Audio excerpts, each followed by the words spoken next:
Hello, and welcome to SkyTour LiveStream. I am Mark D'Antonio. I'm here with, of course, the famous astronomer Daryl Mason. Hi, Daryl. Hello, Mark. How you doing? I'm doing good. How are you? I'm good. I'm nominal. That's Hello, good. everybody. Yeah, we're having a good time here. We're actually, we're checking all these things out, making sure that everything works right. And I've got plans. I should say, just plans. Because if you look on the just above me here, you can see the telescope in the building there. It's on a fixed pier. It doesn't do anything. The pier is just a solid piece of steel that this is sitting on, and we're actually about to pull the trigger on getting a pier that actually is hydraulic and goes up. So the telescope will be mounted on it and go up into the air. It starts out about 22 inches at the pier, but the pier goes up to 37 inches. And that will take the telescope so high that it will be able to see straight to the horizon. Because right now, as you can see, the edge of the building can get in the way of looking at the horizon. But we're going to be actually getting the horizon views back. And I think it's really important because, we've talked about this before. We try to see everything that's on the horizon. I know that below 25 degrees anyway, you don't generally look at stuff below 25 degrees, and so I designed the building to be able to see to 20 degrees, and it does. But there are some things that I want to see anyway because I'm just impatient. And so if I'm down in that location with this telescope, we should be able to see all kinds of great things. So we're going to get it's called a pneumatic pier. It'll just go up in the air. And believe it or not, this is all something funded with the GoFundMe money. Nothing's coming out of my pocket. And we're going to be able to do this hopefully in the next, not this time I'm out there. I'm out there in a couple of weeks.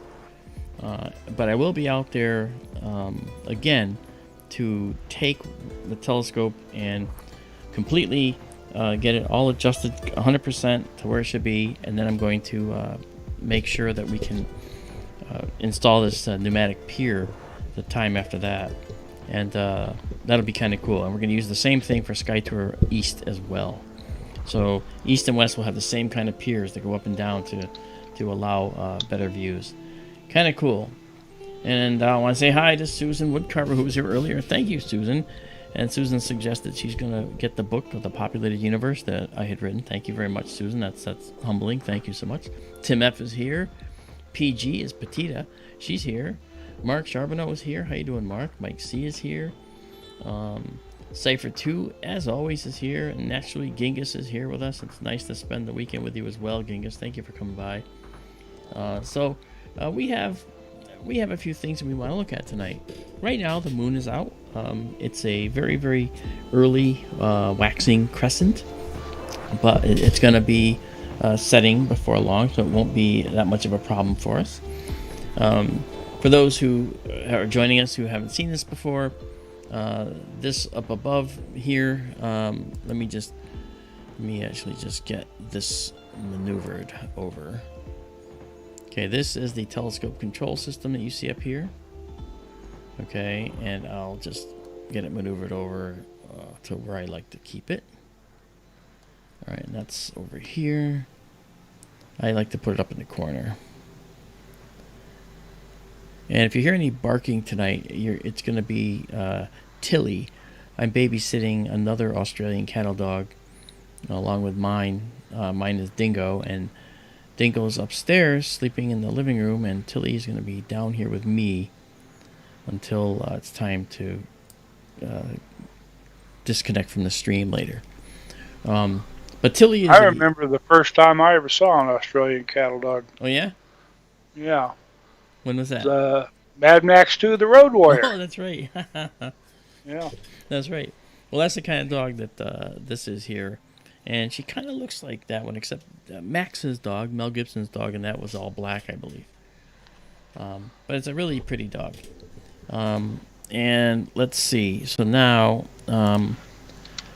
if we just I take this I'm just getting some screens adjusted here. Okay, get these adjusted so we can see this. This on the right over here, that's what you're seeing. That's actually the telescope control box system that I'm looking directly into here. And that gives me a little insight into what's going on. And so now and then I'll use that. Like right now I actually should use that. So I'm going to go into our guiding system called Starlock. And I'm going to change the guiding rates because the guiding rates are too, I say rambunctious, a little bit. There's too much. It tries to overcorrect. And so I'm not going to like that right now. So I'm going to just set that guiding rate down to just 0.5. And then I'm going to set the guiding rate. And that's the guiding rate in right ascension. What's that? That's basically left and right. Up and down is the degrees declination. And so that's the next one. So we go down to that one. And you'll see it says the deck rate. And now we enter that. And we're going to set that down to just 0.3. And enter. And then that'll be set. So now the guider is set and calibrated to what I want. And look who's here. We have Carol Carl out here in the house. Carol is this woman. If you haven't heard her speak, her voice is like velvet. She has the most beautiful voice. You could listen to it all day.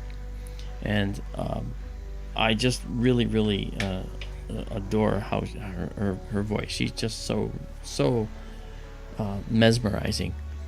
So you can imagine, I wrote the book The Populated Universe, and she offered to do the audiobook for me.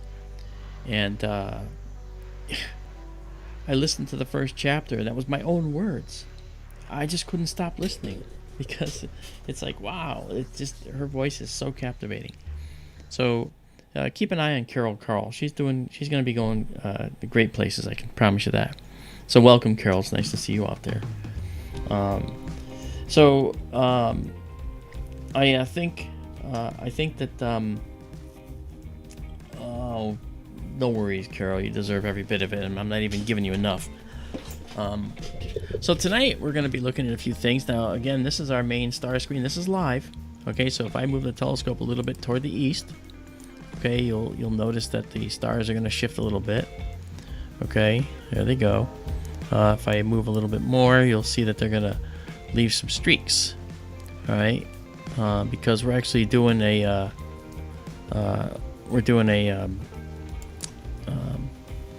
motion right now that's going to take us. Let's see, north. Okay, there we go. We got some north streaks there as we head up north into the sky, and our telescope is up here. These are the coordinates of the telescope. Think of this as like latitude, okay, which is this here, and longitude. But the longitude doesn't seem to make sense, right? You're used to seeing like the longitude on the Earth for the observatory right now. The longitude is like 112 degrees west, something like that. Okay, but why do we have this 19, 21, 54? It goes to only 24 of these. That means these are hours. So we're at 19 hours, 21 minutes, 54 seconds. Imagine that the Earth goes around one time in 24 hours. So we divide the sky into hours, left and right, east to west. Okay, so that's what we're seeing here. As we head toward winter, we're going to go to hours like when we're in Orion, we're going to be in the 4 and 5 hour range.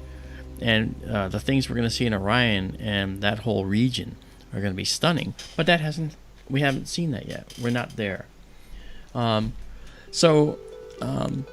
Then the declination is here. Now it goes from 0 at the celestial equator, okay, to 90. Now 90 degrees is going to be back that way. It's not going to be directly overhead.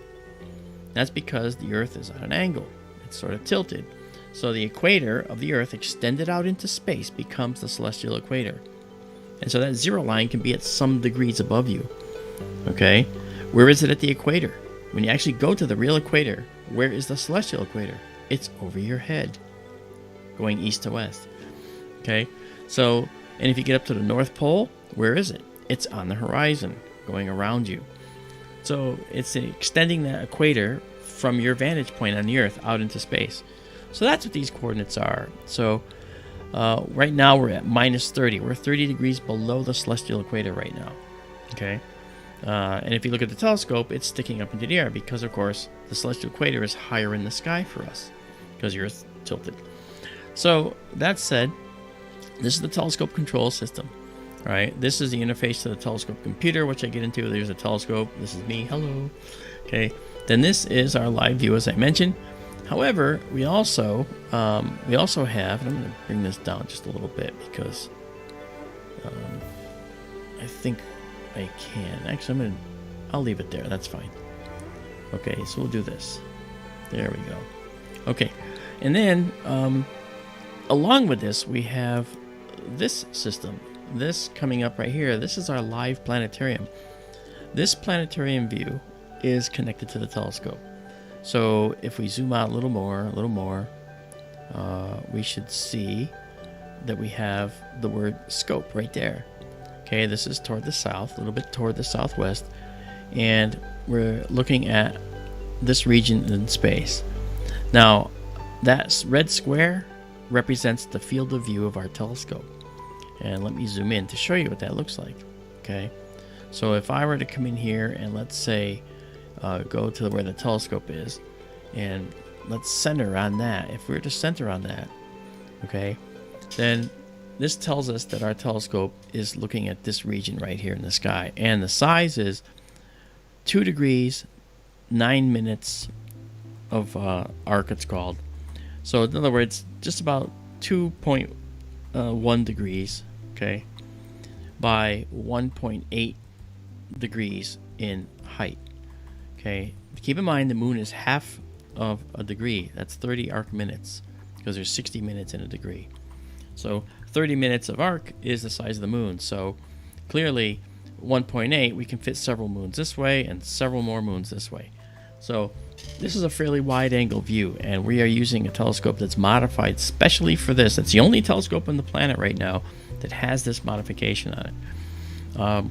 The company called Starizona. Oh, look, we got a satellite zipping through. Did you see that little dash over there?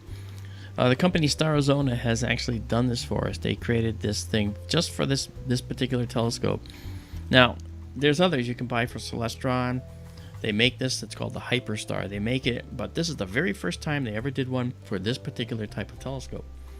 So we are pretty. We're actually. I think we're a prototype. We're kind of a prototype setup for them. So anyway, I thought that was pretty cool. And so now, if we go back to this system here, our planetarium system, and zoom out a little bit. And let's add some objects of interest. Let's throw those objects in there. Now we can see that we have some other things here to see. Maybe what we can do is to check them out. And this is our view. This is 25 degrees above the horizon. That's actually pretty low right now. And I know the telescope can take a long time, I should say, to find objects when it's not quite right. But let's try something. Let's go up to this guy right here. There's the handle of the teapot right there. I see it. Yep. Nunky. Yep. Nunki is right there. And this is the small Sagittarius star cloud. The telescope, mind you, is over here, so we would move over to go see that. And let's do this. I said I was going to go up there, but let's actually go here. We haven't seen this in a while. So I want to make sure the telescope is aligned correctly. So let's have it go to this. We're going to tell it to go automatically, and hopefully it will do it. So I told it to go there, and what it should do is go find a bright star in the region. It's going to head toward the west, which is acceptable. And then it's going to find a bright star, which is where it's aligning to now. And that bright star is going to be kind of a jumping off point. And you can see it picked a bright star right there. And that bright star, it's bringing into the center. Where? Over here. And that's what's called Nu Ophiuchus. So there it is. Nu Ophiuchi. Okay, that's the star. And from here, because it knows this star, and knows where it's pointing, it will then do a star hop all on its own to bring our object of interest into our center. So you watch. All of a sudden, this is going to go away. And wham! Now we're going to be bringing in the Eagle Nebula, and there it is. Look at that. Ah, gosh, that's so beautiful.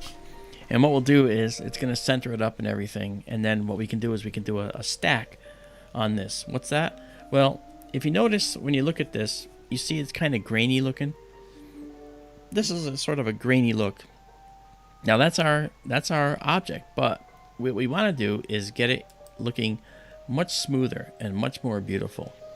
So to do that, what we have to do is first get it to not do that. I don't like that. Sorry, I'm just trying to have it's a graphic glitch. Let me get rid of that. Okay, so we come in here, bring this up now, and I'm gonna try and turn this off.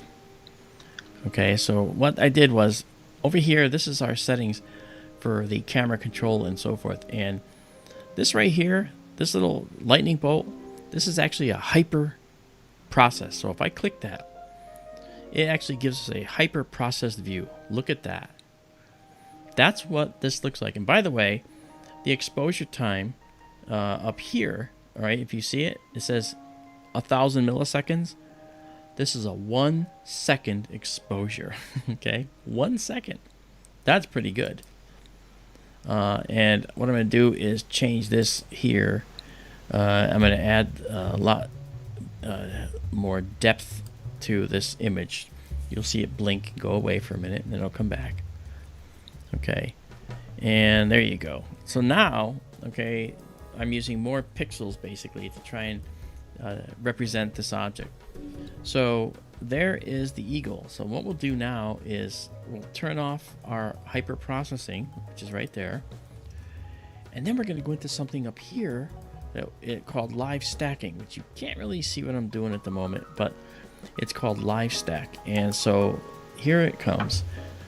And what the live stack does is the live stack is going to take what we see and it's going to take a photograph. Now it's doing 1 second photos right now, but I'm going to do this. I'm going to take this and I'm going to have it do not 1,000 milliseconds. I'm going to have it do 20-second exposures. Okay, so 20-second exposures. All right, and then we'll clear whatever it thinks it was doing there. And the stack's been reset, so now we're going to get a 20-second shot here. And in the time it takes us to get this thing lined up, what we're getting happening is the telescope guide system is setting up on a star nearby and it's starting to guide on it. That takes 11 seconds. Look at that. Look at that. Oh, that's really pretty. Now what I can do is I can pin that so we can actually see this. We're also on the list for Starlink out there, and everything I do will be real time. But when we get Starlink right now, it's not, because we don't have Starlink yet. So there's actually a 1 second delay in everything I do, and I can promise you it's maddening. But it's better than having no way to bring these things to you. Now, all these images, so you know, as they're being taken, they're being shipped out of the observatory out in the desert in Arizona, going up to the cloud, and going to a special public OneDrive location. And what that means is if you go to SkyTour LiveStream on Facebook, or you go to my Facebook page, Mark D'Antonio, at the top of each of those pages is a pinned link, okay, to that server. You have access to it and all the files in it. So you can take them and you can check them out. You're going to get you can get the pretty pictures like this, or you can get the raw stacks that you can then process yourself if you have a mind to. So I think that that's something that you may want to remember, okay? So this is the Eagle Nebula. Now, you might remember this as a different name. It's also known as the Pillars of Creation. It was a famous Hubble shot. And right there in the middle, there's those pillars. And you say, why are they so small? Because we're looking at an area so large. We actually, again, 2.1 degrees left to right and 1.8 degrees up and down. Okay, this is really, really cool. Hey, thank you, Cypher2. Thank you so much for putting that link up there. That's very, very kind of you. Thank you. Now, so this nebula is just beautiful. And as Daryl has told us in SkyTour Radio, you know, the Milky Way is already west of the meridian, which is the center line, basically, to directly south for you. And it's already west, so we're losing the summer sky. But we still have enough of it to catch it. And, you know, we're going to end up seeing some of the fall skies, but then the winter skies are going to start coming. And we have so much to do in the winter sky. Oh, yeah. Hey, Orion is up at midnight now at my location. That's right. That's right. And that means it's going to be like 1 or 2 in the morning for out in the desert where it'll be up. But patience, patience, young Padawans. We shall get the Orion Nebula. We shall get the Running Man. We shall get the Rosette. We shall get Thor's helmet. We shall get the Ghost Nebula. We shall get... Actually, there's a few other gets I want to get as well. Okay, down near Rigel is this really, really faint nebula that I'm going to get. The Witch's Head? Yeah, that's right. Too cool. Not the Witch's Broom, the Witch's Head. Yeah, you know? I was wondering that the other day with the wide field of view you're getting now would be about perfect for catching the Witch's Head because it's rather large. That's right. Now the other thing is, now we're stacking this, by the way, so you'll notice that the graininess that was here initially is gone. Okay, now we have actually stacked, let's go look at the stack here, I'll tell you. Okay, if we look, we've stacked 11 frames so far. Okay, this is called the histogram. And basically, this allows us to modify or alter what we see by modifying how much of the data is actually being utilized for our particular view. Now we could go all the way to the left here and it gets brighter and brighter because you see that yellow line, okay, here is intersecting more of the data curve that's coming from this object. And so we'll see more stuff. But you can go too far. If you go too far, what happens is you end up getting this blown out object. Okay, and now the pillars of creation are all but gone. You can't see them. Okay, but if we come out a little bit and come back and let it back off a little bit, then we actually see a little bit better view. It's not usually the best thing to actually go to the maximum you can get, because if you do that, you might lose some detail, believe it or not. And I think that's kind of what we're seeing here. This is a good color rendering too. And if I just let this drop away for a second, then you can actually see it a little better. All right. Actually, one thing I want to do is I want to add some live processing. We're stacking this now. These are stacks. Okay, we took 11 images, 11 20 seconds, now 15, and stacking them on top of each other, aligning them and processing them all automatically. Now, if I go to the enhancement tab right here, I'm going to add something else to this. If you look at this, you'll see it kind of doesn't look quite focused, right? Quite sharp. But I'm going to add what's called an unsharp mask. And now watch. This nebula now takes on a very different look. I know it's subtle, but look at how much sharper the pillars of creation are in the middle here. So now we actually have these beautiful pillars. So I think that's just great. You know? Yep, that's pretty. Pretty.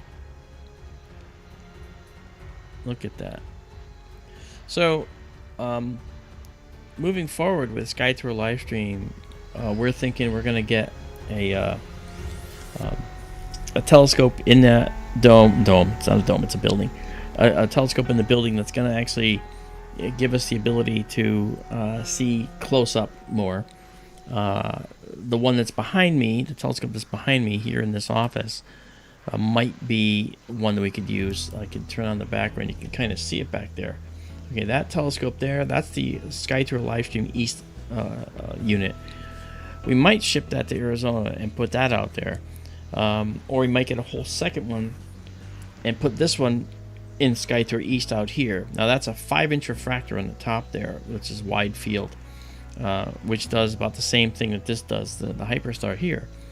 So this particular telescope has a more magnified field of view, and this on top of it gives us the potential to have two cameras doing side-by-side imaging, which is kind of cool. And so we're thinking about that too. We got a lot of things we're thinking about.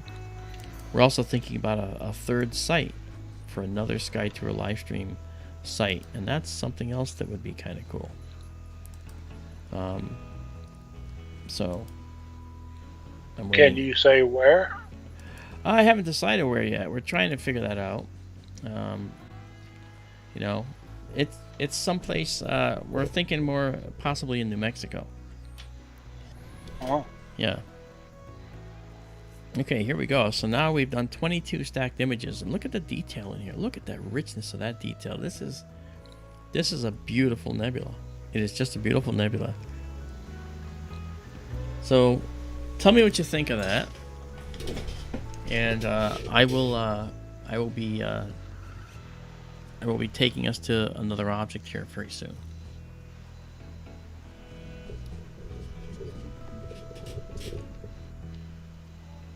Yeah, Genghis says Thor's helmet would be cool to see. Yeah, and I've imaged Thor's helmet before with the telescope here, and it's gonna be smaller with this one, but we're gonna see a lot more because there's so much to Thor's helmet that you just don't see, and we're gonna see it all hopefully.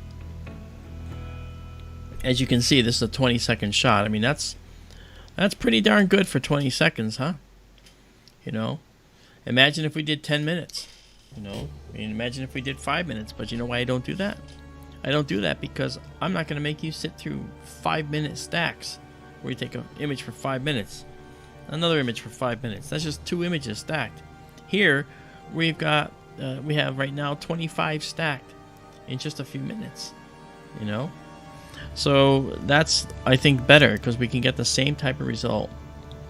You know, and the total minutes so far that we've taken, we've done 26 here, but look at the total exposure, 8 minutes 40 seconds. That's the total exposure that we've done on this so far. Could you comment? You talked about you could do 2 5-minute stacks, or you could do a 10-minute or exposure, I guess. And ultimately, what is the difference between, say, you did 10 minutes worth of 20-second stacks versus 2 5-minute stacks, or Sure. 1 10-minute shot? Yeah, you know, and again, the concept of the stack is you take a picture and you stack them. Now, why do you stack them? The reason you stack them goes to the heart of what Daryl's asking. Because if you take 25, right now we're at 28, we're going to go to 30. If you go, say, to 28 20-second stacks, what does that mean? 20-second shots stacked. That means that you have 28 shots that are 20 seconds long, that are all put on top of each other, all aligned, lined up, you know, perfectly aligned, and then it improves what's called the signal-to-noise ratio. We see more thin, faint nebula, and the background, which is sometimes grainy, is actually subdued over time by adding all these images to the stack. It's called noise. That noise is removed over time through doing a stack like this. And if you do 2 10-minute stacks, it's only 2 images. And stacked images that are 10 minutes long times 2, say 2 images, you're going to have the same amount of noise in that image that we had when we had 2 images taken at 20 seconds. Relatively speaking, you'll have more with the 10-minute shots. So you have to take, if you're going to do 10-minute shots or 5-minute shots or 2-minute shots, you have to take minimally 15 or so images and stack those to get rid of all the noise. And that's the thing that we've done here. By taking 20-second shots, you guys can hang out and enjoy it, see the really cool shots and the really cool stuff. We get to move on to other objects, yet you don't get bored waiting for one object over like an hour. And I don't want that, you know. Cindy Murphy, hello. W, what's going on? Good to see you. You know. So I don't want to do that. I don't want to do that to people. I want to have them enjoy multiple things. So this is the Eagle Nebula, and I'm going to, okay, we're at 33, so I'm going to pause this right now. And now this is important. Okay, when I pause this, now watch what I do. I'm going to save this, and watch what you see at the top. Okay, well, you can't read it, but it says that it's been saved as a stack. Now the stack is in a format called FITS. Now if you don't know what that is, or you don't want to know what that is, that's okay. That's for people who want to process their own. I'll do it too. But what I do right now is, you see the way it looks on the screen? Now what I'm going to do is save it exactly as you see it here. And this will save as a ping file, which is like a JPEG but less noise. And so this will give us all of the data that you see here that you then can take from the server, the public server. Okay, so that's the nice part about this particular process. You get the basically almost the finished product right away. It'll be up there probably in 5 minutes, and if you want that FITS file, then that'll be uploaded as well. It's probably on its way up now, and by the time I'm done talking about the Eagle Nebula, all the data from this will be up there. So for people who want to process their own, they can go do it, and if people want just the pretty pictures, they can just go get them. And that's what this is about. That's why it's all free. Okay, that's what we're about. So I'm going to clear this now, and we're going to move on to something else. Okay, so we've cleared the stack, and we're going to get rid of this.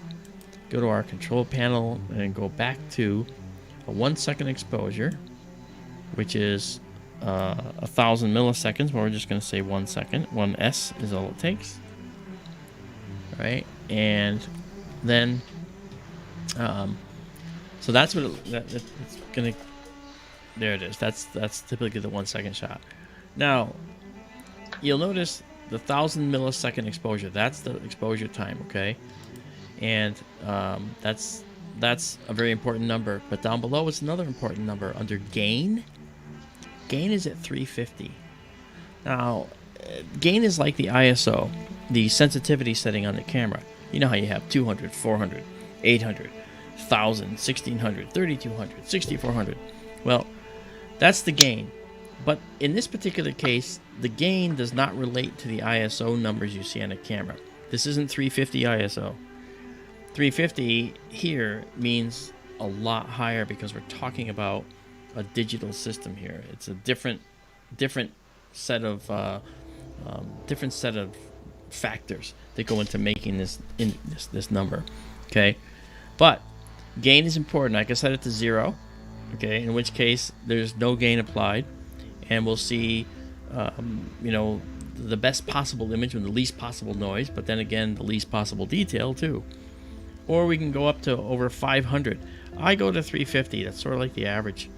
And at that, we've had people who take our stacks and process them and find there's no noise to remove because the noise is already gone. The camera is so good. This is a dedicated astronomy camera.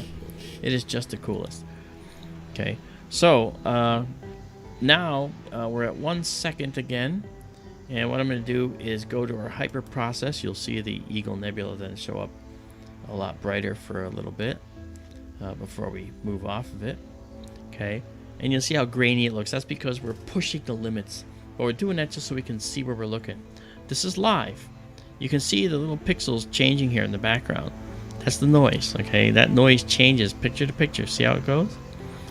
And so looking at nebulae live like this is sort of, well, it's something new. I don't know that there's a lot of people doing this, so this is kind of a neat thing for you to see.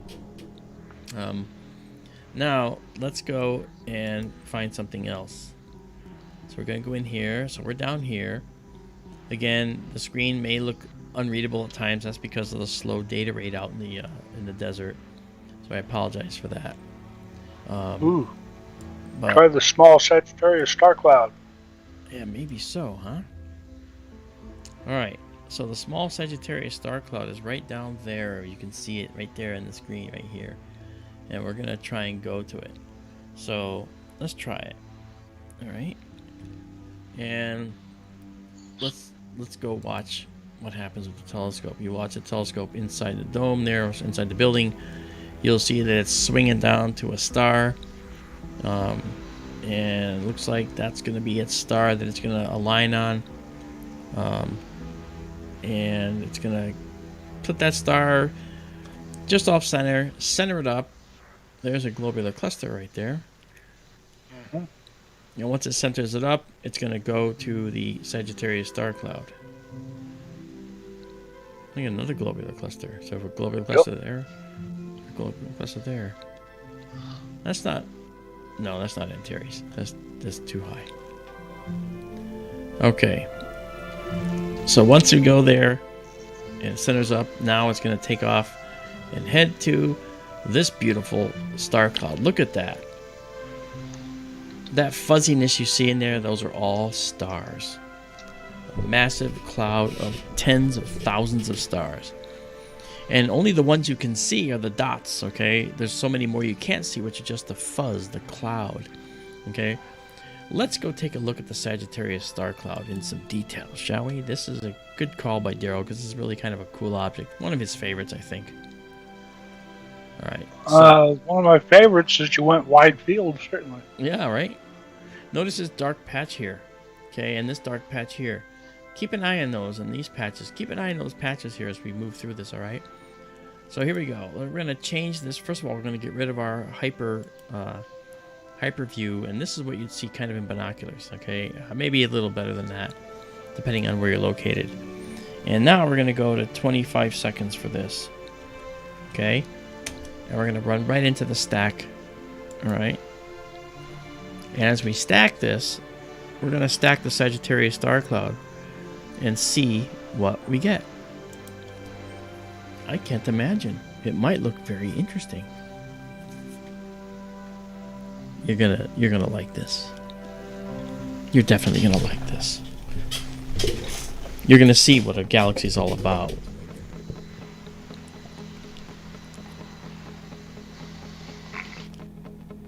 Look at that. Look at that. Let me just get these things out of the way here.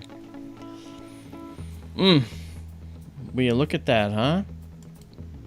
Now that's the Sagittarius star cloud. And as promised, these objects now show up not as voids in the stars. These are actually dark dust that are obscuring the stars behind it. That's what this is. This is a dark nebula. This is a dark nebula. Here's one here. You can see it's very fancy over here. And there's one down here. There's one over there. The nebulas like this, the dark nebulae, are all throughout our galaxy like this. They're concentrated in what's called the spiral arms, where the spirals are in the galaxy. That's where all the dust is located. Because that's where a lot of the young, hot stars are formed, and that's where they die. And when they die, they literally cosmos with their guts. And their guts tend to be stuff like this. Dark dust that's formed in the outer atmospheres of these very, very, very big stars, where the outer atmosphere is so far from the middle of the star that it's cool enough for molecules to form. And those molecules tend to be carbon molecules, carbon-carbon, two carbons together. And that's basically space dust, essentially. And so here, stacking this here, you can see there's a cluster of stars here. Okay, the dark nebulae, now where we have it looks a little bit grainy. As we go a little longer here, it's going to get better and better. Way better. You're going to see a much better rendering of these in just a few minutes. Okay, so let's go back to the histogram.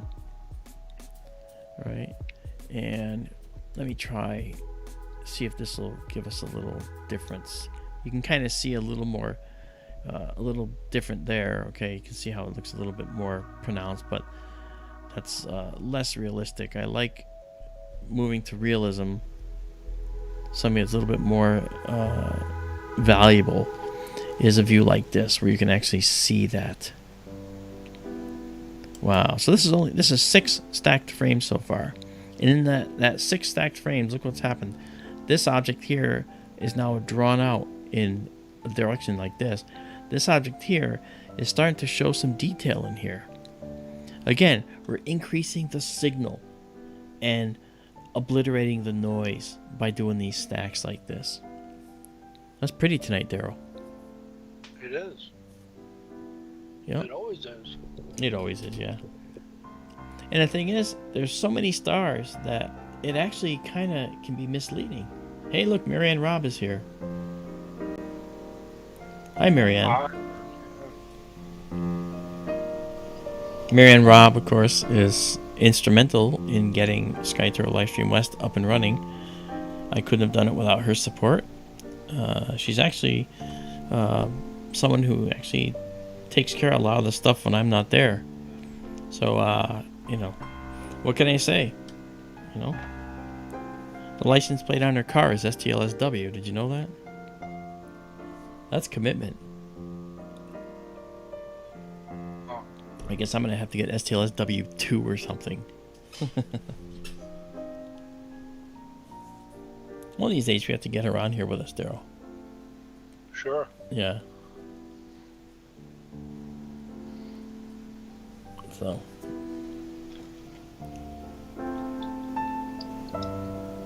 Oh, Genghis, you're absolutely right.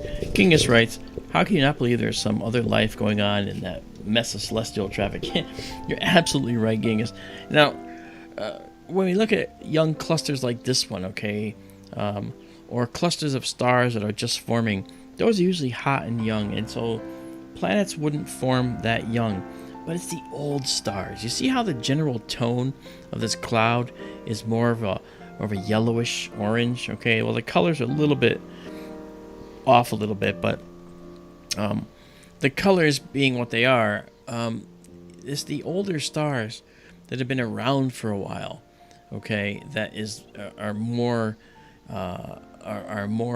apt to show us where planets might be. Okay, and that's kind of what we're looking at here. And I'm playing with things right now, so just I'm trying to modify the colors to give you an idea. Okay, this is more realistic right here. Okay, so this is more of an appropriate view. And so the stars here that you see, there's a lot of yellows and oranges in here. Now, some of that is gaseous nebula, and some of this is very, very old stars that are what are called population 1 stars, and population 2 stars. These stars are very old, and many times they don't have enough materials in their atmospheres to actually have planetary formation going on around them. But in this case, we see a combination of nebulae and other things going on. Look at the detail in this dark nebula now. That is just beautiful. This one's now showing some really delicate detail. Isn't that beautiful? Hi, Don D. Yes, Genghis, this is a very dense area. This is actually not the most dense, actually. This is the small Sagittarius star cloud.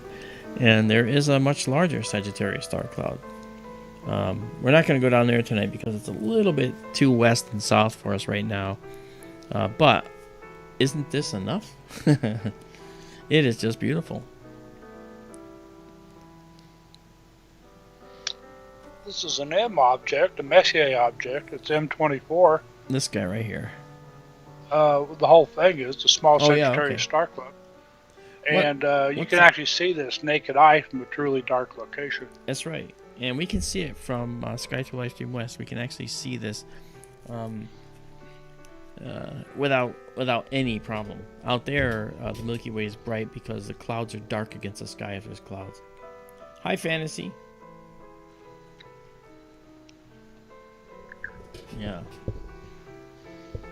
Oh, yes. Love and kudos to our Marianne. That's right, Carol. Yep. Marianne, what are you doing in here? You should be off enjoying your Seattle Crab Festival. She's in Seattle right now. How come you're in here? I bet she's still wearing a bib. That's funny. Oh. You know, knowing her, she's probably doing this from the restaurant with her phone. You know, that's you know, I wouldn't put that past her.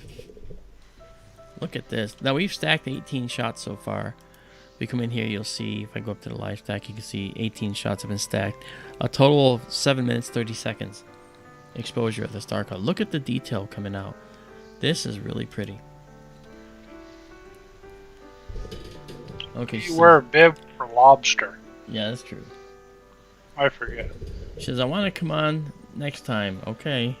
Your wishes are command. Unfortunately, I have to head out. We have a house full. Yes, you should do.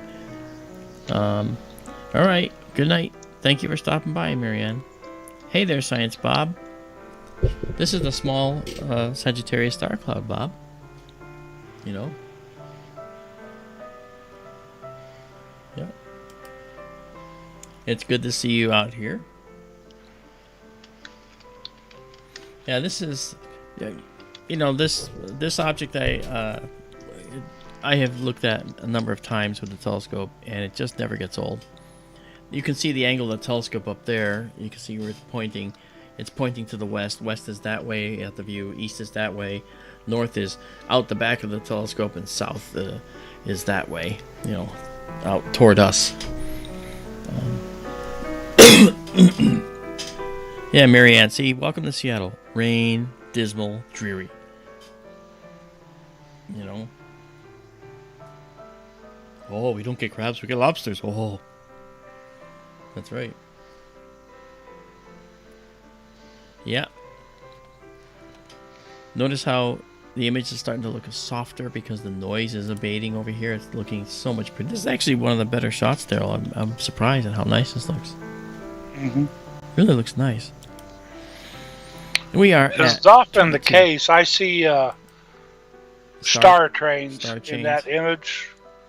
You know, I'm sure a lot of it's just my imagination, but down at the lower right, there's quite a train of them there, and those look real. Yes? That right there, yes. Yeah. Running farther to the right. Yeah. See, you can see that there's some issues here with the focus out here. I'm correcting that when I go out there in a couple of weeks. I'm actually going to be out there the week of November 5th, that weekend, and the following week I'll be in the observatory working on the systems. So it's going to be pretty cool. Yeah, Daryl, the star change. There's one here too. Look. Mm-hmm. You know. There's another just to the upper right of the big dark blob. This one. No, running more diagonally from right there. Okay. Yeah. Right there. Yeah.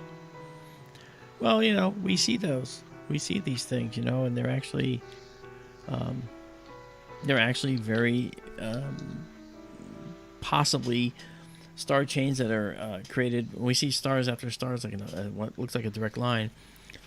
Classically, we've been taught to think, you know, as an astronomer, I've been taught to think that many of these are happenstance because of the line of sight. Because there's so many stars, your eyes tend to find patterns, trying to make sense of what would otherwise be nonsense.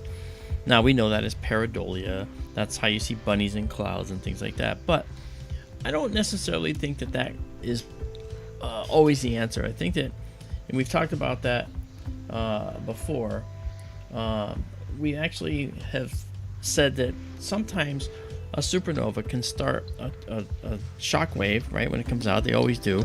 And along that shock front, it can compress gas along the way to create stars in a fairly orderly fashion. And we have seen that before in astronomy.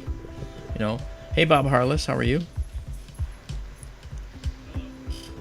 Hey, Hunter, welcome home. My youngest just got home. Yeah, so Ronald is here too. Hey, Ronald, ERRT Radio. That's Extreme Ronald Radio tonight. No, I don't know what that means. ERRT means something else. Do you know what it means, Daryl? I forgot. No, I don't offhand. Okay, C&D boy, hi there. Hey, Ronald, let everybody know what ERRT Radio stands for again, please. I know you've told me before, but I can't remember. Okay, we've got a live stack on this. We have 29 frames. I'll go to 30, and then we'll stop and go to the next object. See, 30 frames, and we get this beautiful shot. And they're only 25-second frames, actually. Okay, so we're going to save this now, and you'll see the indication at the top, blocked by my titles. If you see something come through the field, by the way, as well, when we go live, we're doing the live stuff, you can actually check out the time at the top and make a note of it. Okay. So now I've saved the stack, and I've saved a separate photo. So you can grab this photo off the server in just a few minutes if you like to. Okay, so now what we'll do is we'll clear the stack here. Clear. Get out of it. Go back to 1 second exposures. From 25 seconds.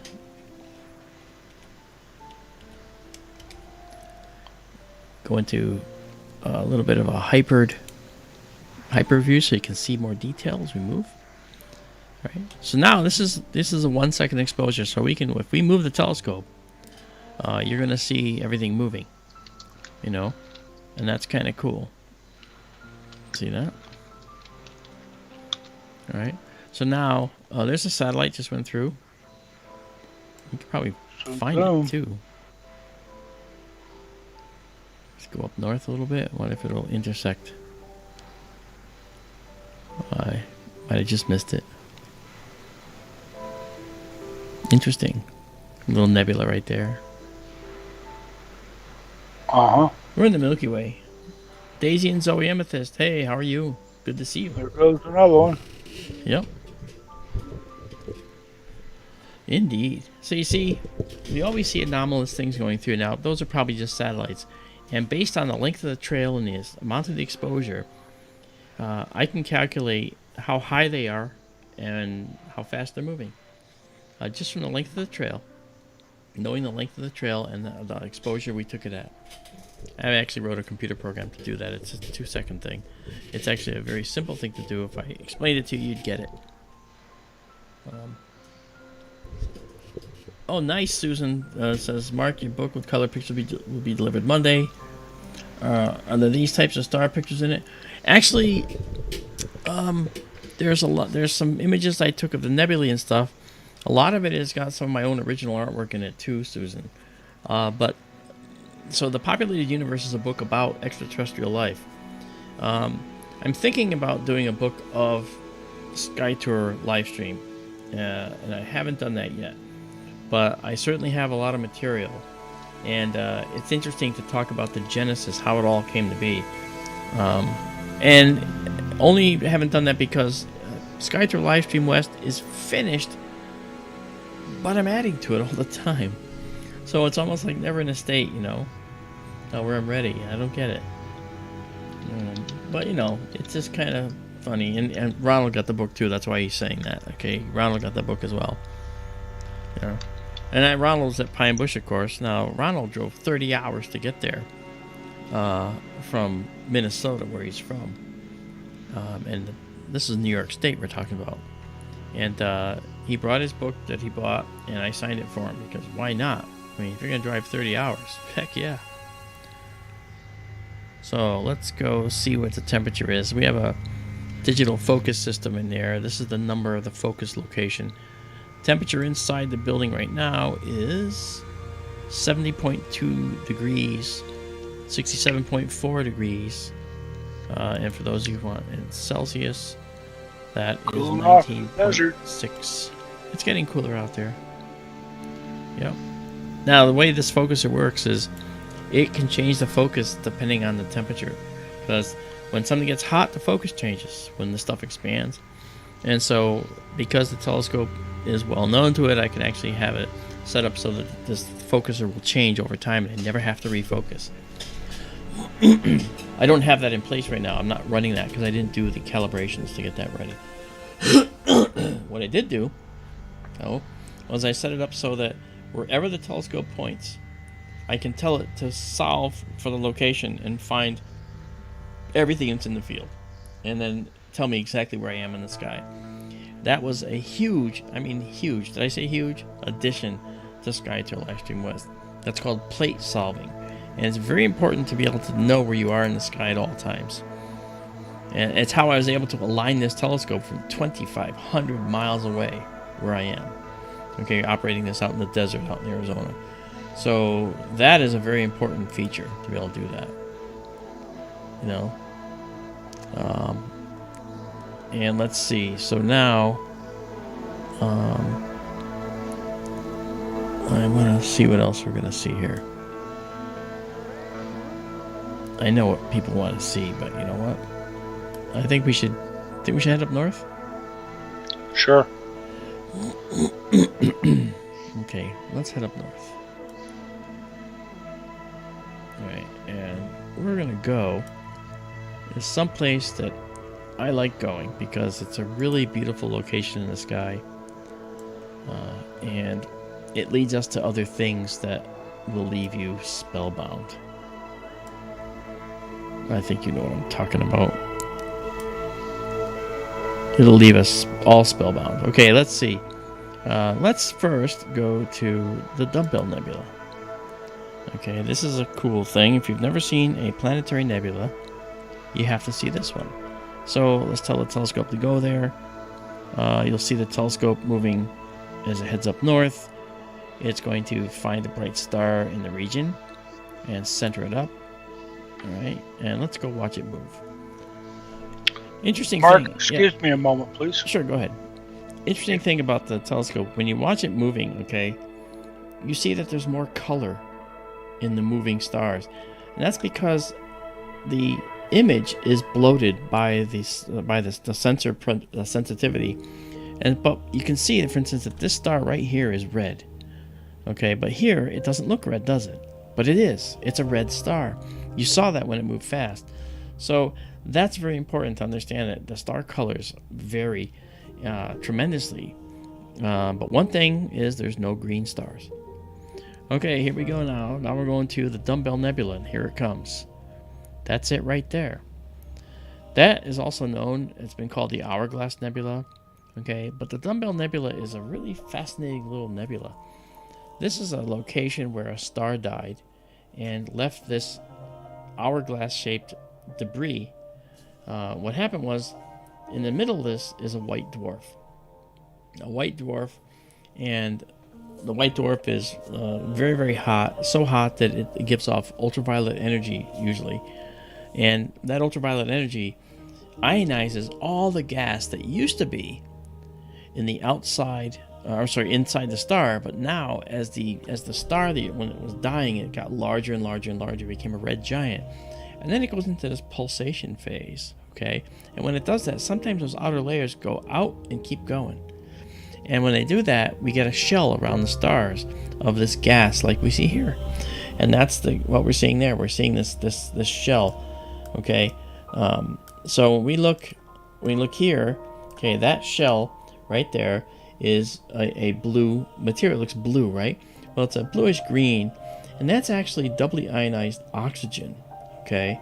That's O3, okay? And doubly ionized oxygen is oxygen that has 2 electrons that are been bumped off of it, and when they come back, they actually leave a characteristic light as they come back into the atom. They give off, as they give off energy, they give off light, because that's how they bleed off energy, by giving off light. And so we see that as a greenish blue, and that's a characteristic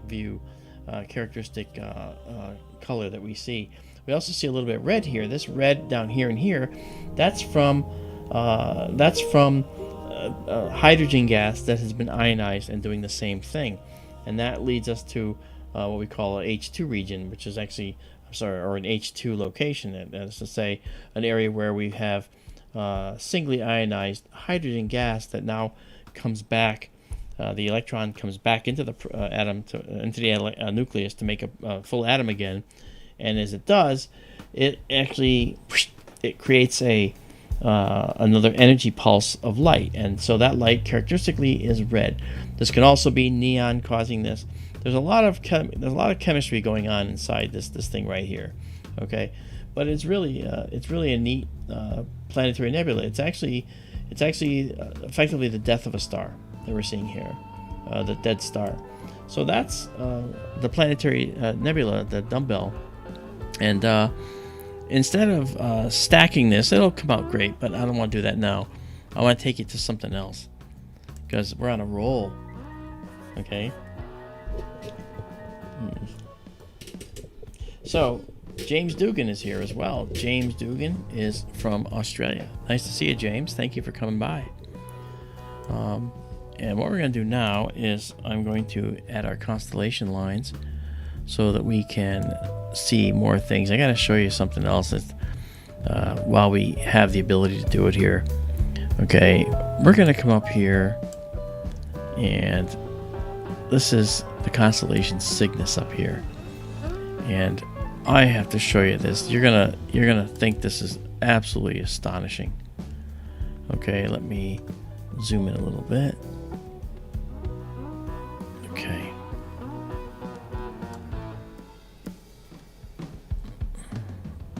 All right, there's Albireo. Albireo is a beautiful double star, which is just stunning. All right, and let's go out here and go here. Okay, now what we just saw with the Dumbbell Nebula is a star that died that is about the size of the sun. But not all stars are the size of the sun. Some of them are even bigger. And when they die, they do something different. And we're going to go see what that something looks like now. All right. So here we go. We're heading up to another star. Probably take us to Algina or maybe Deneb. I'm not sure. It depends. But it'll tell us. And it's going to center that star, and then that'll be the star it's centering. Okay, yeah, it's Gienah.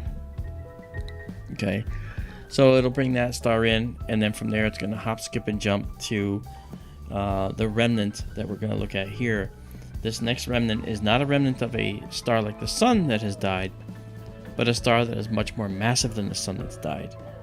It shows you the other side of the coin here when it comes to that. You'll see. Okay, and so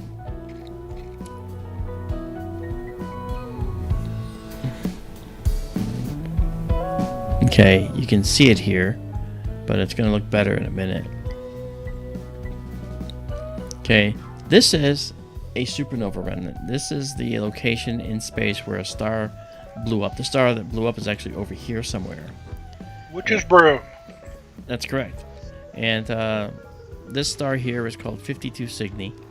And what I'm going to do now is I'm going to do the same thing I did before, just to show you what this looks like. We're going to set this now to 25 seconds again. And we're going to go do 25 seconds. And we're going to take off that hyper processing. And now we're going to live stack this. And then after 25 seconds, you'll get to see what this looks like. And that's actually the eastern side of it. The western side of it. There's an eastern side of it too, which we're going to look at next. And if you think this looks pretty, wait until you see that one. Oh, it's really astonishing. So let's see what we got. Okay, now I have to just modify a little bit. I'm going to take us and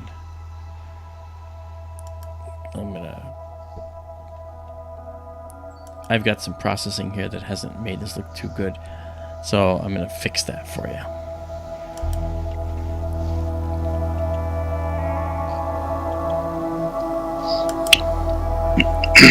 It's green. There we go. Now, what do you think of that? Okay, here's the Witch's Broom, which is the side of the it's the eastern side, western side rather, of the supernova remnant. This is the central part of that supernova remnant. Okay, then over here, further to the left, which you're going to get to, is the eastern side of the supernova remnant, and it is going to be just beautiful. Look at the colors, huh? Again, we're seeing doubly ionized oxygen in here, the O3. That's that greenish blue, the same as in the Dumbbell Nebula. And we're seeing a lot more of the reds. See the reds and the bluish greens we see all throughout. This tells us what the star, that we call it the progenitor star, the star that created this, what it actually was made of, basically, in its atmosphere. Okay. Hi there, Mr. Marley. What's happening? And look who's here. Keith, P&K Space Imaging. What's up, brother? It is so nice to see you. And we are enhancing, by the way, Mr. Marley. This is what we're doing. We're actually we're doing an enhancement, as we're actually doing an unsharp mask on this, I believe, as well. So you can actually get a little bit of sharpening going on at the same time. Yep, and that's what we're doing. Yeah, and we've stacked 5 shots so far. We'll go up a few more, And then we'll move over to the eastern veil. This is actually called the Veil supernova remnant.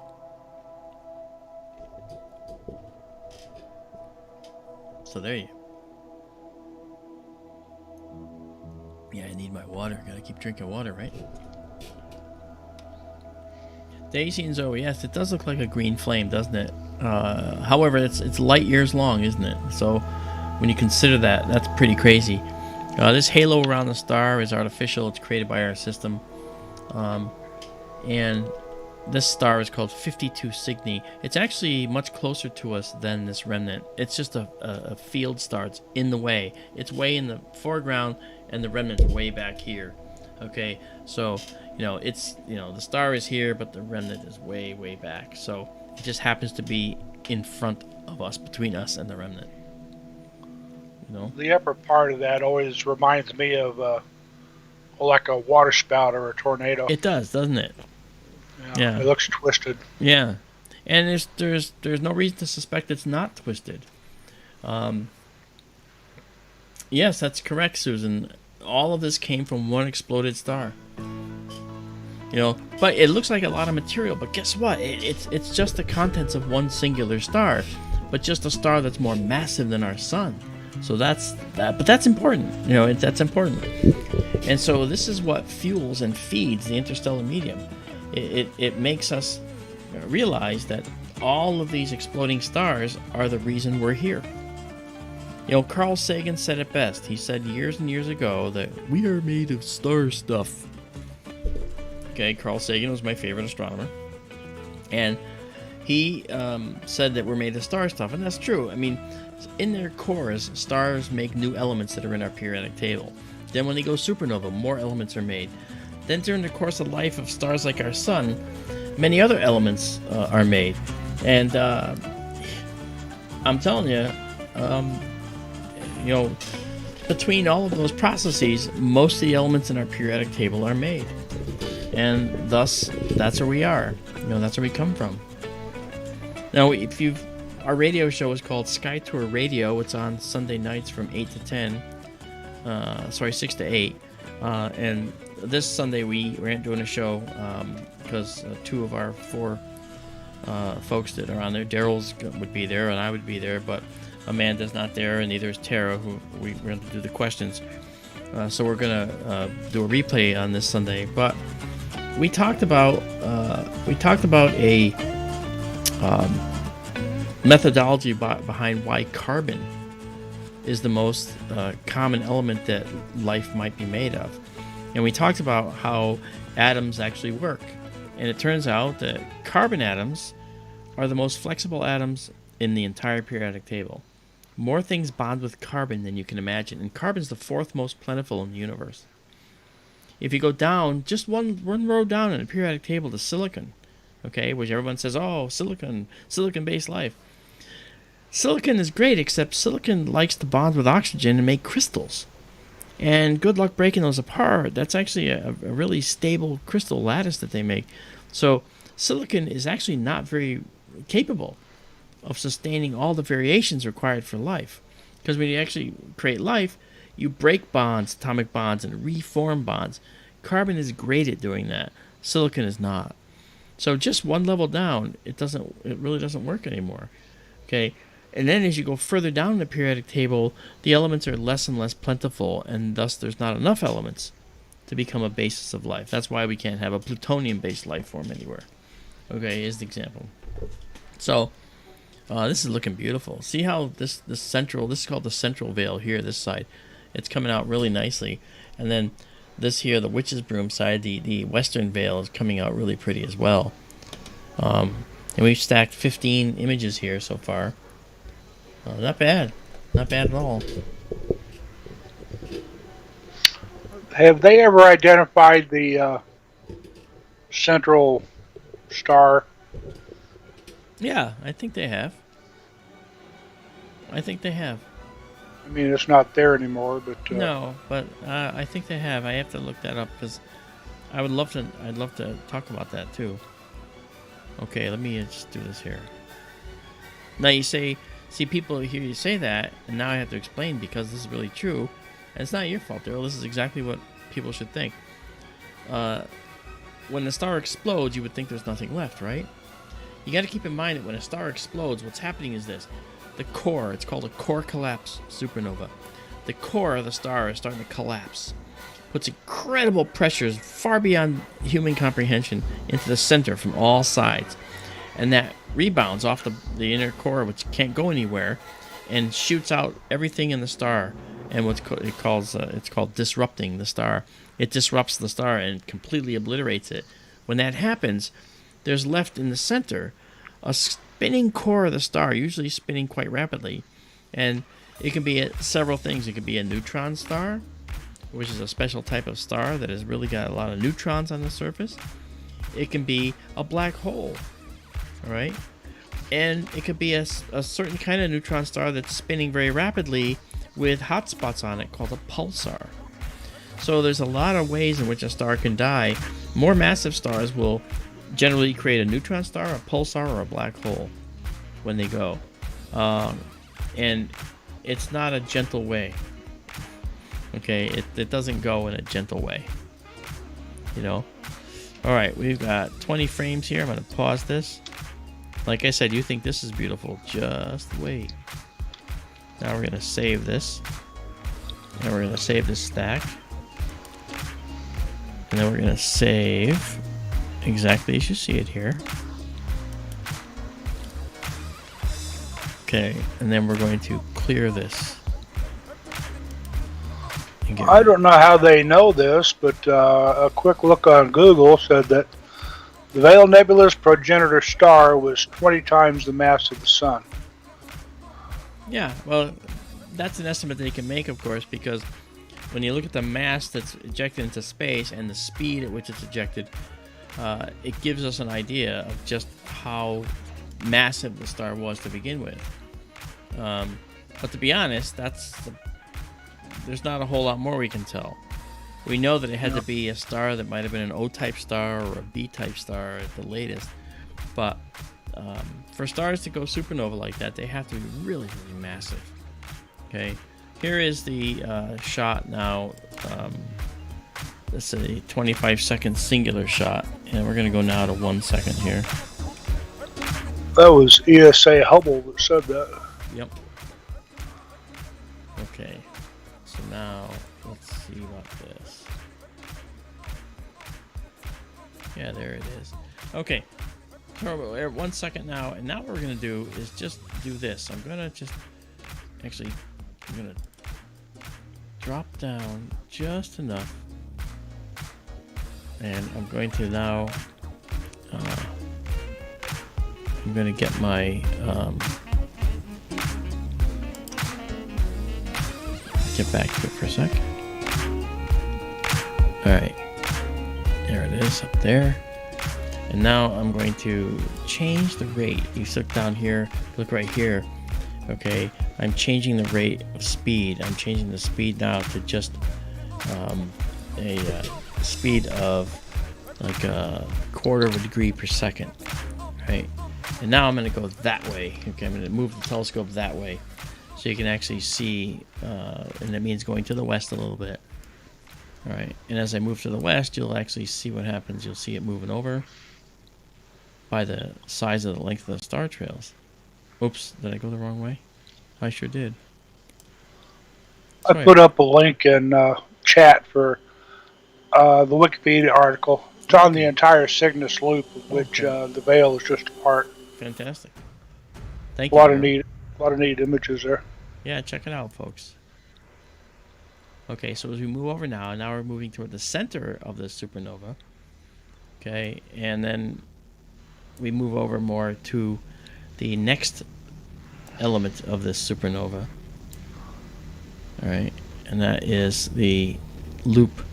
That's the arc, I should say, that is next. And I think I want to make sure I don't overshoot it. Don't want to overshoot.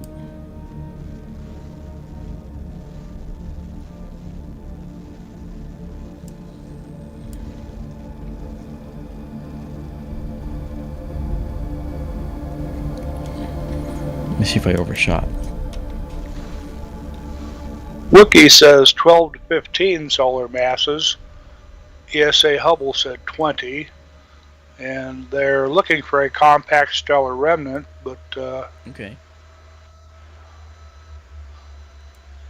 Despite many searches, no compact stellar remnant has been confidently identified since the identification of the supernova remnant.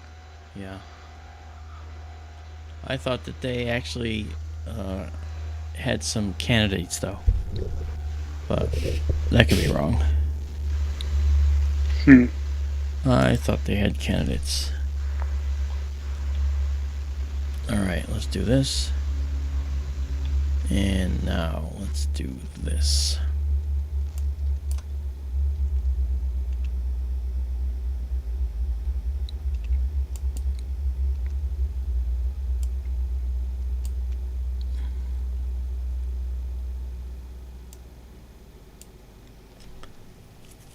I'm moving us.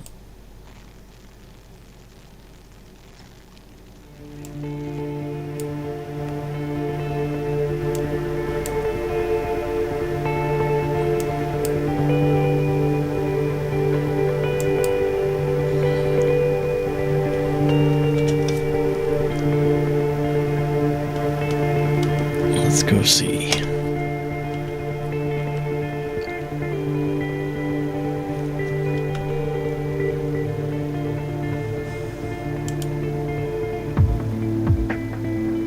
There it is.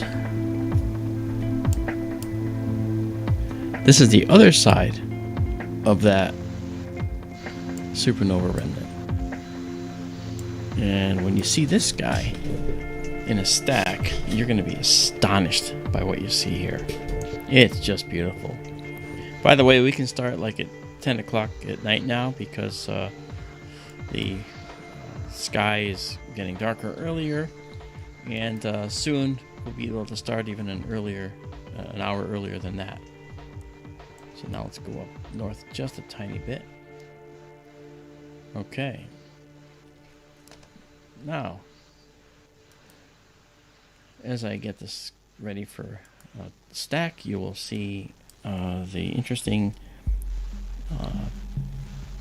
and the interesting thing is that the telescope will then settle on its guide star, which it should be done with by now, and then I can go into the live stack, and if the other one's there I can get rid of it. Okay, it usually keeps the old picture, but it hasn't. Telescope's looking almost straight up, by the way, as you can see in the image there. That's pretty good. Okay. So, watch this one. This is going to be just beautiful. Look at that. Wow.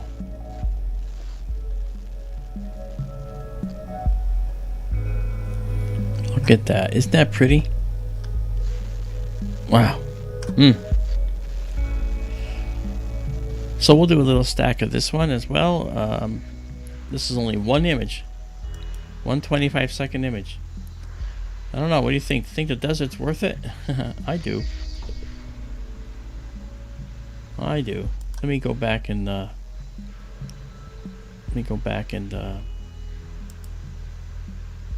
resume my stack. I think I didn't resume.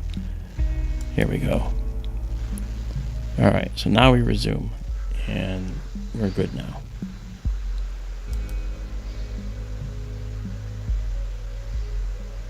Okay, so 3 images have been stacked so far.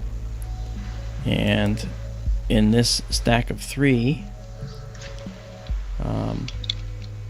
let me just pin this so we have it available to us. Then I will come out, and now we see it full size. Look at all this in here. Isn't that incredible?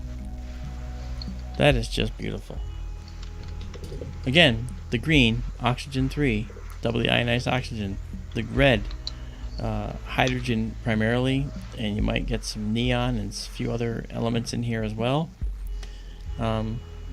These are what was in the outside envelope of the star, and I believe it was it Genghis who said earlier, look, lots of oxygen. That's right. a lot of oxygen in the interstellar medium, ionized or what have you, isotopes of oxygen, that kind of thing. Yep. He does look like the Hitchcock character, doesn't he? Yeah, like right there. His nose is pointier, but yeah. Right there, yeah. You see his mouth, right there. His eyebrow ridge, and his forehead, and the whole thing. He doesn't have chin. hair. Yeah, his chin is not double enough. It needs to be a double chin. Isn't that pretty, guys? I mean, so there is that's the Eastern Veil Nebula remnant. And as we do more stacking here, we've stacked 6 frames so far. It's going to show us a lot more detail.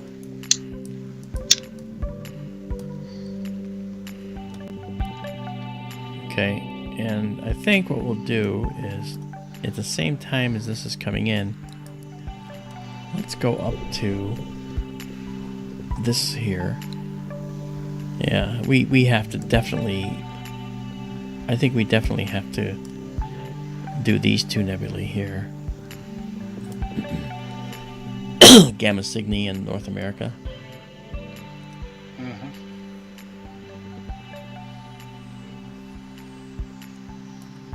I also want to zoom out a little bit and check out Cepheus. Okay, here's Cepheus over here. Oh yeah, Cepheus. And we might have King Cepheus might have a few things in store for us as well.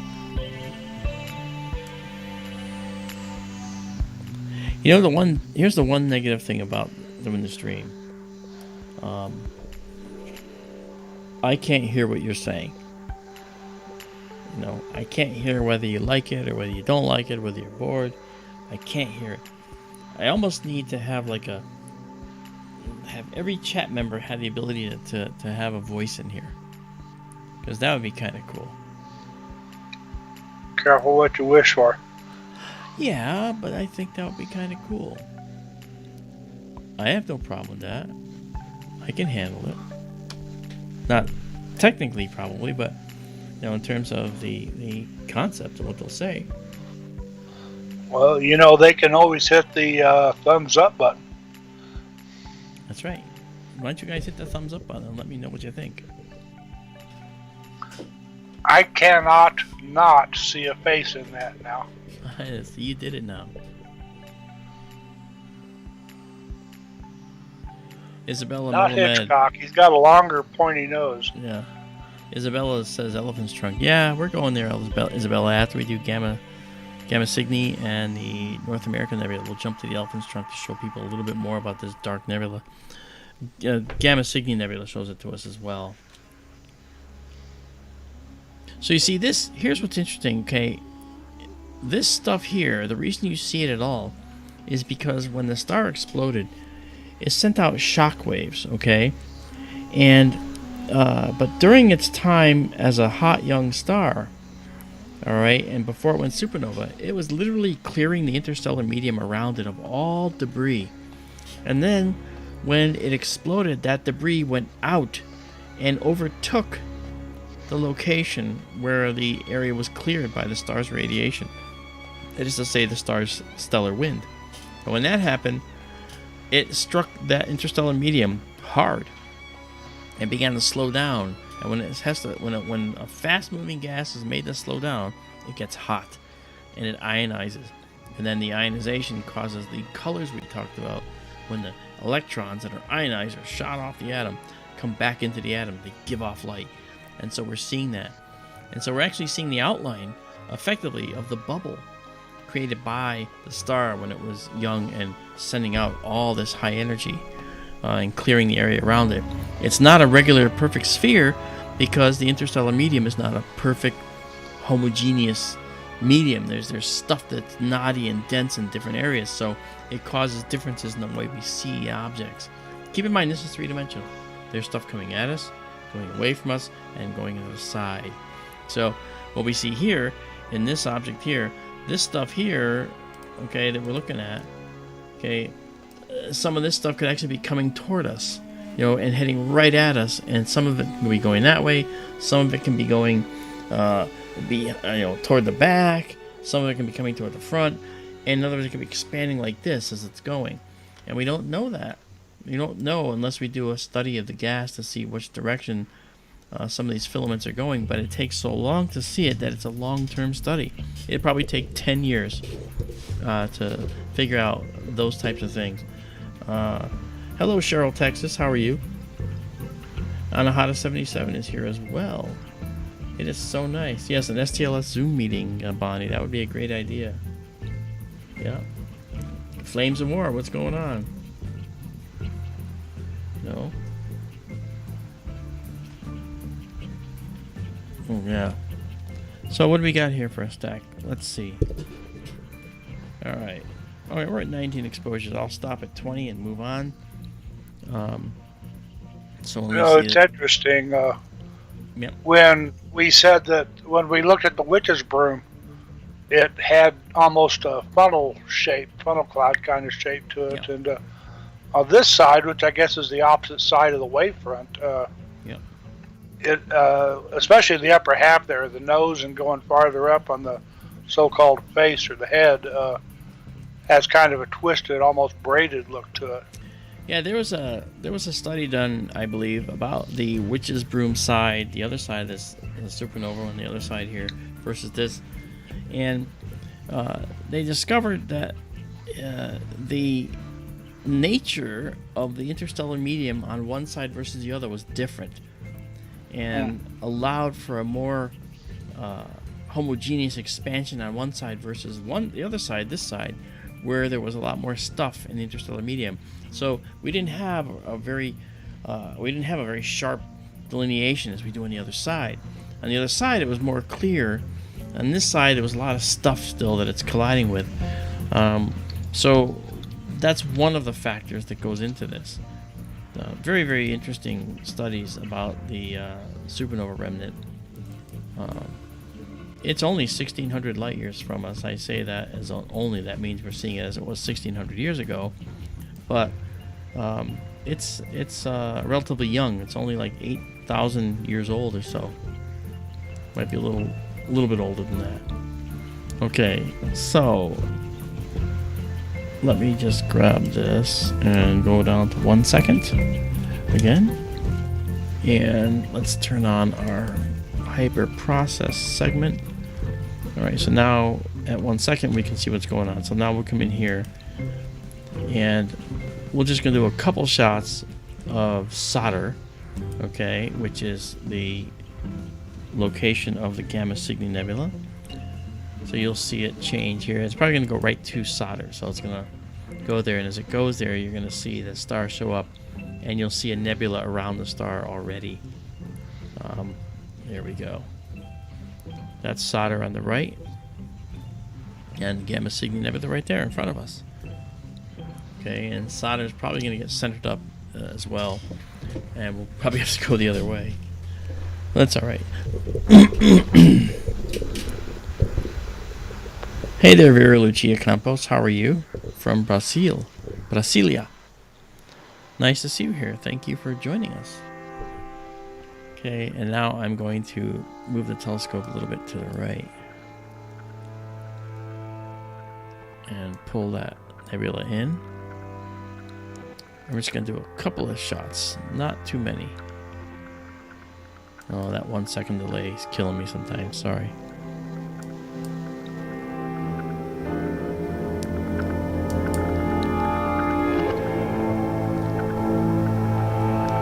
Okay. Okay. Yeah, okay. 1 second lag's really killing you. Yeah, I'm not sure. Keep mashing the button. Yeah, I don't know why it's doing that. I don't like that. Sure, there's a red star down there at the that's true. The lower part.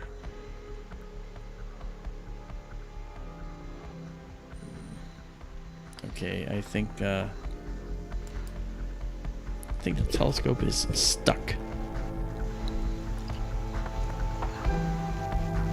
Uh-oh. Yeah. I thought we had that fixed. Yeah, I'm not liking that. Alright, let's figure this out. Okay, one thing we can do is... let's see if we can countermand it. Yeah, see it's going off there. Let's do this. Tell them to go to solder again.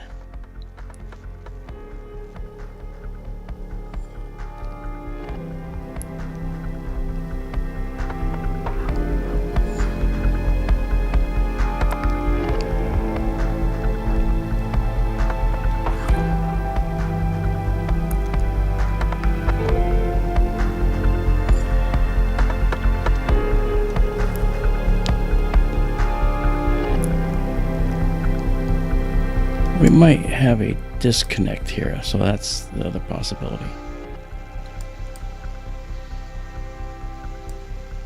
Yeah, it's still a disconnect. Okay, hold on.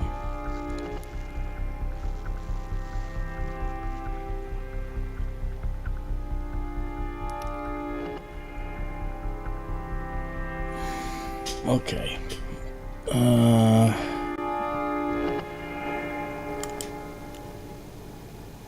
Let me try saying, okay, so there's a problem. Okay. Yes. Quit. Alright. Yeah. I know you recently, you showed me, I think, you had figured out your protocols for... Yeah. Thought maybe one program was interfering with another one. Yep. And I think that we got that going on right now.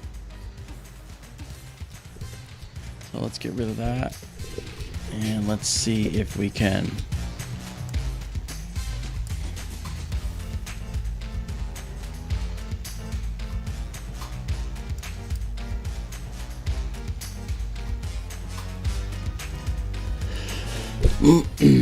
oh, what's that?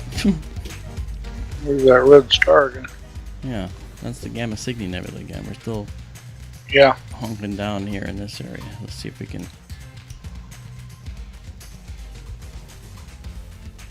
oh, look at that. It keeps going in one direction. It won't stop. Alright, so let's try something else. Let's see if...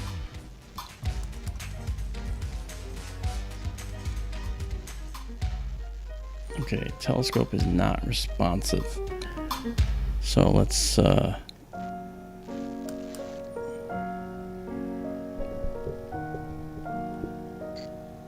this.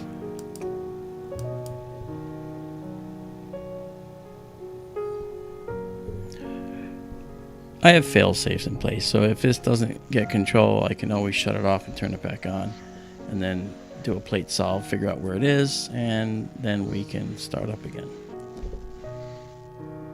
But I do not like when it does this stuff.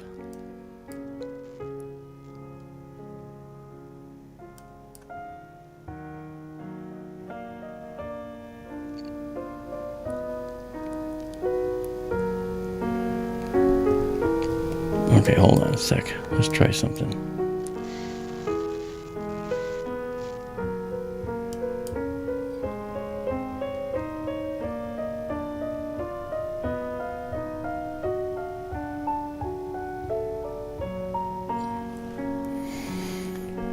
Bear with me, folks.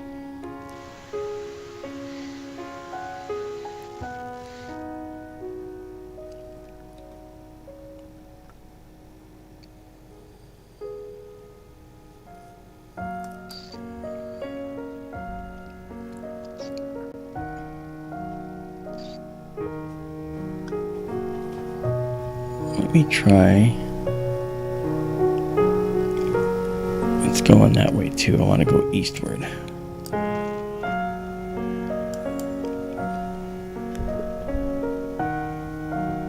Alright.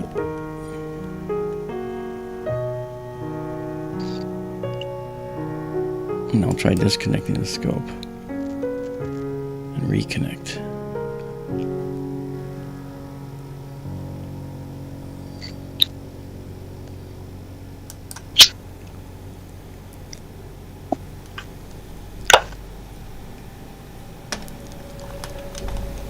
Alright, that's not functioning. Looks like you're getting pretty far over in the west looking at your telescope view. Trying to change that. Yeah. I mean, it's okay if it goes that direction and just keeps going that direction. I can shut it off safely. You know, I still can. Hey, look, another nebula. It's probably a Milky Way.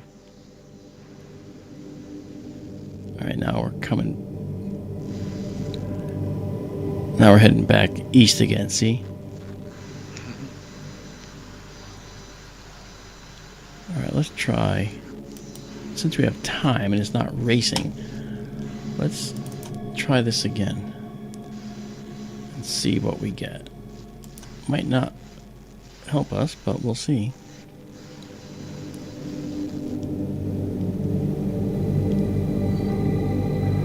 Okay, well that's not working, so we're going to disconnect that.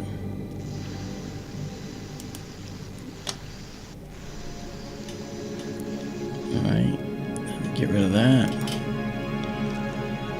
Ay, ay, ay. Okay, we'll just close this up. And let's go south. Let's hope it does that. If it can go south.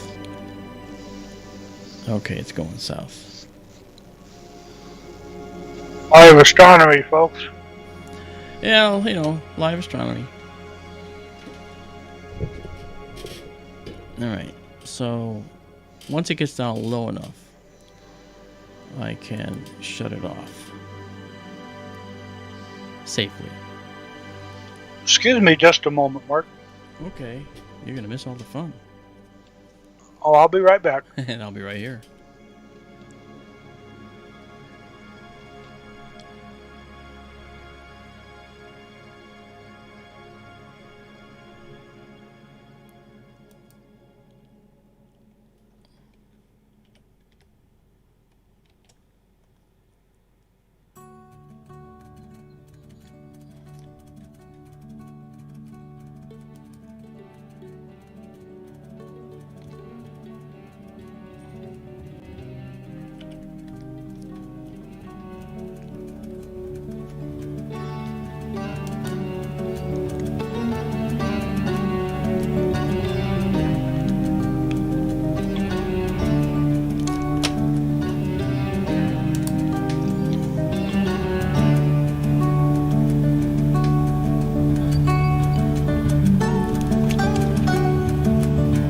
Okay.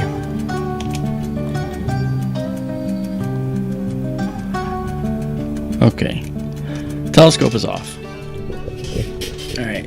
So, not sure why it happened, but it actually points out an interesting thing. When the telescope's off now, you'll notice that the stars are moving. They'll move across the sky because now we're actually watching Earth's rotation. Alright, so now what I'm going to do is I'm going to start up the telescope again. And yeah, it was some kind of collision. It had to be. Alright, so telescope starts up again. You can see the hand box controller starts up over there.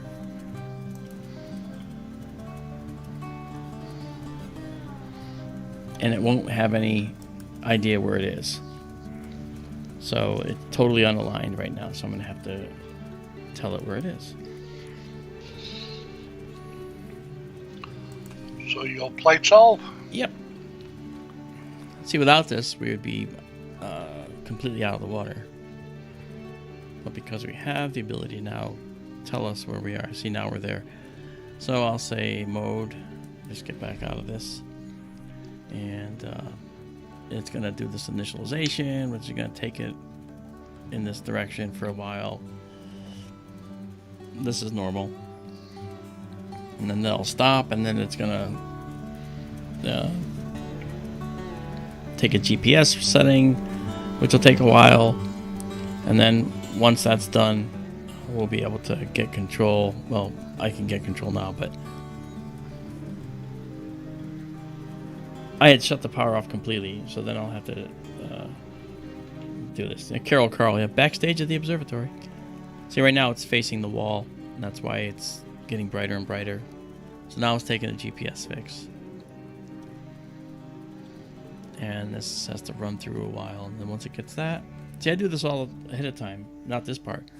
I do it ahead of time for you guys before we actually do a stream. But the idea is you gotta have ways to fix things like this long distance, and so kind of the way it goes. Yeah, Cypher, I like that song too.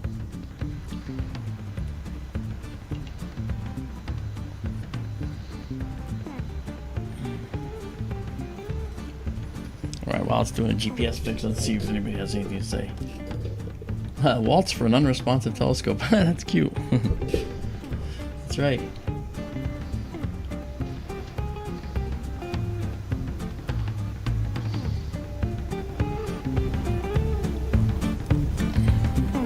Do-da-day.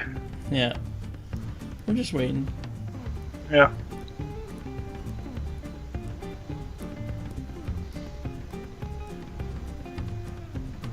Oh, look at that. So it's amazing what you see.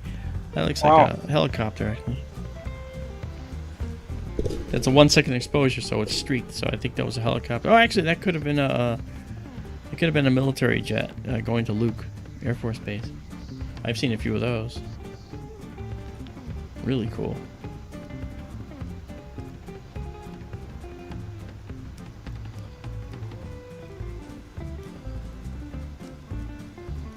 Telescope's basically pointing south right now, correct? Yeah, just about. Roughly. Yeah, just not quite. It's still a little bit to the west. Yeah. Okay, south.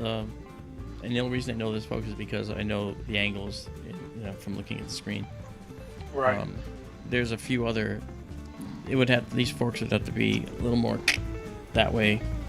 Yeah. Okay. I saw some observatory vid the other day. It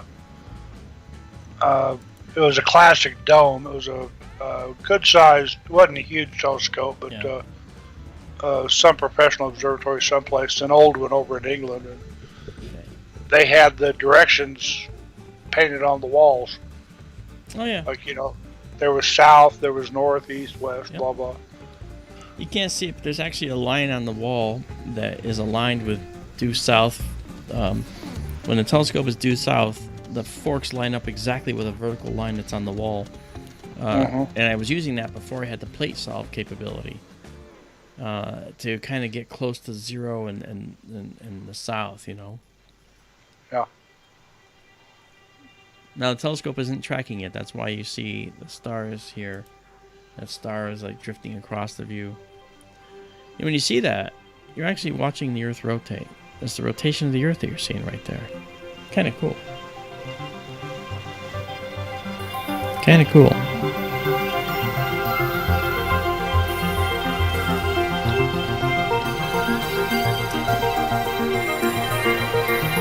I don't understand why the GPS takes so long. I mean, I normally, when I first was using this, the GPS fix would be 15 seconds. But now it's up to like 5 minutes, and I don't know why. Oh. It might be, there might be a battery inside the base that is like a long-term battery that needs to be fixed. And if it doesn't get it, it's not a big deal because I've got the coordinates built into the telescope. I can just pick the coordinates and boom, it'll be right, and it works fine that way. But it's best to do the GPS and let that get the time from the server and stuff like that.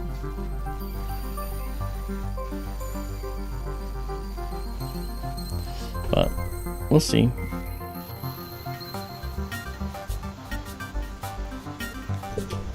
I may be thinking of the wrong thing, but I thought I read somewhere the other day that somebody was actually using Starlink like a GPS. Oh, maybe.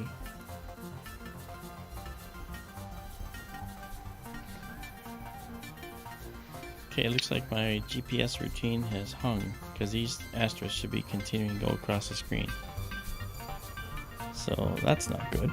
So let me see if I can break out of this. And if I can't, I gotta turn it off again.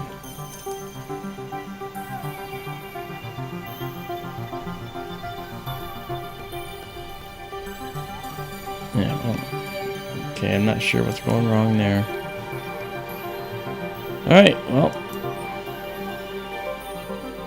doesn't hurt to do this again. Now let it sit for a couple seconds before I do it.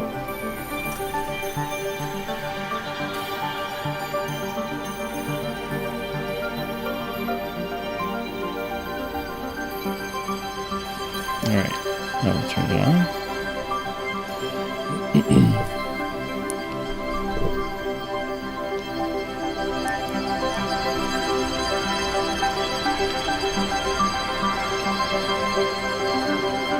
Okay, pure power is on. Telescope is warming up again.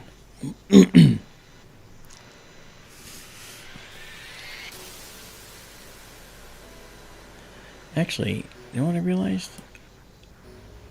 I'm going to disconnect this. And I'm going to disconnect this.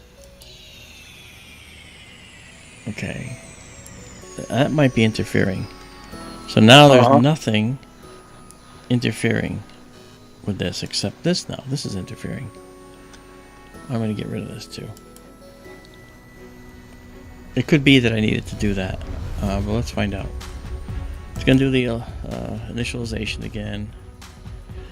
It's going to go to the left and do its initialization. There it goes.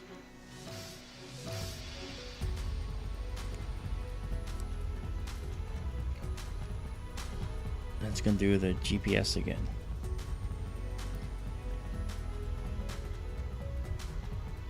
If it doesn't work, well, it doesn't work. Then I'll just shut it off. I can shut it off safely here in this position. That's why I had it come down and shut the roof, which is not a problem. I just want to see what happens. Now we'll try and do this again.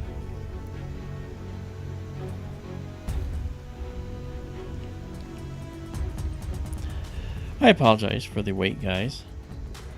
Well, we did see some cool things, didn't we?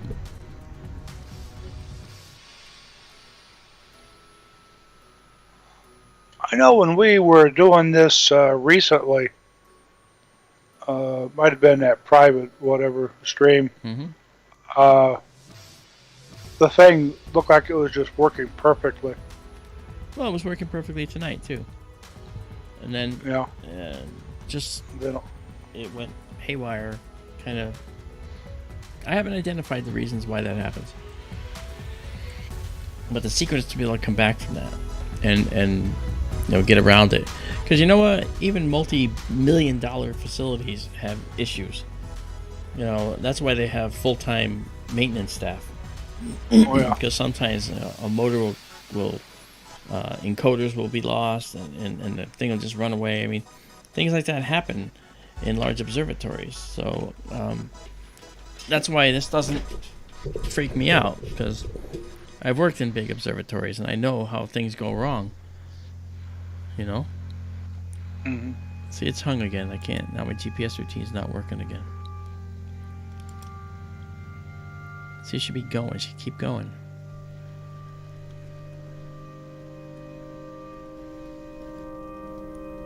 Let me try. Probably should have done that before. Could be that. I didn't do a fair assessment here. Okay. Okay, so that's off. We got an issue with that. So let me, one more time, try this. And if this doesn't work, we'll just close it here. I'm trying to get this to work because there's a few more things I want to show you. And now Isabella, an elephant's trunk nebula. Okay.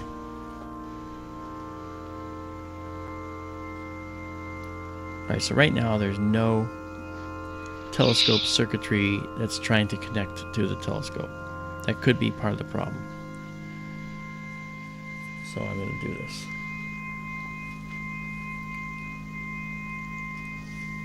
Yeah, that's right. That's right, James. It's all part of the process, you know. Sometimes it works, and sometimes it has issues. But for the most part, it's actually quite. For the most part, it's actually quite good.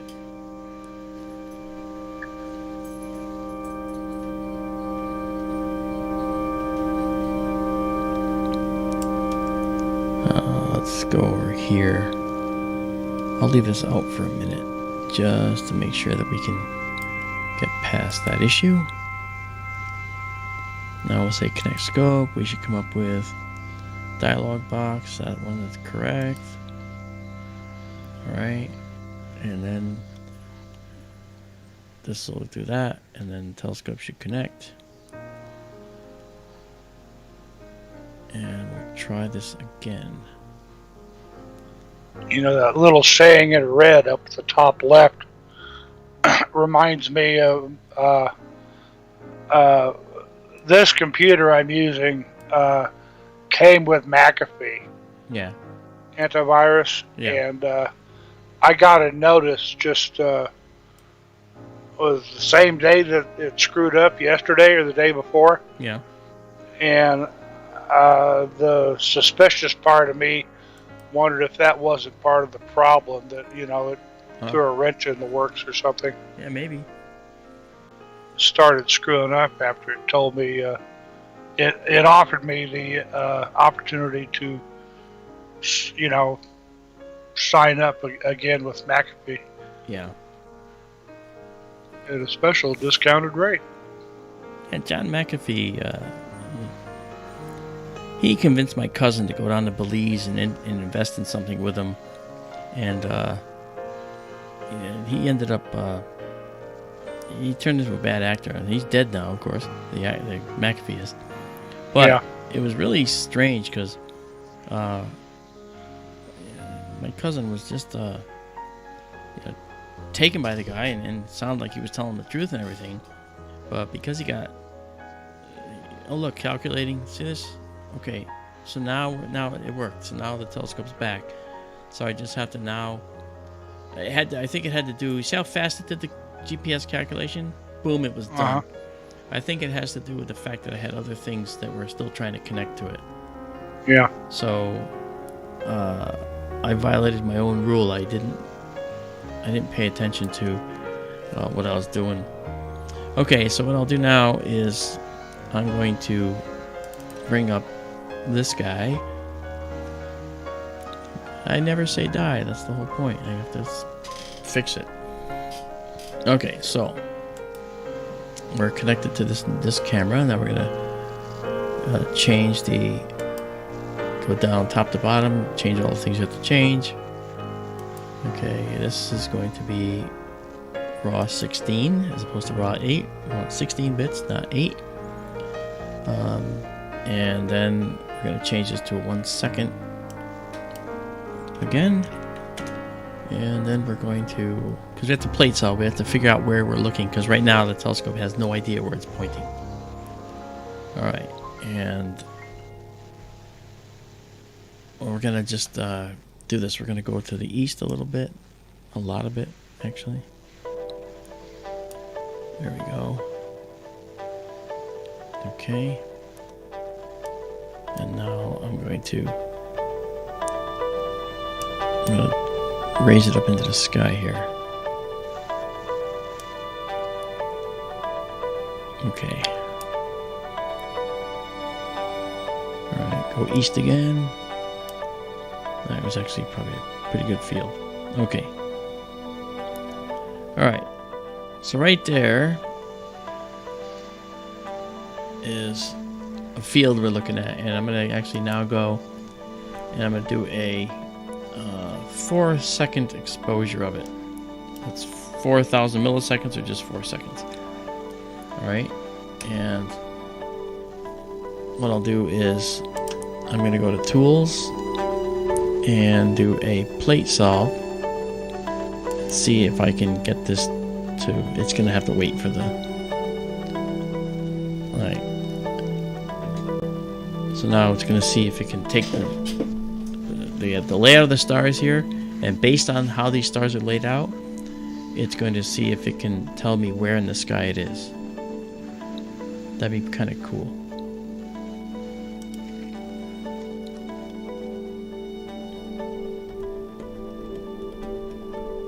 Because right now, the right ascension and declination over here are not correct. Okay, it found it. So that's how fast it takes. The star, it knew where it is. It found its location exactly. All right. I think that's amazing. Isn't that great?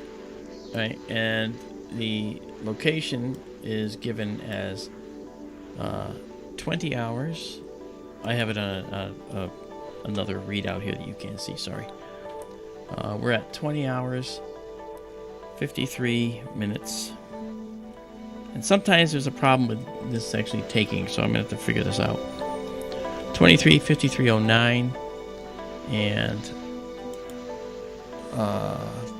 it's the equivalent of doing an alignment, from being out there and doing an alignment, if I can get this to work. All right, and then 24 degrees south, so negative 24. 08 colon 16. Sorry, 26. I'm at 16. Alright.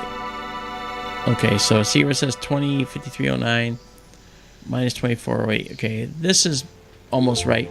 But watch that number. That should change when I say sync. When I say sync, I should take that number and plug it in over there, at least get close. If it doesn't do it, it means it's got some kind of an error.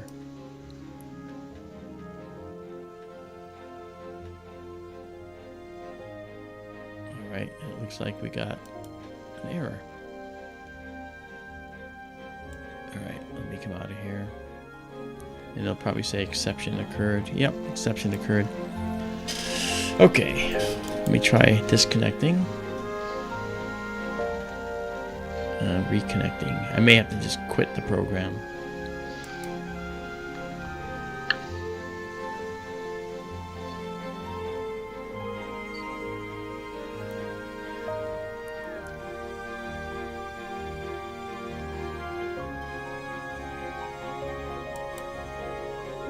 Okay, disconnect. I'll wait for that to go away. This down here, which you can't see.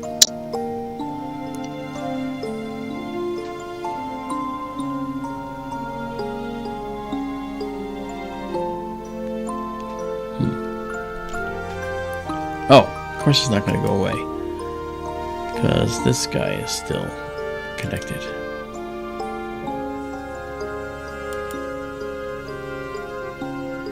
All right.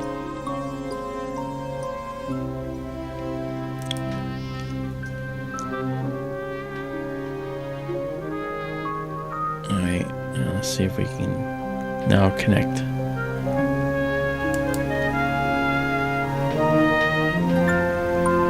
Yeah. Alright, once it connects, we can try this again and see if it works.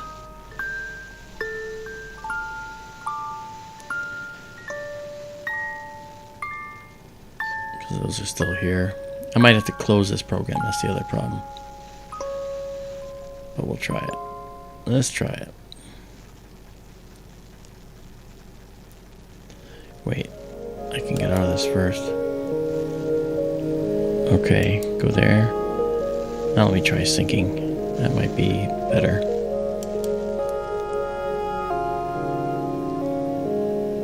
Alright, so that worked. So now our task is resynced.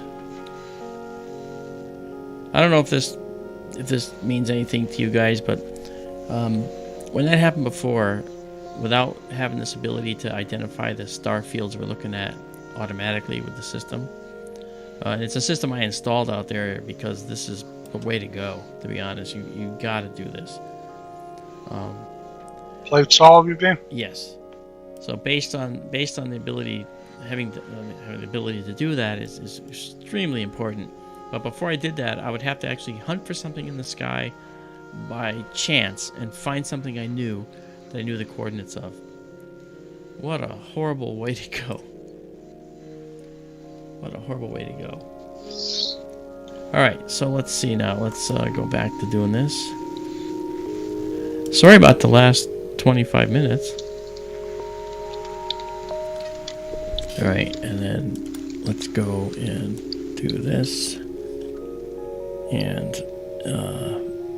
1 second, or no, 1,000 milliseconds. Doesn't matter. I could have said 1 second.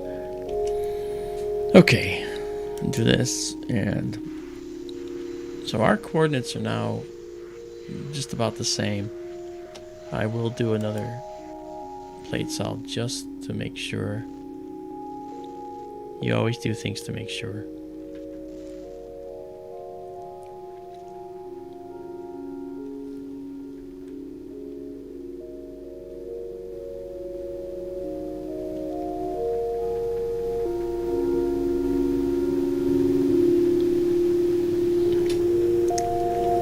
There was a little drift. There it is. Okay, let's see what we got. Alright, so the drift then is comprised of how much? From 205309 to 205308. So not bad. We're actually still very, very close. Alright, so as far as I'm concerned, we're good. So now the telescope is all aligned again. And we can get back to doing some astronomy. Dang it. As long as this works the way it should now. Let's find out. Maybe this has to be the last thing to come online. I'm not sure. Wax this out again. Make sure I've got my shut off as an emergency right there. There we go. So, I wondered if you had missed a step in your protocol of, opening the software like you did the other night. well, this should probably be the last thing, I'm guessing. I don't know. Uh-huh. But we'll find out. We'll find out. It's like they're not all shaking hands or something. Yeah. Well, see, actually what happened, guys, so just to get an idea, the telescope was completely messed up. Misaligned, everything was misaligned just now. But we were able to get the telescope all aligned again. And this is happening from 2,500 miles away. So clearly the protocols work. It's just a matter of not panicking when the telescope is going on its own, making some maneuvers you don't like. And you have to try and make sure that you stay on top of what's going on and understand what's happening. So I think what we found here was that the telescope, in fact, even though it went haywire, we kind of got it back. I'm pretty pleased about that. So that's good. That's a very good thing. There's Fomalhaut. Huh? Oh, Fomalhaut. I said there's Fomalhaut. Yeah, and actually we're not too far from the helix right now. I believe. Only in the south. Yeah, so now we have 2051. Okay, so it's...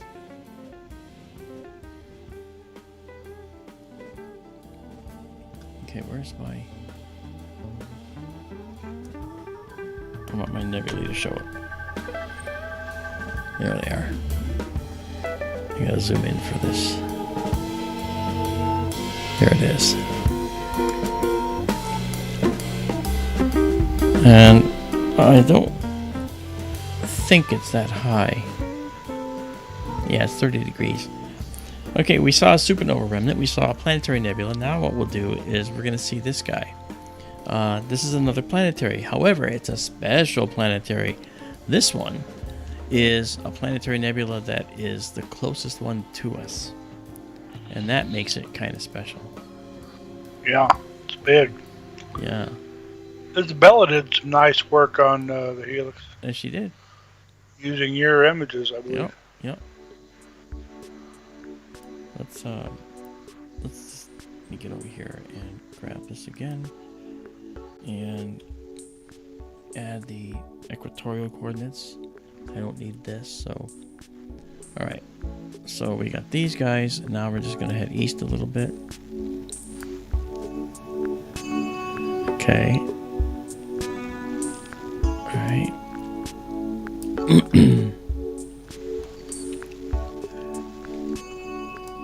I'll do some testing on another night coming up to make sure that all of our software talks well with each other again.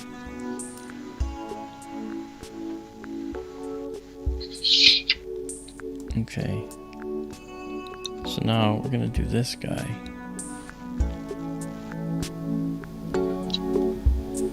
Right here. That's where we're going. Okay, and there's the scope right there. I saw the helix once in my life. Yeah? I think you told me. Yeah, it was Tell from us a dark all. sky location. Yeah. Guy had a Celestron C14. I've said this before, I think. Yeah, that's okay. There's people that He have had a it. hydrogen beta, I think it was, filter on the telescope, and I could almost convince myself that I was seeing it. It was ghostly, I think is the word.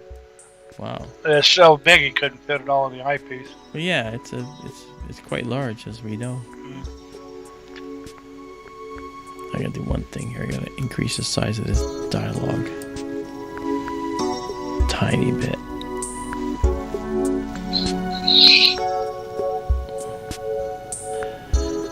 Sorry about the 1 second delay here, trying to get things to happen.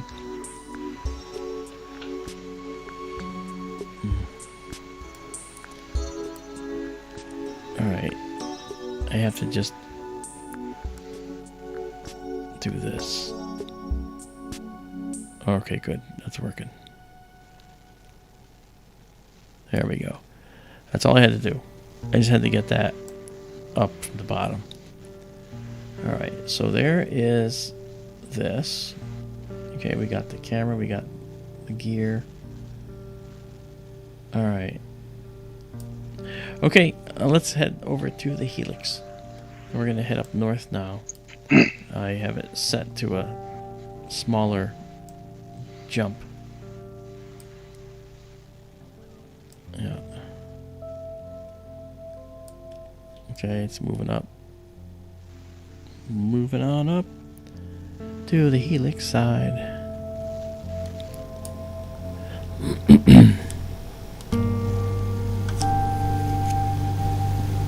Okay. Now the helix should just be coming into view here.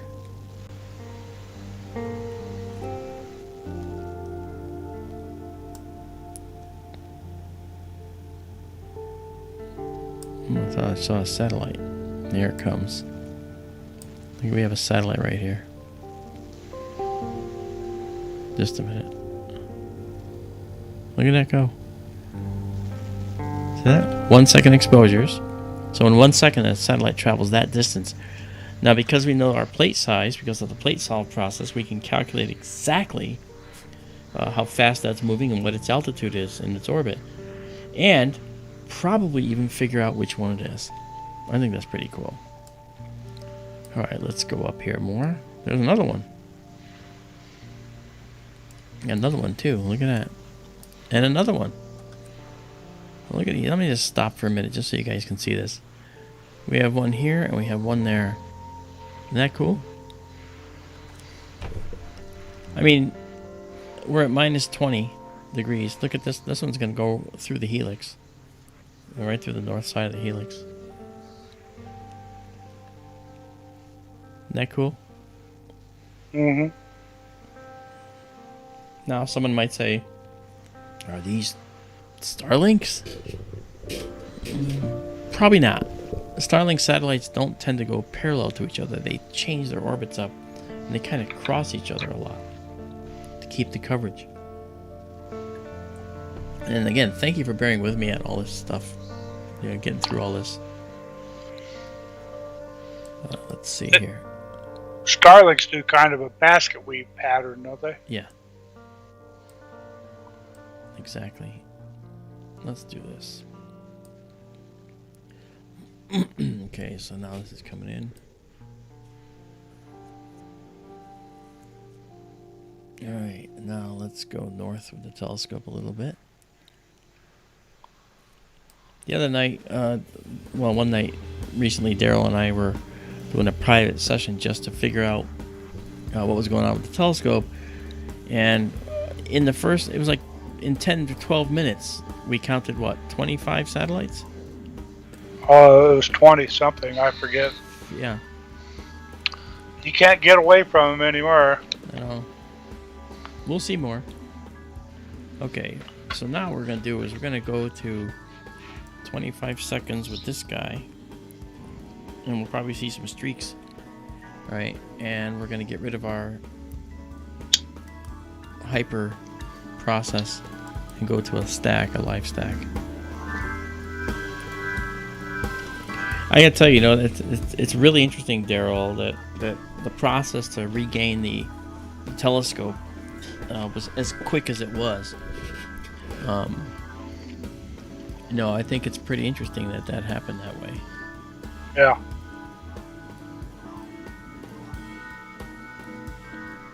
Okay. Look at that. Wow. That is really pretty. That's one frame. I'm going to pin that.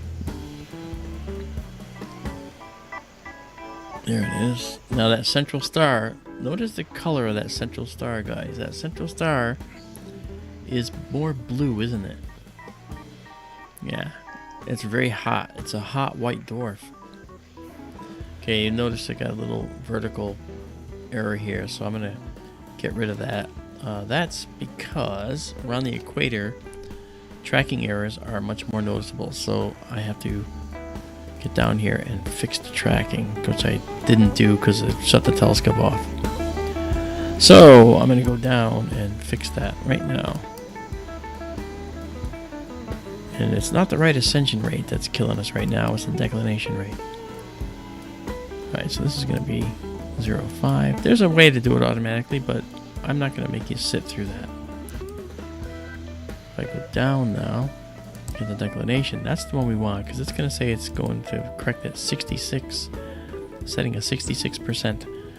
And just to give you an idea, I go to 3%.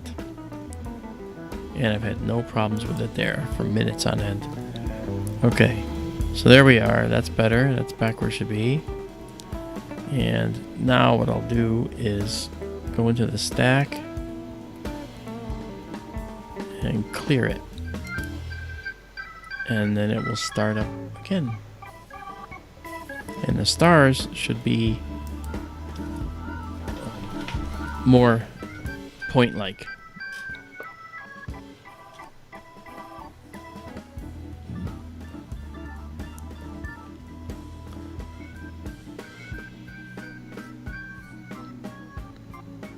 Let's see what we got.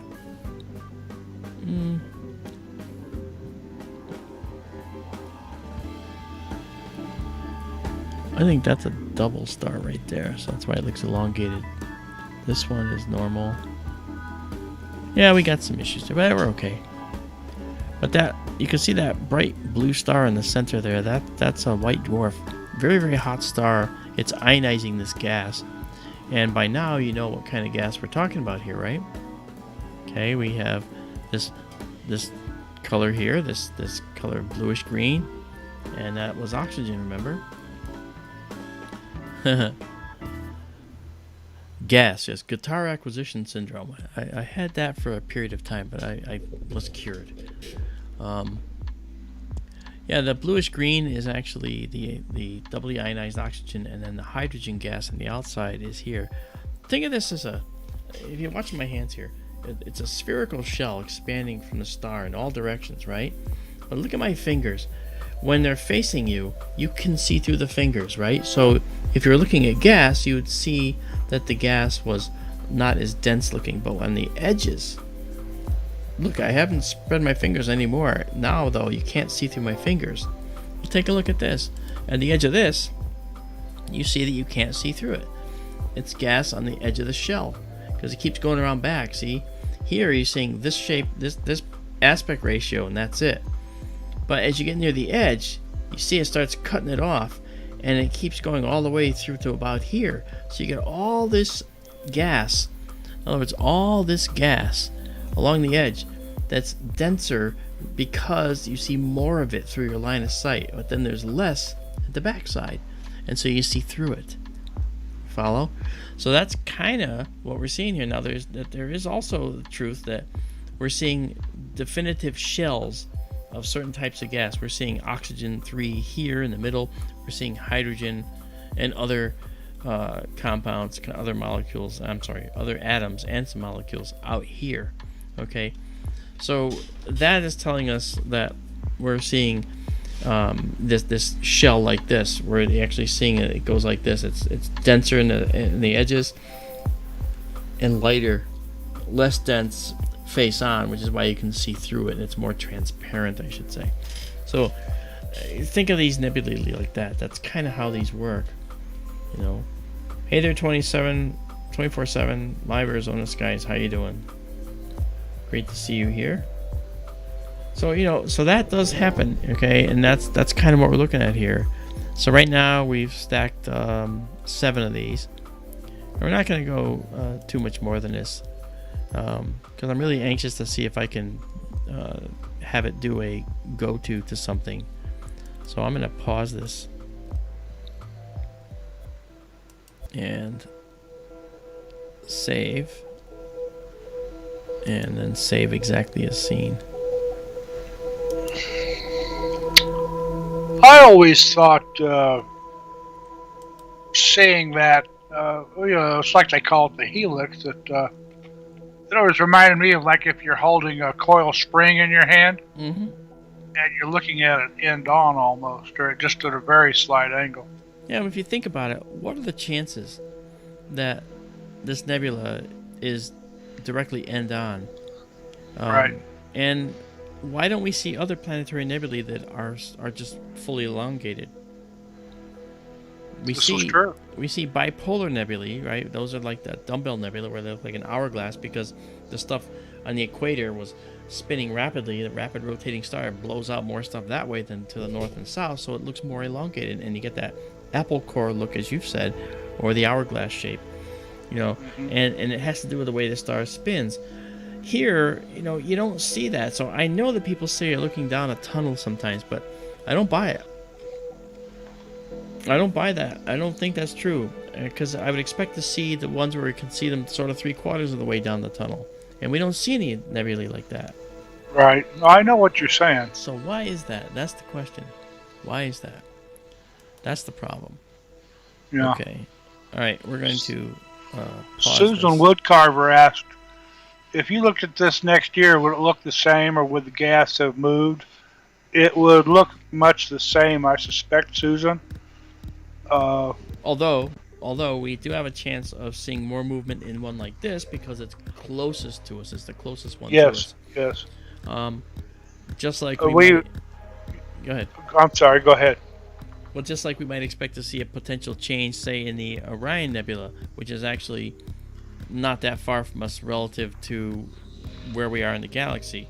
More distant nebulae, like the Eagle, for instance, we might not see a change in that for hundreds of thousands of years, but we would see a change in the Orion Nebula within, say, 100,000 years, for sure. We see stars moving. I know they do see a change in the crab. Yeah, the crab over 100 years has been seen to expand. You actually watch it expanding. And I think Daryl's looking up the distance of the crab right now. No. Oh, he could have been. I can't. Yeah, you can. Okay, so that is that guy, and so that's another, again, one of those amazing nebulae that is one that was so close to us, but it's a planetary that is a slow, more gentle star death. Okay. All right, now let's see. 6,523 light years. Okay. To the crab. To the crab, yes. I didn't think it was that far away. I thought it was about half that. No, it's okay. That's cool. And of course, we saw the supernova in 1054 AD. That's right. That's not what had happened, as you know. Right. Okay, so I'm going to bring in our equatorial coordinates. In other words, let's extend the coordinates of the Earth out into space. That's these coordinates that we're seeing now, actually. Now what I'm going to do is I want to go back and try and make sure that our coordinate systems are working right. So I'm going to actually tell it to go someplace again. This one here, I don't think, the dumbbell, I don't think that, well, we could try that. But I think I'd rather take the chance by just going to a star. That's Altair. I'm going to try and go to Alberio. I want to see us get to Alberio. Let me just do this. Okay, so Alberio. Alberio is one of the prettiest stars you've ever seen in your life. Let's see if it'll work now. This is taking a risk, but I'm going for it. Okay, so we should be able to go right to Alberio now. Telescope is fully aligned.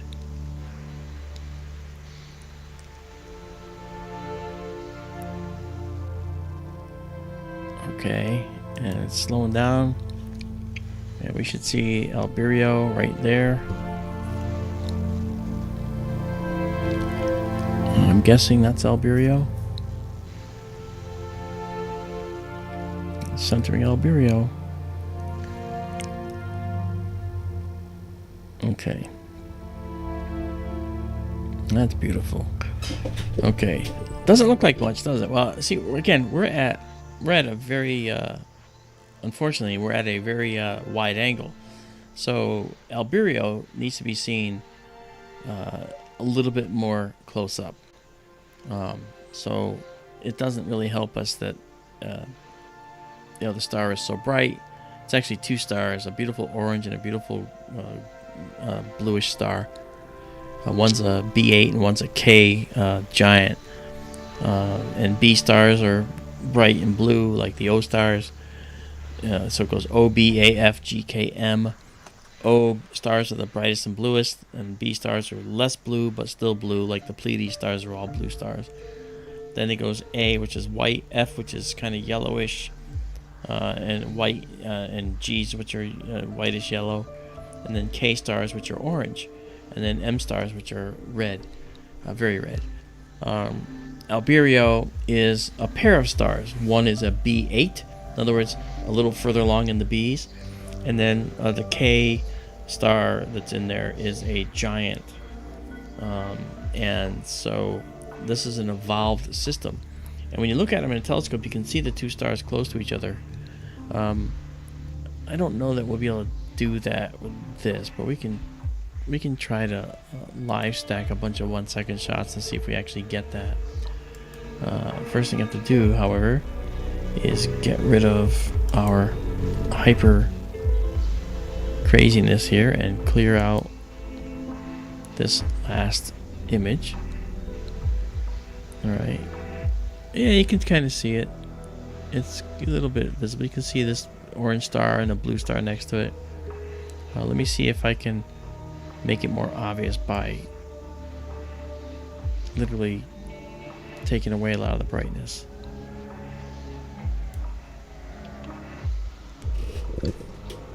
And you can see him. Yeah. And Alberio is probably the prettiest double star you'll see in your lifetime.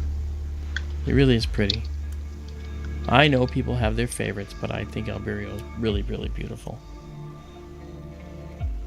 You know. Well, that's nice. Okay, that was just a quick aside. And now I want to go back to what we were trying to do before this. We were so rudely interrupted by an issue with the telescope. So Gamma Cygni? yeah. Actually, no, we're gonna go right for North America Nebula. We're gonna skip Gamma Cygni for now. Okay. I want to go to North America. I want to be in North America, please. So what we do is we'll go here, and then we'll look over at the Pelican. So we'll try it now, and what it should do is when I do this, it should go to Deneb, but I am doing 1 second, so it should find its way up to Deneb. Deneb is probably the star it'll pick, and that's because it's near the North America Nebula. So it's probably Deneb that we're looking at. Let me guess. Yeah, see Deneb? Right there, the telescope's on Deneb. And then it's going to go over to here. And once it centers Deneb. So what I'm going to do is go into our hyper processing. So you can see a little bit about what's going on here. Look how many stars there really are out there. Isn't this great? This is great. And then it's going to head up to the North American Nebula once it's set up. You'll see it, the fuzziness come in here. There it is. Yeah, you can see the North America Nebula right now. Here's the Gulf of Mexico right here. Florida. Of course, that's how it looks, you know. And we're gonna set the speed. Okay, so now we're going to actually set the speed to something that allows us to maneuver really nice. Okay, we're at 16x now. Now let's do that a little faster, 1/4 of a degree. Drop down a little bit. Okay. And we're going to drop down a little more. Notice how much nebula comes in. And just for the record, this is 1 second exposures, guys. And we can see so much detail in 1 second. But we're actually heading over to the east a little bit. Or maybe to the west, actually. Because I want to be able to bring the other nebula that's a companion to it into view. And that is the Pelican Nebula. We've shown this before, but it's really pretty. Alright. This should do it right here. Yeah. Okay. So, as of now, the telescope is currently getting its guide star that it's going to use, and we're going to do a 25-second image here. And we're going to get rid of our extended processing and just go to a live stack right now.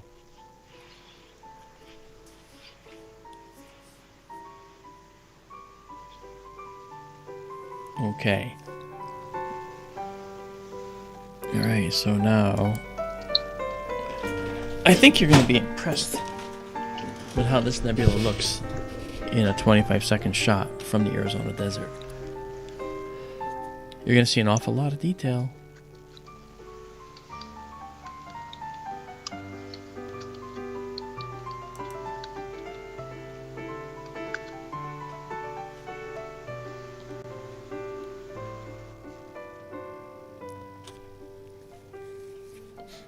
Okay. Oh. Sorry, it's it was stuck in the other stack right there. It said 34 frame stack. It really wasn't. So it's just a little mistake. Sorry, we'll fix it. Don't worry.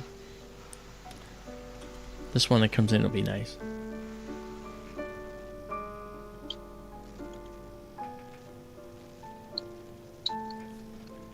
Okay, here we come. Look at that. Let's see if we can get this to be a little more enhanced. I always liked this one. There we go. Yeah. Wow. The Pelican in particular. Yeah. Now, here's the thing. Notice how grainy this looks here. Okay? Now you see the benefit of stacking. When Daryl talked about it before, we talked about this. He said, well, how about 2 10-minute shots versus, 21-minute shots? Well, that will show you the difference for that right now, because as we do this stack, you'll see this. I see the focus is just a little bit soft on these right now. Temperature must be changing. I don't have it calibrated yet, but we'll just keep going. I also have what's called a collimation error on the telescope out there right now, and I'm going to be working on that once I get out there. But one thing to keep in mind here is that this view here, the colors. Let me see if I can get the colors to look more correct. It's not quite right. That might be. It's a little bit off, but that's actually not so bad compared to what it should be. The North American Nebula is a reddish nebula. Alright, let's see if I can help with this.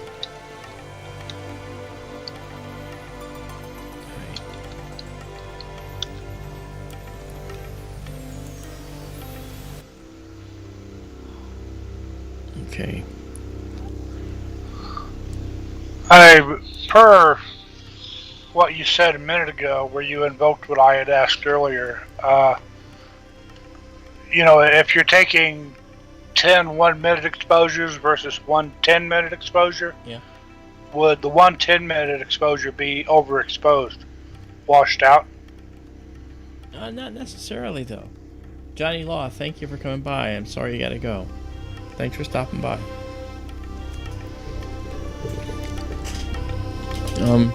Not necessarily, Daryl, because the way it works is that it's subduing noise. But a 10-minute exposure, if you look at our stack here, right now we have 7 stacked already. That's a 2-minute 55-second exposure so far. Well, we'll be over 10 minutes by the time we're done, and it will not be overexposed. Yeah, well, I guess that's what I was trying to get straight in my own head. The difference between one long exposure versus a bunch of short exposures stacked was whether, the stacked short exposures, would help bring out detail but not overexpose. Right. Yeah, see, I can work on that. That's a collimation error. That's why you see these little donuts. It looks strictly out of focus, but I don't know that I tried to correct that before, and it doesn't work that good.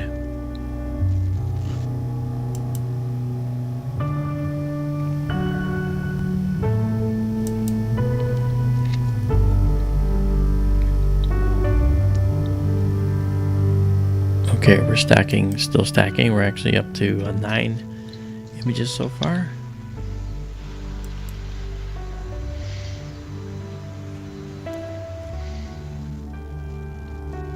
That's really pretty. I want to actually would like to see if I can get a better color rendering. It's a little better. And one thing we can do now that we have enough of them is we can actually invoke our hyper and watch what it does to the image. See that? There's so much more data there that's hidden in there, see? And this stuff here that you're looking at, this stuff is actually dark nebula that's between us and the bright nebula behind it. So when we look here, okay, this is a patch of dark nebula right here, and this is dark nebula, and this is all stuff is all in front of the nebula that's behind us here. That's the nebula that's back there, and so it's sitting in front. while the nebula is back here. So it blocks the nebula behind it. All the stuff that's behind my head or here, okay, all the stuff up there, that's all obscuring dust from our galaxy's spiral arm and the Cygnus arm location. And that is why it looks the way it does, right? This stuff is in front of. These are all bright nebula clouds behind dark dust lanes right here. These are all dark dust lanes. You were saying, Daryl? I was just agreeing with you. Oh, okay. I was uh-huh. I got you. What always kills me about this is the brightest part of the red on the pelican's head is like his neck and the back of his head. Yeah. Just gives so much relief to that. Yeah, you get like a 3D, and we've done 14 images here, but you know what? Over time, these are going to get really smooth. If we went to like 30 or 40, like I've done before, this here, you see this thing right here? That's right here over my head. Okay, this thing. Okay, I'll just use the cursor to show you where it is. This thing right here. This is actually right here. This is called the Cygnus Wall. It's an area of dense dust that is being compressed and self-gravitationally condensing, in various places throughout this area. And the Cygnus Wall is a very famous location because there's a lot going on in there. There might be stars forming in there. In fact, there undoubtedly is stars that are forming in there, or are stars forming in there. So this is neat. Let's go to changes to auto size here. All right. So that is the North American Nebula and the Pelican Nebula. I guess like you've never seen them before, if you've ever seen them at all, then Genghis says, seems like for space travel, hydrogen-based fuel / propulsion, there'd be no shortage of it. That's true. That's very true. But hydrogen propulsion is actually not even something that would get us anywhere fast, to be honest with you. We need something in addition, something far more reaching than a fusion reactor, say. The power of the stars. And that's where folding space comes into play. That's right. That's called a warp drive. That's actually not from just Star Trek. That's actually a real thing. So there is a beautiful North American Nebula. And what I want to do now is I'm going to pause that. And I'll just save it for record. So that if you want to play with it, you can. Keep in mind that all the pictures that we're taking since the last week of October have had an issue with the collimation. That is the way the lenses are aligned. When the lenses are aligned, they should be perfectly level with each other. Well, one of them is a little tilted, and that's responsible for the weird shapes of the stars. So I'll be fixing that in a couple of weeks. Oh, thank you, Susan. I'm glad you like that. I'm sorry that I'm blocking it actually with my thing here. Let me get it out of the way. All right. Mark, Isabella asked how the North America came to be. Yeah.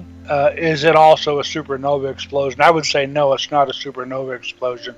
No. Though it could very well have been seeded by supernovas in that arm of the galaxy. I mean, supernovas definitely seeded the black dust we see here. Yes. As did that's just sort of, as I said, I think to Susan a couple of minutes ago, it's just general star stuff in a spiral arm, isn't it?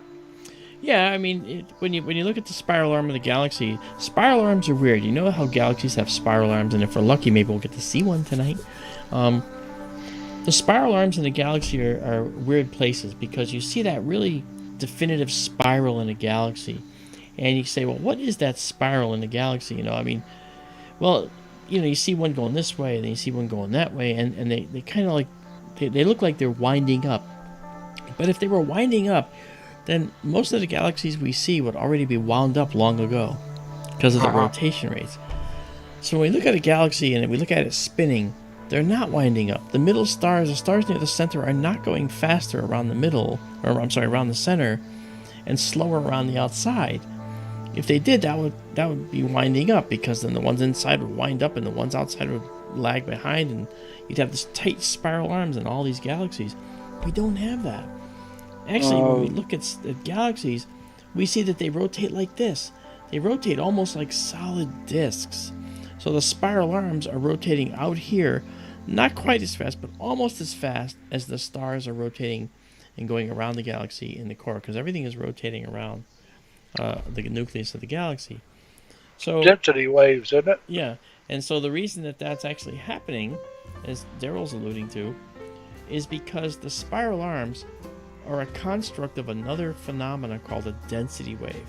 You can see a density wave every day of your life. In fact, all of you have seen them when you look at a traffic jam. If you look at a traffic jam from a helicopter, they look down, they say, okay, the highway out there, we've got a lot of traffic from here in Sky Eye, and looking down there, we can see lots and lots of cars bunching up and then moving on out.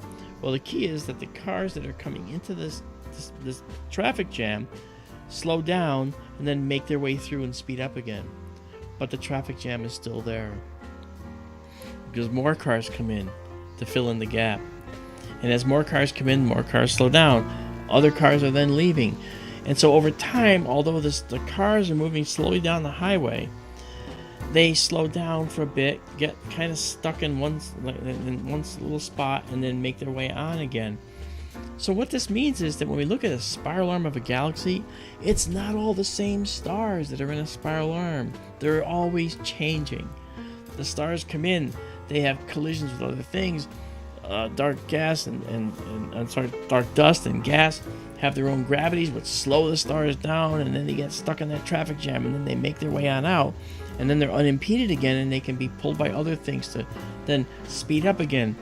So that's the density wave concept. Think of it as a traffic jam in a galaxy type scale. Okay, so I think that's the best analogy I've ever come up with for what a spiral arm really is. So the stars that are in a spiral arm, again, are not always the same stars. Stars move in and through spiral arms and move out. It's sort of like a traffic jam. But because they bunch up, because the gas and dust are bunched up in there from that gravitational attraction, that's where new stars form. And then they move on out from gravitational interactions with other stars and larger scale features in the galaxy. And so they end up going around the galaxy. We've gone around our galaxy about 19 and a half times since the Earth was formed. Okay, so in 4.6 billion years, okay, you take 19 and a half and divide it into 4.6 billion, and you get an idea how many billions of years or millions of years it takes us to go around the galaxy. It's like 230 million or something like that. 20, I forget what the number was exactly. But in any case, I think that's pretty cool. You said that you used the number 4.6 billion. Yes.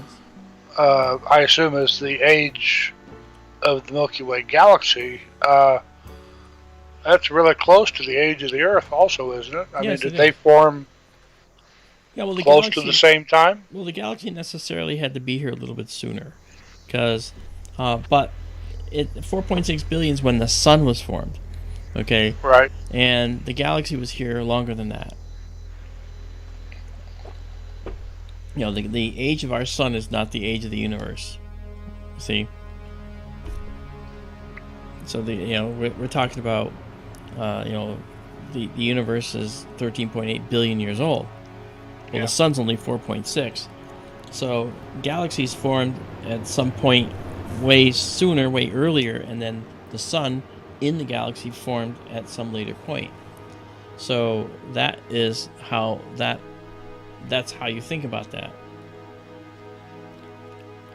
You know, because it's a sliding window of formation of stars. We see stars being formed now, right? We see stars that have died. We have stars that are just forming as prototype stars, protostars. You know, they're not even. You know, there's some stars out there that are not even fusing their nuclear fires yet. They're just getting very hot. We see those in the infrared systems. These are things that James Webb Telescope is going to really show us. If I could get back to Isabella's question, Yeah.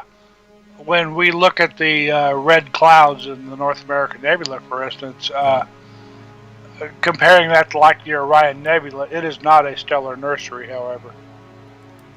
Not in the Is same that way. fair to say? Not in the same way, but there are still stars that are forming in the North American Nebula.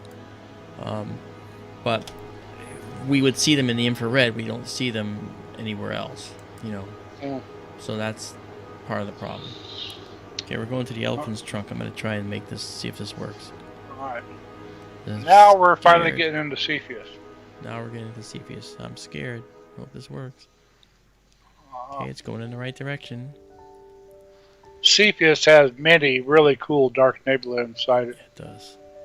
You're looking just very slightly off the galactic plane when you look at Cepheus. Yeah, and we're gonna put this star in the galactic center. plane follows Cygnus and on up through Cassiopeia, and Cepheus is right next to them. So it's still close to the galactic plane, but it's not quite in it. But there are lots of dark dust clouds in Cepheus. There are. And we're going to go to one of them right now that Isabella asked for about an hour ago, before we had this unfortunate mess with the scope. I'm just pleased we could fix it. Okay. Now, it doesn't look like much yet. But it's the Elephant's Trunk Nebula, and it's right there. But let me bring us into a longer exposure. We'll do 20 seconds here. This is for you, Isabella.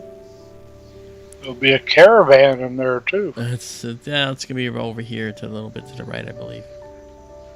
But let's get rid of our hyper there and just go into a live stack. Oops, I gotta clear that. That was the last photo from. It's still in the buffer, so I cleared these out.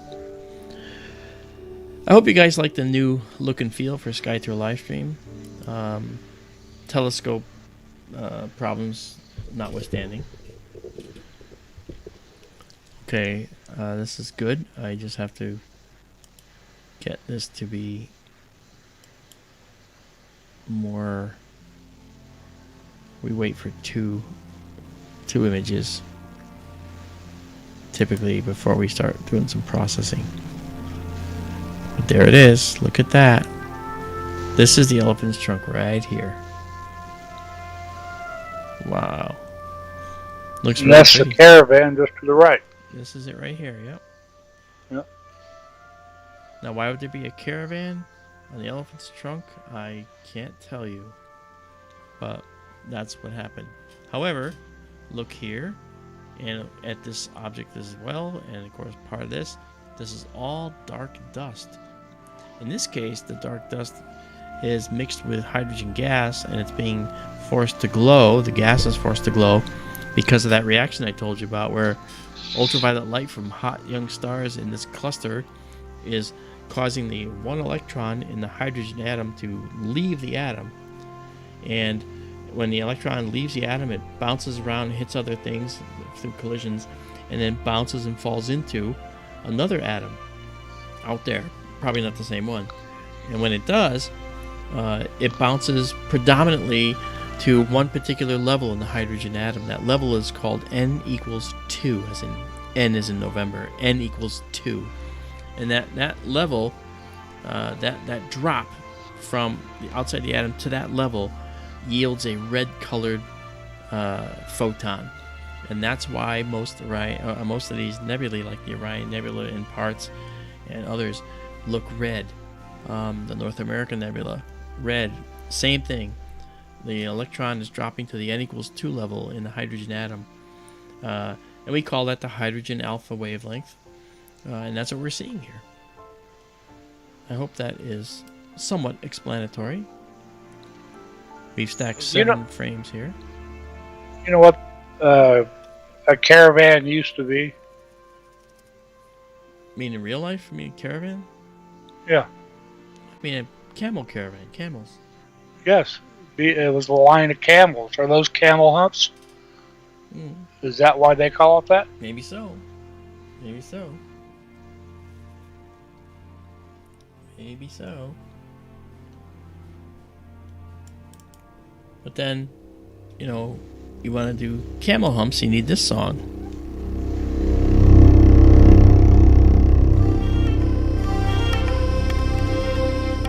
Here you go.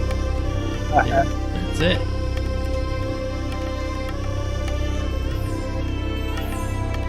And while it's stacking, we'll let this play.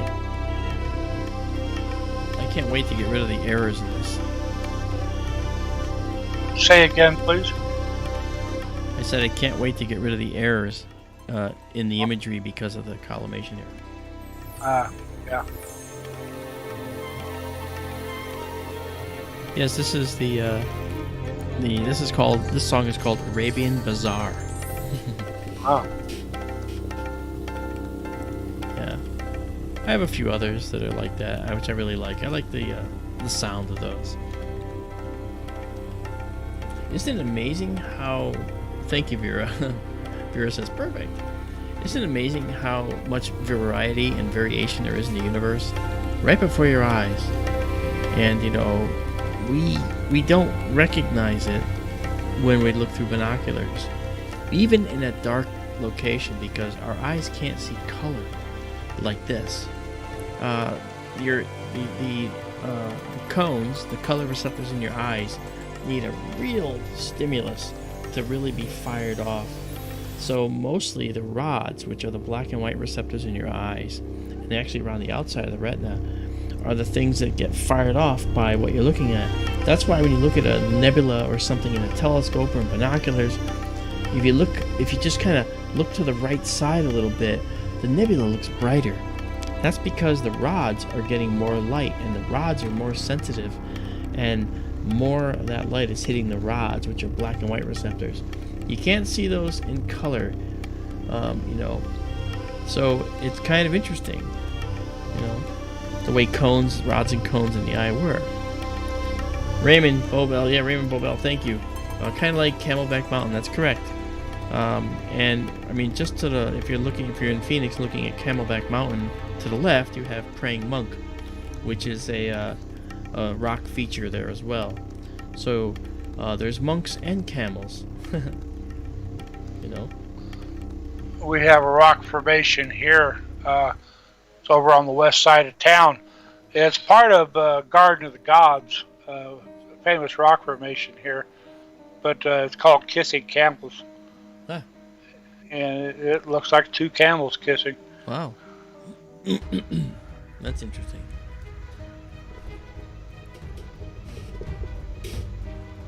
So yeah, Isabella, don't bother processing this one because the stars are not proper yet in this one. I've got to make sure this gets fixed.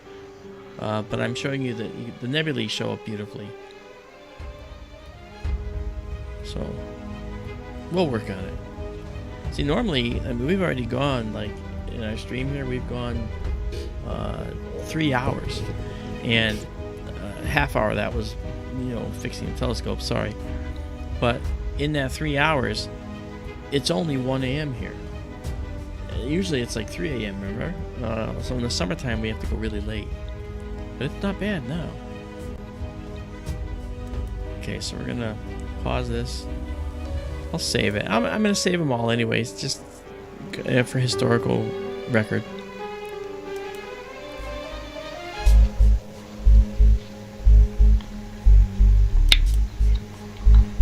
Okay.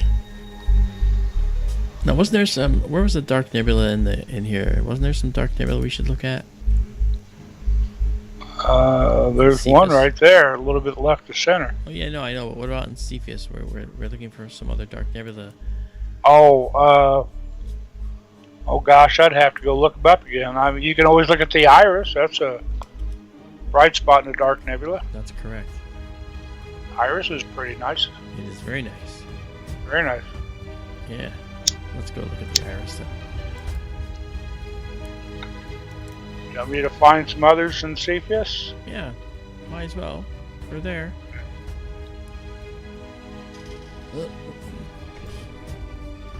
We are. Let's see, we've got the Wizard Nebula over here. We got Isabella's favorite, the bubble. Oh, Raymond, thank you, man. Thank you so much. Alright, we're gonna go to the bubble next, just for fun.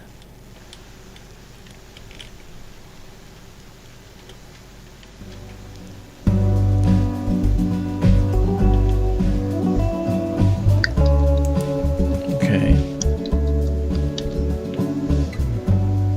Let's do this. There were a few we looked at the other night. One was at Lynn's Dark Nebula, remember? LDN 1251. Yeah. And there's Iris. There's the elephant stuck in the caravan. There's the elephant, the bat, and the squid. There's the Ghost Nebula. Yeah. There's a giant squid and the flying bat. I don't remember seeing the squid so much as the bat. Once again, Raymond, thank you. That's very kind. Okay, here we go. There's the bubble.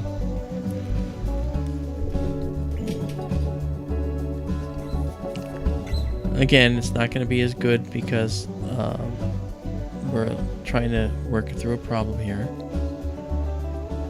with the telescope. I could try to refocus too, you know. I could try that and see if it's just a temperature-related thing. I might as well try that, right? Looks terrible up close, you know. Daryl gets a drink. Huh? Raymond Boble, when he made the contribution, he said Daryl gets a drink. Oh no! What are you gonna take, Daryl?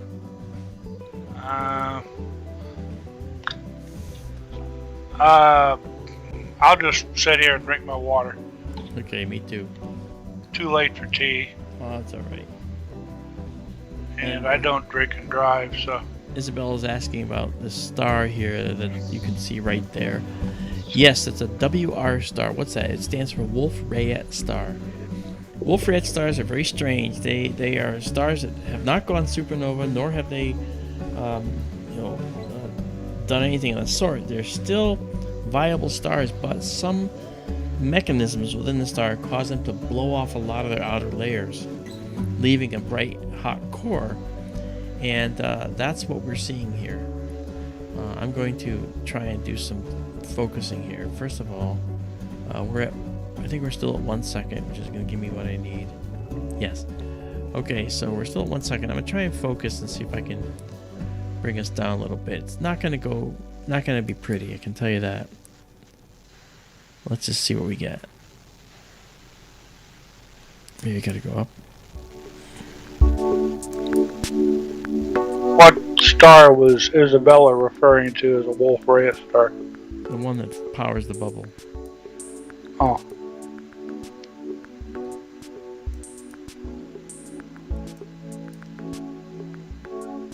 Yeah, see? We mentioned Thor's helmet earlier. That's a famous Wolf-Rayet star. That's right.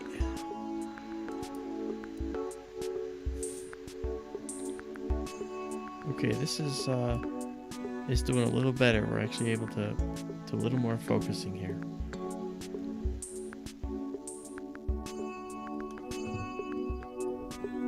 The one that powers Thor's helmet is a Wolf-Rayet star. Carl, to answer your question.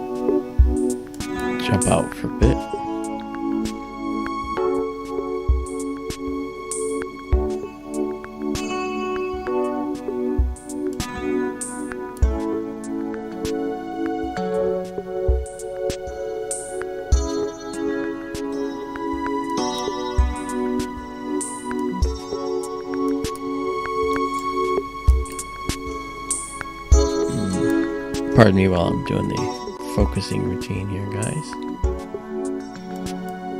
I'm just trying to avoid an issue.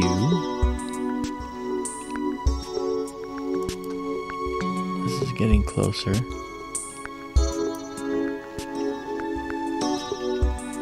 Need you one of them fancy carbon fiber telescopes. You don't have to refocus them. What are you talking about? Because they don't change in the thermal conditions? Right. Well, the camera sensor does. Yeah. Okay. Nobody's perfect. Not even me. Married the job at age 23. Yeah. Alright, let's try that. Right there. Now we'll come back out and see how bad it is.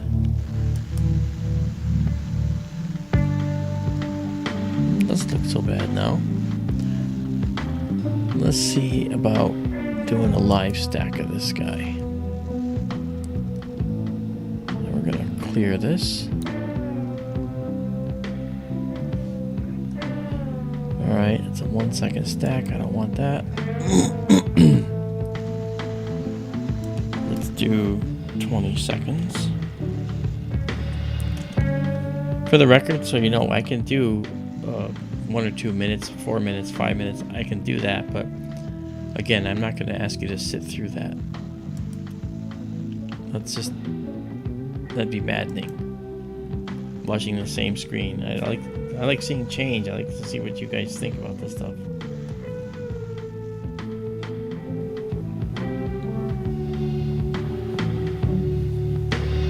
Raymond, when did you send your email? I would have responded if I got it right away, Raymond. That's not correct. I want to clear this again. Sorry. It said 11 frames are stacked. That's not true. Okay, there we go. Ooh, we got a satellite. Yeah, there's the bubble right there. The next one, you're going to see the satellite's probably going to be over here.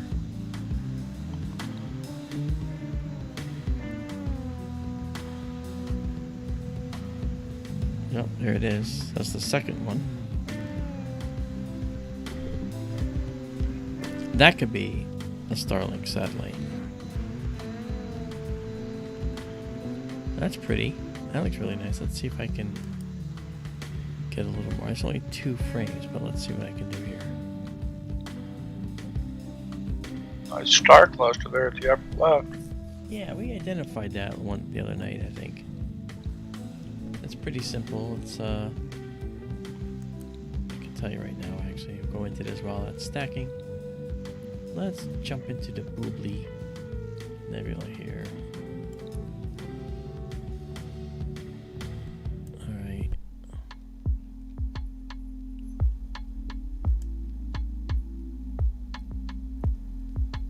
That's not the bubble. Where is it?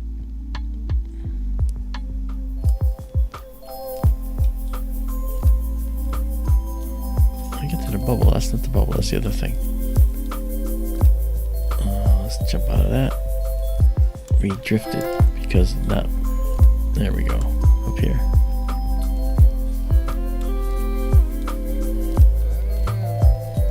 Oh, close to the Andromeda Galaxy. Alright.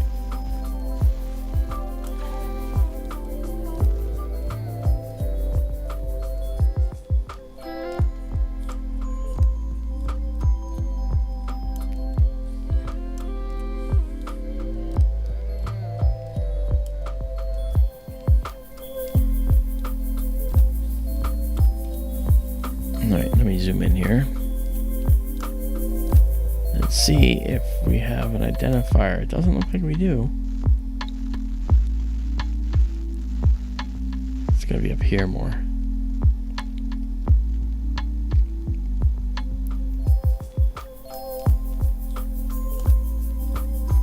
Let's go back to this. Wait, was this reversed because we're up That's what I was about to say. We've gone over the we've gone over 90 degrees, over the zenith. So the telescope has it flopped around on us. Yeah, you have that second batch of nebulosity to the Yes. upper right. It's in the lower left here. Uh-huh. So that's this cluster now we're looking at right here. It's the salt and pepper cluster. Oh, okay. Yeah. Yeah, you gotta be prepared for that stuff. Because it's like you're looking upside down and everything gets reversed, you know, as soon as you go over the top. Yeah. That's pretty though, look. It is. A little better focus too. Look at this nebula down here, this little nebulous detail. That's kind of cool. That's never showed up before.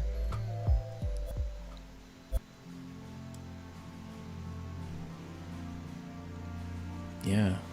I gotta say, you know, normally, like what happened earlier, that whole misalignment thing, that would have shut us down for the night. But I'm just not gonna deal with it anymore. So we gotta power through it. I gotta tell you something else too. You see the walls of the observatory here? The telescope is within those walls, and I told you how we're pointing at the wall when we're looking horizontally. Well, right now we're on a fixed steel pier that we had welded for the telescope, and the pier weighs like 140 pounds. Well, we're getting a new pier, and the pier is going to be what's called a lifting column. It's actually it's two square tube steel risers that actually move up and down hydraulically. So the telescope will actually raise literally from 22 inches from the pier now. It's at 22 inches. It'll go to 37 inches, and that's going to raise the whole telescope right up out of the building, so it can see the horizon and everything. We'll be able to see the trees on the horizon if we want to. Now that's not useful typically, but there are certain objects that I'd like to see down near that southern horizon. Among them is, again, one of Daryl's favorite haunts that he likes, Omega Centauri. Biggest globular cluster in the sky, and it's gorgeous. So I'm really looking at it. I'm really going to be looking at that for using it to make this pier. And then for SkyTour East, we're going to get a pier to put under the telescope that's behind me. And that's, I think I actually showed you that when I went like this. I said that telescope back there with a 5-inch refractor on it, that's going to go in SkyTour East, or maybe I'll send it out west. I'm not sure. Okay, but that telescope is going to be used, in fact, as well for, with a pier that's going to move up and down as well. Pretty cool. Pretty cool. Yeah, if you notice inside here, and Dean, welcome to SkyTour LiveStream. Thanks for coming. Dean Bostador says that he's never seen the salt and pepper nebula. It's actually the salt and pepper cluster is here, but you're not so far off, because look at this. There's a whole nebula that's in here that is part of this thing right here. This is the bubble nebula. But look at the rest of this nebula. So Dean is exactly right. There is way more going on in here than meets the eye initially.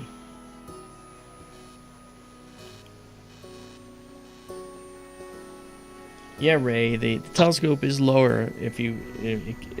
It's the walls I designed the telescope to be able to see 25 degrees and above. Because typically you don't care about 25 degrees and below, because there's a lot of haze and other things. But out here, the sky was deceptively, clearer than I thought. So I'm going to add the pier, the rising pier, to actually accommodate for that. And the answer is, you might think that things like that are thousands of dollars. I'll tell you the price. You know why? Because it's so incredible. This lifting column is only $335. No lie. I talked to the company that produces it yesterday. Today actually. And Nathan was very kind to Progressive Automations to tell me about this thing, and it doesn't do any of this side-to-side motion, which would kill this whole prospect because the telescope couldn't guide right. It's actually very rigid and comes up and down very, very cleanly. And even if it had some side-to-side motion while you're raising it, a single plate solve would fix the whole problem, because once it's in place, it doesn't move. So that's going to be pretty cool. Hi there, Chantel G. How are you? No.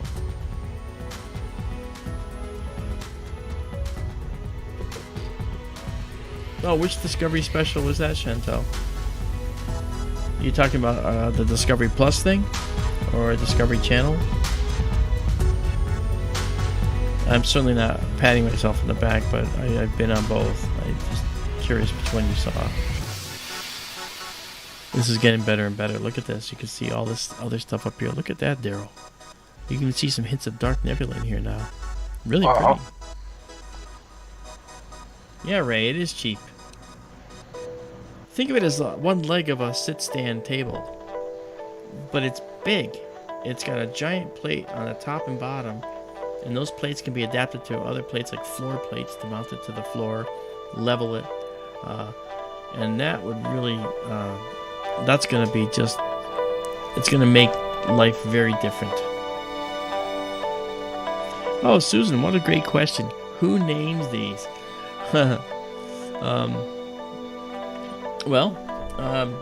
There's actually an organization, an astronomical organization, that is in charge of naming astronomical objects. International Astronomical Union, right, the IAU. IAU, that's right. The IAU is an organization that is in charge of naming things. So salt and pepper cluster, it might be somewhat of a descriptive colloquial term, but the bubble nebula, an obvious, because that's what it looks like. But the bubble nebula, for instance, is really known, if we look here, as a number of things because it appears in different catalogs. Okay, so for instance, if we look at the bubble nebula again here and we center on it, okay, all right, the bubble nebula is known as C11. It's also known as NGC 7635. I know you can't really read that well. It's also known as Sharpless 2-162. It's known as LBN 548. It's known as CED 210. These are the different catalogs it appears in. So there are catalogs that are surveys of the sky, and these surveys of the sky will produce different objects and find different objects, and then it'll put them in with a catalog designation such as NGC, etc. IC, I-index catalog. So when you see those names, those are the names that the IAU will say, okay, yeah, that's NGC such and such. Okay, but there's also names that are given to it because sometimes that's what they look like, or that reminds people of it, and so those names are also included. So the salt and pepper cluster, that's included. The bubble nebula, just by bubble, is included as well. So in other words, you can call it, if you want to, you can call it NGC 7635 if you want. But the fact is, it's also the bubble nebula, and the IAU recognizes both. Look at this down here. This is really coming in clearly now. This is becoming far more in depth. And we've done 34 shots here. This is 34 stack images now. So we'll pause this right here and save it with 35. That's a nice stack. And then I'll go down and save it exactly as seen. Wow.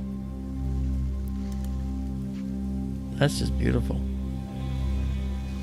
It is. You notice that little band down here? That's where the alignment was happening with the when it was trying to align it. Okay. So that's out there. That's going to be out there.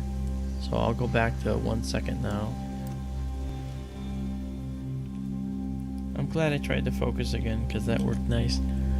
And now we'll give ourselves some hyper.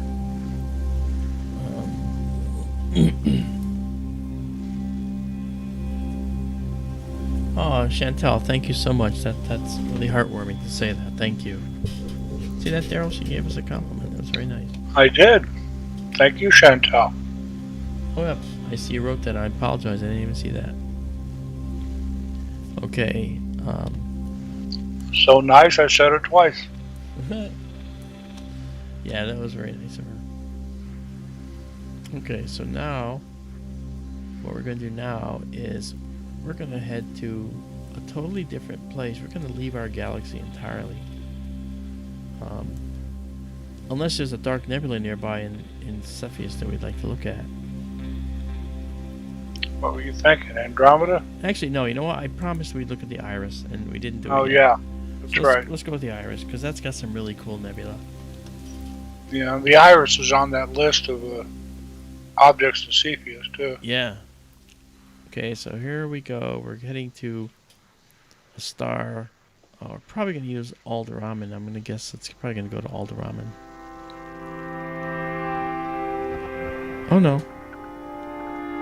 Didn't have to.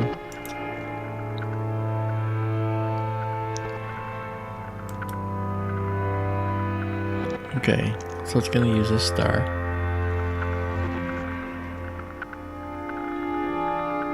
Okay. The Iris is just beautiful, and when you see this, the Iris is truly an isolated nebula in space, and it actually has a little hole in it. Remember I talked about how the black dust actually will actually obscure what's behind it? Well, there's actually an area in the Iris where you can see through that, a true hole in the black dust, so you can see the stars beyond.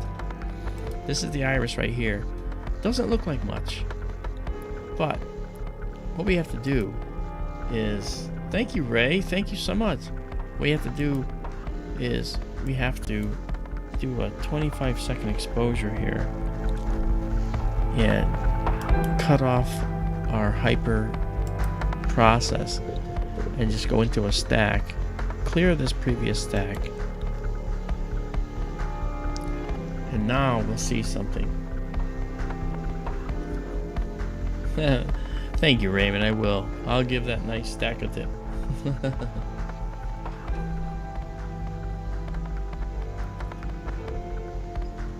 And that's really nice because, you know, the money that we got from the GoFundMe is certainly not the money that I get. That money, that's in a fund, and I do not touch it. It does not belong to me. It belongs effectively to you guys, because many of you donated that money. So, you know, I don't use it for anything personal. It's only for the telescope. You know. Okay. This'll work. But you can already see this dust here. Okay, obscuring the stars behind it. And you can already see there's one out here. Okay, that's sitting here as well. Look at that. You know. So this, you can see this dust right here is obscuring it. And then the little window I told you about right here. See that? As this gets going, you watch what you see coming out. You watch how this works. Right? The other is this little piece of this little obscuring dust right here. Okay, they can see that. That's pretty cool right there. You know? I think the refocusing really did a number there. It helped, yes. It helped. But the collimation is wrong. They've got to get that fixed. Yeah. Raymond. Are you serious, Raymond? Oh my God. You know what? This is, I'll tell you right now, this is why I do this. Okay, I do this because there's people out there that appreciate it so much that they do that. Jeez, man. Raymond, thank you. God. That's like an e-ticket right there. I know, huh? Raymond, we're gonna have to bring you on the stream and just have you join us live online, man, and have you come out with us. You know, you do that so you contribute so much, you know, that it's just really incredible.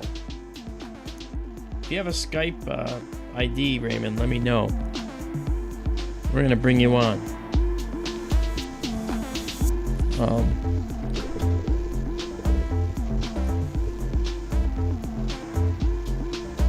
I also meant to ask Carol, how are you doing?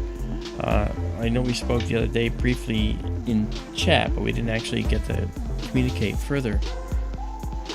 Oh, Chantel, thank you. My God, you guys are wonderful. Beautiful people, you know that? Beautiful people. Oh. Okay, we stacked 7 here. You notice we still have some noise in here. The Dark Nebula will be the noisiest before they actually get a cleaner look. Okay, so they'll be the noisiest because they're the darkest, and the Devil's in the dark. Okay, that noisy stuff is really in the dark areas. Okay, Raymond, but thank you. I think that's just really cool. Wow. Mark, your audio is breaking up some. Well, I think I know why. Okay, I'm gonna drop the music a little. It's probably the music. And it might be just for you too. I don't know, but people will let me know. Hopefully. I hear you better now. Okay. So, look at this. You can see this beautiful nebula. This is a little explanation. You've classically heard of the red nebulae, or the hydrogen emission nebulae, the H2 regions. They're called. And they're called H2, by the way. That's H with a Roman numeral 2. Okay, so H with Roman numeral 2, and it's called H2 because it's singly ionized hydrogen. Well, wouldn't that be H1? Well, no, because an atom with a 1 next to it is the base state, where it has all its electrons. Ionize an atom once, it becomes a 2. Okay, ionize it twice, and it's a 3. Okay, so like doubly ionized oxygen is O3, not O2. Okay, the base state of oxygen with all of its atoms is an O1. O2 is singly ionized oxygen. O3 is doubly ionized oxygen. It's weird. You know, we do this stuff to people. I don't know why, but that's the way it works. And for hydrogen, we have hydrogen. H1 is the base state. H2 is the only possible thing it can have because it only has 1 electron. 1 proton, 1 electron. So when that electron gets shot up off the atom with ionizing energy, then it comes back down, and when it goes into the atom, it goes to that n equals 2 state I told you before, which gives off that red light. That becomes the H2 region. Okay, but this is not what we're seeing here. Okay, this right here is a bluish nebula, and when we say nebula, it's actually dust. It's this dust that you see here, this brownish dust that you see, this brownish dark dust that you see right here. It's that. And Is it blue due to Rayleigh scattering? Yeah, and so this star that's in here is hot, but it's actually affecting dust. There's no hydrogen gas of note in here. There might be some. And even if the star is hot enough to ionize hydrogen gas, it's mostly dust here. Okay, so what happens is these pieces of dust take in all the light from the star. All right, and much of that light they actually pass through, but one of the frequencies of that light, range, in the blue end of the spectrum, is scattered in all directions. Scattered, goes every which way. That scattering And that's why the sky is blue here on Earth, because the molecules in our air are taking in all the light from the sun, the whole red, orange, yellow, blue, indigo, and violet, Roy G. Biv spectrum, and they're passing most of it through. But the blue light, they absorb and re-emit right away in all directions, and thus we see blue light everywhere we look in the sky. That's why we see blue. Well, guess what? That's why we see blue nebulae. Okay, this is doing the same thing. These particular little dust grains are scattering the blue light from this hot star in the middle of this nebula. So as it gets farther out, that scattering process is less, and we don't see as much. So that said, if we were to go, let's say, let me show you something here. Let's zoom in a little bit. Oh yeah, that focus did help. Look at that. That's beautiful. So as we look at this now, okay, here's something to see. Okay, so here is that region where the starlight is being scattered. Okay, but then look right there. Look at that hole. It's a little hole, and through that little hole, you actually see stars through that. And that's because that actually is a location where the dust has been moved, swept out of the way by other processes out there, or just by chance. And so this is what we see here, is a little hole. And that is really kind of the coolest thing. The coolest part of this nebula is the fact that it has that little hole in it like that. And the whole thing is called the Iris Nebula, probably because it looks like an iris flower. And as of course they with all things, the International Astronomical Union recognizes the name Iris as well as its official name, which when we go here, I can tell you about. Its official name of the Iris Nebula is NGC 7023, right? Also known as C4. VDB is the little VD and the capital B, that stands for Vandenberg 139, LBN 487, CR 429, CED 187, all these different catalogs. Okay, so that's pretty cool. Now we've stacked 23 of these here, and this actually looks, I'm really happy with this. This looks beautiful. It is. Looks really pretty.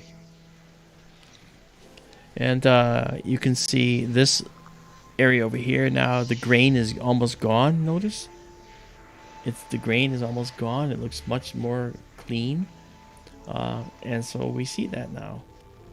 This is nice.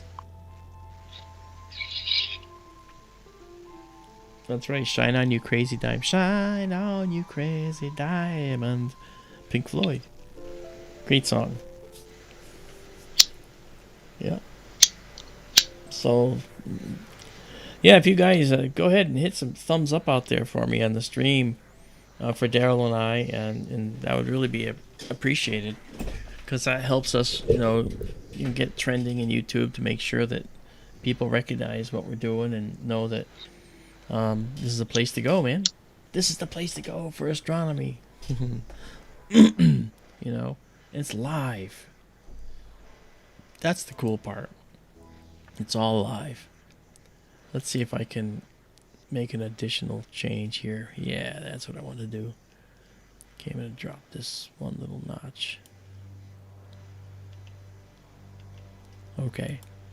So I want to try and delineate a little bit better. Now you can see that cloud. Look at that. You can see that cloud very clearly now up there. Okay. And that little one over there. Let's see if I can accentuate it a little bit more. I bet I can.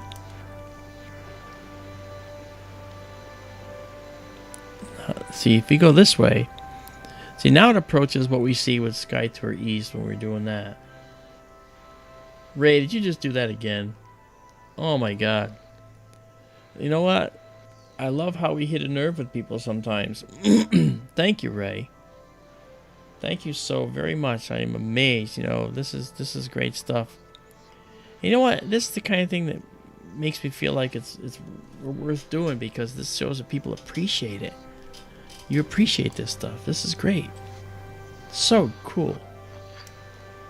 Raymond, I hope you're not eating cat food for the rest of the month. If he is, he's gonna get some of this back. Look at how beautiful this is. Look at that beautiful brownish star. Oh. Thank you, Ray. Yeah, this is where it's happening, you know? This is Raymond is the hero of the night. That's right. Absolutely. I know you've imaged this before. I think this is the best one I've seen.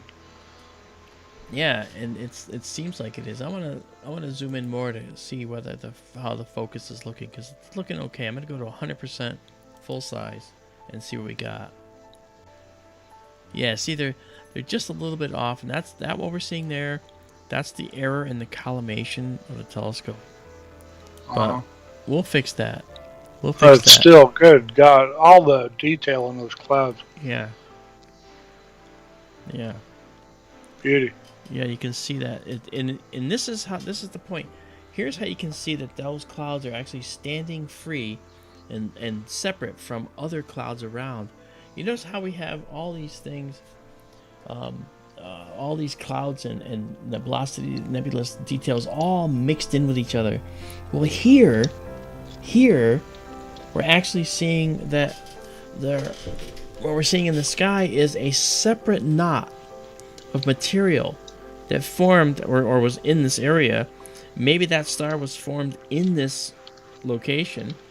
We'd actually have to look at its motion to see, because you know what? If you look at the Pleiades, for instance, they're in and we'll see the Pleiades, and we'll see it with extensive detail when it comes up. It's probably up now, but we're not going to be able to see it from here yet. But when we actually go and look at, for instance, the details in the Pleiades, you'll see that they have a bunch of nebulous detail, more of this stuff, more of this dust around them. But unlike this star, possibly, those stars are actually moving. We can calculate what's called their proper motion, their actual motion through space, the vectors that they take. And they're moving one way and the cloud's moving another. So it shows us that they're passing through that cloud of dust. And that's probably not the case here, because it looks like this star may have been formed in here. And I'd have to look that up to get a better feel, but I think that looks pretty good, and it looks really pretty. We've done probably, let's see, I think 36 of these now. 36, yeah. Okay, so we're going to pause it at 36. That's a really good stack size. And we're going to save it so you guys can take it and play around. You know. And let's do that, and now let's I think this is another one to come back to when you do get it collimated. Yeah, absolutely. Of course. It's got the details down inside that cloud or something else. Mm-hmm. All the little pockets you can see. Yep. Now, Raymond, we don't forget about P&K Space Imaging. Keith and Paul are just phenomenal. Keith Ickes is down in Pennsylvania, and Paul is down in Miami. And they work together to bring us the moon and the planets in ways that are just beyond anything that I will attempt to do. You know, I don't have a problem saying that, you know, that's not our bag, man. But it's not. We're the deep sky. We do this. You know, and as most of you know, many of you know, I'm an astronomer. You know, that's what I went to school for. And so I didn't go, and I worked in observatories for years, but I didn't go and take my astronomy down a path that was going to take me to a mountaintop in Chile and working there, or Hawaii. I went down the path that was going to take my astronomy to all of you guys, because how else is someone going to see this? How else are you going to see this? I mean, the only way you're going to see this is in a book. Well, it's not nearly as exciting as seeing it materialize live right before your eyes, and that's what this is all about. You know, that's what SkyTour LiveStream is all about. That's what putting in this telescope, that's what going through the headaches was all about. That's what's trying to get all this equipment in place and adding to it. That's what adding more observatories to our mix is all about. To try and bring more to you, and that's really what I'm talking about. You know, it's just a gorgeous, foray into the night sky. So I appreciate every single one of you. I'm gonna take this stack now, and I'm gonna clear it. Don't worry, the pictures were saved, and I did save them, right, Daryl? Didn't I save this? Did you? You may want to double check that. I'll double do it just in case. I don't want to lose this. So it's saved I now. know there have been some other ones during the evening I think you didn't save. No, that's sort of a straightforward approach. I think I'm gonna have a bunch of them up there. And now that we have this looking the way it did, oh, Chantel, that's a great question. I'm going to get to you in a sec. Now what I'm going to do is I am going to take us to something else that I know is going to look great tonight. And Daryl, you probably guessed, but don't tell anybody. I guessed once, and I think you said I was wrong, so. Okay. Alright. So we're going to go this way.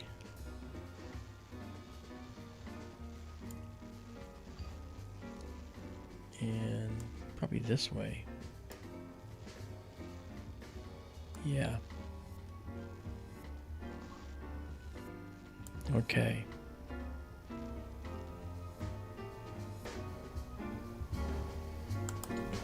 Would you guys like to see the Andromeda Galaxy? Let me know.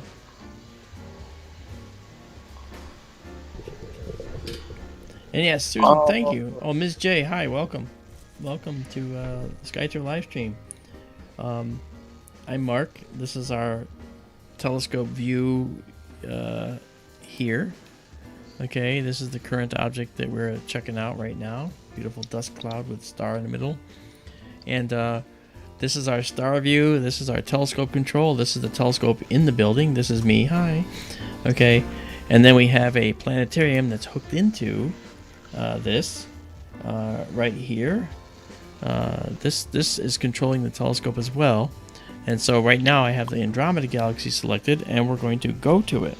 So when I do that, you'll see the telescope go to it. But before we do that, I have to change this back to this is the camera control system here. The camera right now is doing a 25-second exposure. I'm going to do it back down to a 1-second exposure. And then I will put us on a hypered view. It'll look kind of blue, but that kind of shows you what's going on. It's a little bit you just gotta get rid of the stack first. Marianne is back. Marianne, hey, she's back. For those that don't know, Marianne is a key mover in the SkyTour LiveStream West. Marianne, Ray Bobel has donated like incredible donations tonight. I think that he's a superhero. Marianne is like one of the driving forces for SkyTour LiveStream. In fact, the observatory is named after her, for her and her former husband. They gave some tremendous donations to us as well, so I think it was very, very kind of them to do that. It's named for the people that have the land that the telescope is on. It's named for Marianne, who was a primary mover. Okay, back here. Let's get into our planetarium. So we are going to Andromeda. Yes, we are. Oh, I thought I guessed that earlier, and you said no. Well, not right away. Well, I went to the other thing first, the iris. yeah. That's okay. Okay. All right, so here Well, we go. you said something not in our galaxy and That's correct. made me think Andromeda. You were right, actually. You were right. And Now, if if you not watch the telescope, M31, then M33, which I bet you go to next. you bet. You're right. If everything works, we will. So the Andromeda Galaxy's there, and you'll watch the telescope move as we go. Okay, I'm going to tell the telescope now to head there. Okay, here we go. Now you'll watch the star field change as well. So the telescope is going to move as you see. There it goes. And it's going to find a bright star to line up on. And it's going to put that star in the center of the field and then use that to hop to. This is called high precision pointing. And it's going to hop to that star. I'm sorry, that galaxy. So there's the star that it's picked. And it's going to move that into the center. Hey, Linda Humphreys. Welcome. You and Ms. J are first timers here tonight. Thank you for coming. We're going to a galaxy, so you came here just in time to see the Andromeda Galaxy in all its glory with our Arizona Desert Telescope. I'm running a telescope from Connecticut, and the telescope is 2,500 miles away in the Arizona desert. There you can see the telescope in the building here. This is the telescope control system. That's the Andromeda Galaxy, and that is how it looks right now, because we haven't. That's just a processed view that actually is just a raw view. When we start to actually take the actual photographs, wow, it's going to change your world. I can tell you that. It's going to be beautiful. So we're going to move it up just a little bit, Daryl. I think that. What is our rate that we're looking at here? I see 3 galaxies. Yeah, we do. Okay, we're just going to move it up just a little bit because I want to get the hot OB associate. Raymond, my brother, look what he's doing. You're amazing, Raymond. It's the Amazing Raymond show. I offered him a place to come on, and he doesn't want to. I want to thank you personally, Raymond. So thank you, Raymond. Thank you. This is outstanding. Mark, excuse me just a moment, please. Sure thing. So what I'm going to do now is I am going to come into this is our camera control system here that you see on the right. Actually, let me do it this way. So here is our telescope control system right here. All the features of the telescope, north, south, east, and west, are here. The telescope computer is right here. I can get into this and run it there. There's our telescope in the building right there. This is our main view that you see all around you. It's beautiful. This is our camera control system. Okay, that's the resolution of our sensor, 4144 by 2822. Then down here we have the camera controls. Right now we're on 1,000 milliseconds. That's 1 second, and that's a 1 second shot of the galaxy. That ain't bad for 1 second, guys. You know. And then down below is this gain control. Gain at 350. It's sort of like the sensitivity, like the ISO on your camera, like a 400 speed, 800 speed. Well, but the 350, it doesn't track the same way. You know, 350 is more like a telescope that's up in like 100,000 ISO or more. It's much higher, okay? Because this is a dedicated camera just for astronomy, and I have to say, you know, I wouldn't have any of this if Marianne didn't drive me down to Tucson to get all this stuff and do it. So she's really, you know, like I said, instrumental. Okay. Down here is this is called a histogram. Well, you'll see it when the data comes in later. But all this stuff is important. If you notice, here's one here. Thermal control, what? Thermal cooler off? That's not right. Okay, the thermal cooler has to be on. I can't believe we got such good pictures while the thermal cooler was off. Okay, the sensor of the camera is cooled. It's a cooled sensor. And I run it at -10 Celsius, and right now it was at 17. We got great pictures nonetheless. They'll be even better at minus 10. All right, you watch down here, you'll actually see the temperature down here is dropping.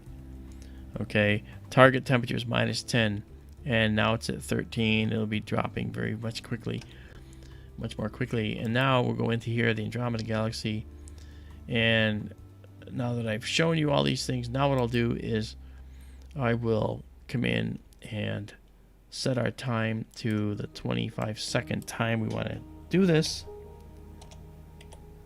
I'm going to take this picture for 25 seconds. All right. And we're going to get rid of our hypered shot here and just go back to like a normal shot. Okay. Like this. All right. And now from that, we're going to go and do a live stack. Now this is a stack of images that we're going to be doing. This is not the galaxy. That's the previous one.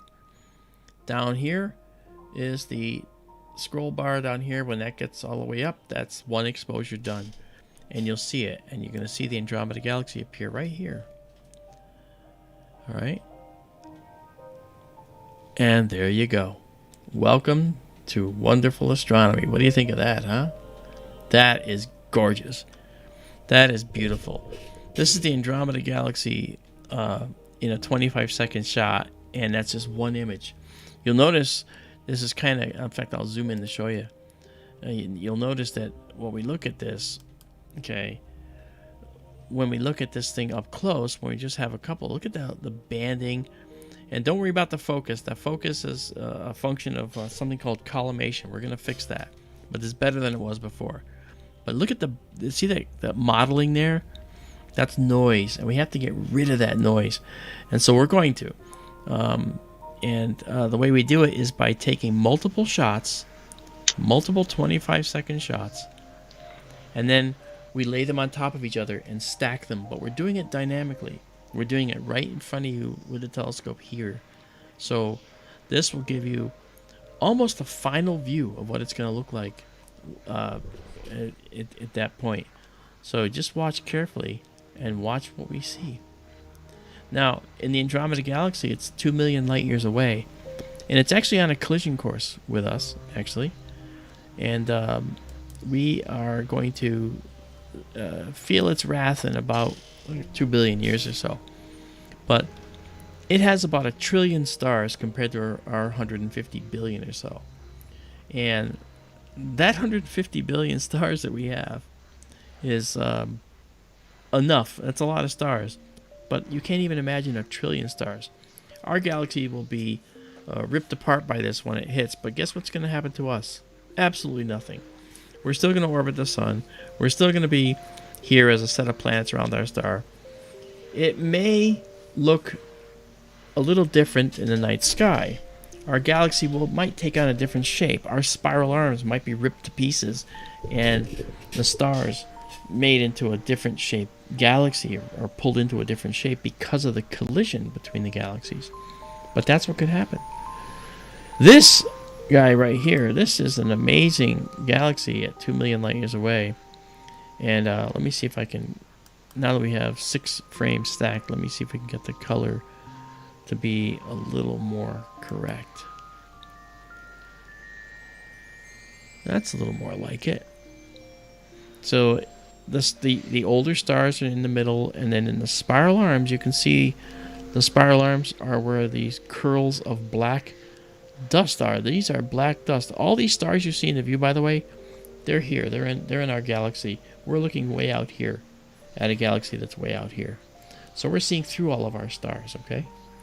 So that's what that is. It's sort of a interesting view through the veil of our own stars. You know, if you zoom in on that, you can see globular clusters in Andromeda, though, can't you? Yeah, absolutely. That's right. And once we're collimated, we'll be able to identify them as well. We can see them in the other galaxy we're going to see, too, even now, as we go. Andromeda is a spiral galaxy, Bingus. And welcome, Bingus. Welcome to SkyTour LiveStream. We are live in our Arizona Observatory. I'm running it from Connecticut, as I've said before. It's a remote system out there that we're operating.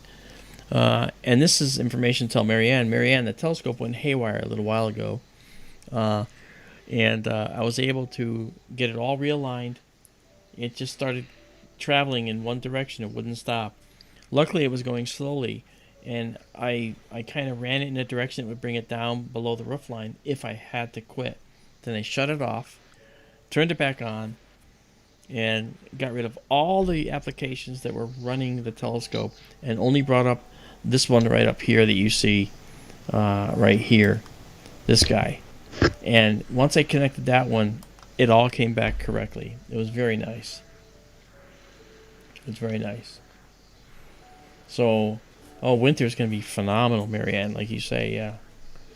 But look at this galaxy. This is gorgeous. I want to point out a few things, okay? In the Andromeda Galaxy, besides these dark lanes of dark dust, okay, you see this? That is a blue location with these stars. That is called an OB association. It's hot O and B stars, which are among the hottest of stars. These are young stars in this spiral arm that you see right here. And they're orbiting the galaxy as well. But they're also interlopers in this spiral arm. They were made there because of all the knottiness and the compression and everything that's going on in there. But then they're going to move out as gravity takes over and pulls them around and starts moving them on their own orbits. And they will leave the spiral arms. And that's what happens. Now, we see things in a snapshot. We don't see it over billions of years. So we see this Andromeda Galaxy as it looks now. These are 13 stacked images. All right, and I'm going to just give us a little bit of ability to see more of it. There we go. Look at that. Ah, wow. And that modeling that we talked about earlier is almost gone. You know? So here's an entire galaxy. Here's a spiral arm right there. You can see with its beautiful shape. You see the spiral arms curving around the front here. Okay? This is just a beautiful galaxy. The nucleus of the galaxies are always brighter. Okay? And out here in the disk, it's less so. But look at this. These are blue stars out here. You can see them very clearly. Blue stars out here. And then it's mixed in with these older yellowish stars. Stars kind of like the sun, and a little bit later, you know, the G stars, the F, the K stars, and of course more M stars than any other. M stars are red. Here's one right here. Okay, this is in our galaxy. We're looking through it again. We're looking through the veil of our stars to see this galaxy far beyond. And as Daryl said earlier, and I don't know if any of you heard it, but he said we're actually looking at 3 galaxies, and he's correct. There's one here.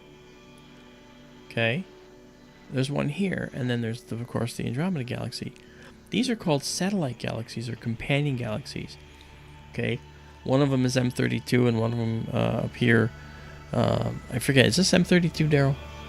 I think it's M32. The other one is M110. Yeah, that's right. Okay.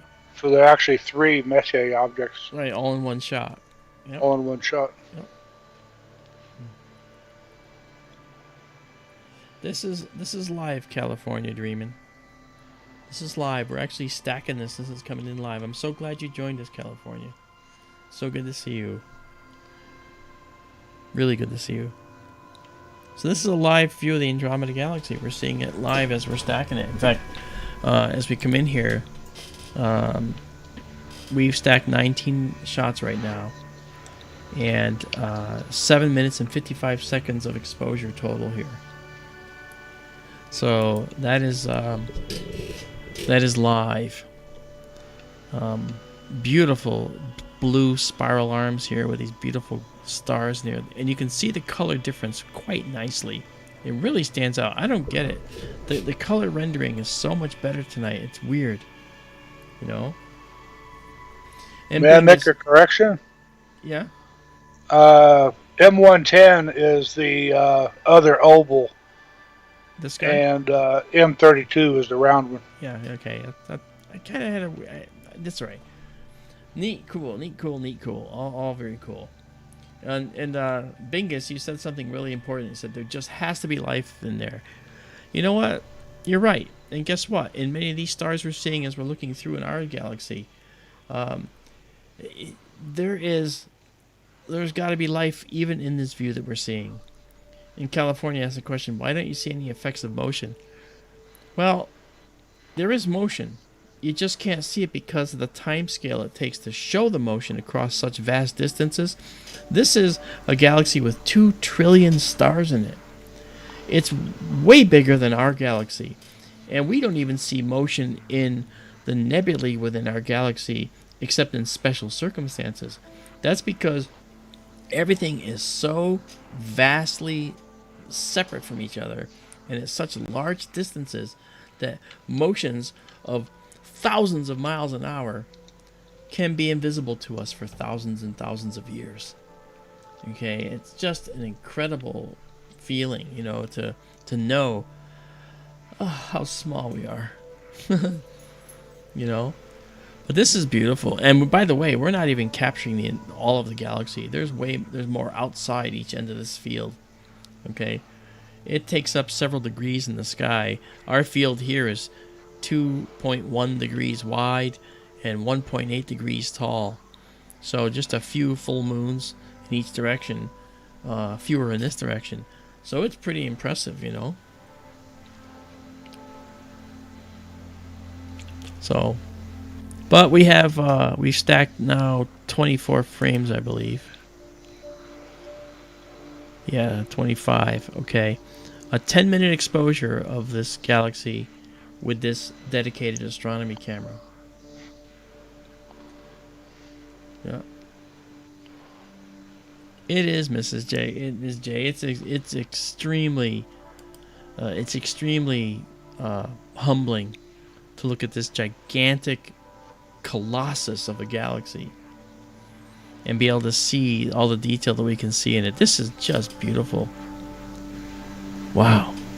You know, it's 2 a.m. for me, and I'm wide awake, guys, so I'm not stopping anytime soon. Well, maybe. I do have to get up early tomorrow, but you know what? I almost don't care. So we're going to stop this particular stack at, we'll say 30. So it's 27 images that have been laid on top of each other. And as I said before, laying those on top of each other eliminates the noise. Remember that noise we saw when we zoomed in here? Let me show you that noise again, and show you now when we zoom in again. And I'll go to, let's say, 50% now. And when you look at this, okay, look, there's no noise anymore. You saw color blotching, remember that? We don't see it anymore. It's not there. That's because by stacking all these images on top of each other, all that noise gets averaged out. And that's what we're seeing here. Look at this beautiful blue arc. This is so stunning. This is absolutely stunning. We're seeing... I'm sorry. I think the wide field really pulls that out. Doesn't it, though? I don't remember seeing that in such detail before. No. It's amazing. And for those of you that watch when I do the processing, sometimes what I'll do is I will actually remove some of the stars from the view. I have a way of minimizing all the stars, leaving only the nebulae or the galaxies. I'll do that for this one possibly. But it's just beautiful. It's just beautiful. Wow. Okay, how are we doing here? We're at 30 now, so I'm going to pause this stack and I'm going to save it. And if you want the stack, there it is, and it's up at the location. Actually, that Cypher 2 earlier gave you the link to, but it's also in our Facebook page, my page, and SkyTour LiveStream page. And then we're going to save this very picture that you see here, just like you see it here. So if you want that beautiful image, it's all yours. Go up there. It's a free site. The pictures are all free. Have at it, my good friends. All right, so now what we're going to do is we're going to clear the stack and go to the next topic up for bids on The Price is Right. And that is... And this is I sense another galaxy in your future. You're sensing another galaxy in our future. Yeah, well, you know, you'd be right.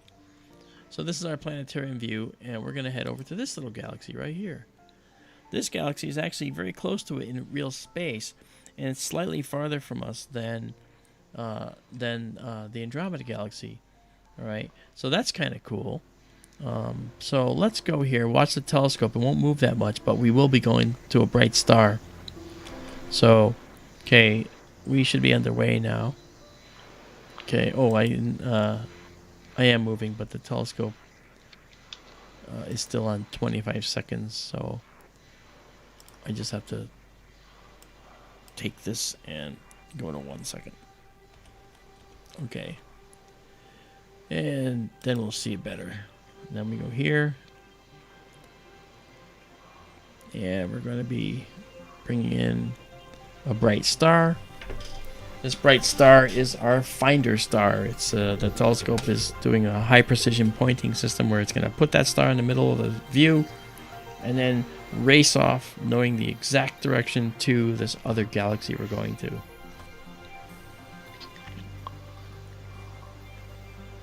And you'll see the galaxy show up right there. Just like that.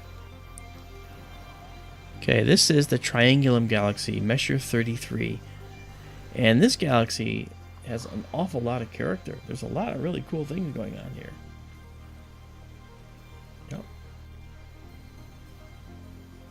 That other galaxy, California, is composed of lots of stars, of course, but also lots of black dust. Dust that's created in supernova explosions. These older stars, they expand into red giants, and then they pulsate. And as they pulsate, they puff off their outer layers. And sometimes those outer layers are so far away from the core of the star that they actually will form molecules out there, usually of carbon. So it's like carbon-carbon. And so when they do that, these molecules end up getting spread far and wide into the universe when the star finally does explode in a supernova. Supernovas like this are called core collapse supernovas, where the core actually collapses. So it's really neat process. I would not, nor would you want to be anywhere near this. Okay. So now we have a 25-second exposure, so we're going to go and start this. We're going to come off our hyper processing, jump into the live stack, where the images will be stacked on top of each other now, and you'll see how this particular galaxy looks.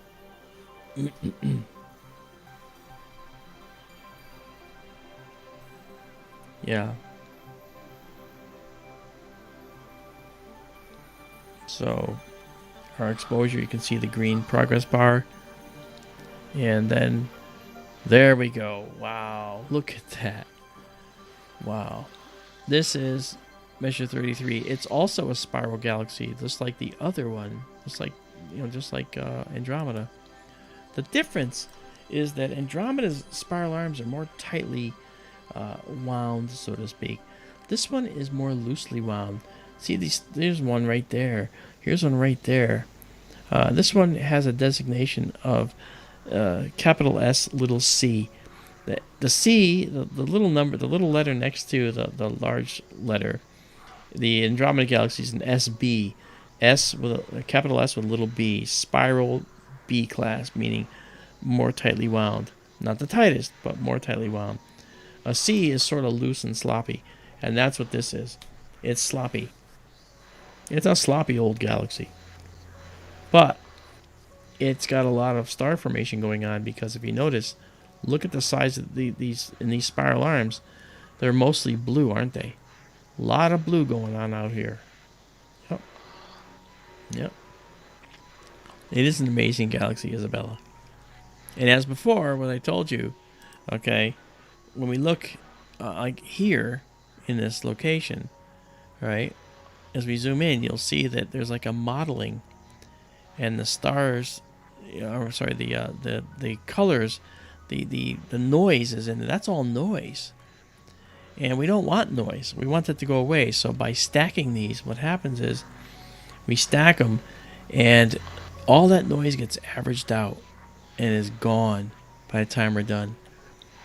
And I do want to show you something cool too while we're here in this relatively zoomed location. See this thing right here? That kind of bluish green thing. Okay, there's one right there. And there's actually another one right here. Okay. And there's another one up higher. Let me find it. Right there. Okay. Well, these, along with that one. Okay, so there's a lot of them if you notice. Okay. These are also nebulae that are caused by the deaths of stars. But they're vastly larger. And that's because of the nature of what actually caused them. These are regions of space that they're fascinating to look at. Well, you know what we'll do on SkyTour Radio one night, we'll actually talk about those regions because they're really complex. But it is beautiful, Raymond. Yes, indeed. Now the core of this galaxy has, you can see the spiral arms in here, but you also see this dark dust. As always, it's ever-present dust. Okay, there is a very, very complex spiral arm right there, and it has all that dust in it. It's just, I'm actually really feeling like that's pretty good looking, Daryl. I am sure I have said this before. At this focal length, at this wide field, Yeah. I have trouble seeing that one H2 region that we always talked about in the past. If I don't know if Stellarium would show it, NGC 604, I forget. It was the one that we always saw at about 10 o'clock. Yeah, I agree. I mean, is that it? Fairly close in now, and it just because we're seeing so much more galaxy that I think that right there is that it? I think that's it, Daryl. And when we did this before, we only saw that was sort of like on the outer expanse, the outer edge of this galaxy for us when we look at it from here. But from here, we're seeing so much more of the galaxy, so much more. So I guess that's it. Yeah. Yeah, that's the region. And here's another H2 region. Okay, basically like an Orion Nebula in another galaxy. Okay, and there's a bunch of them. You can see them all over the place. Here's one here.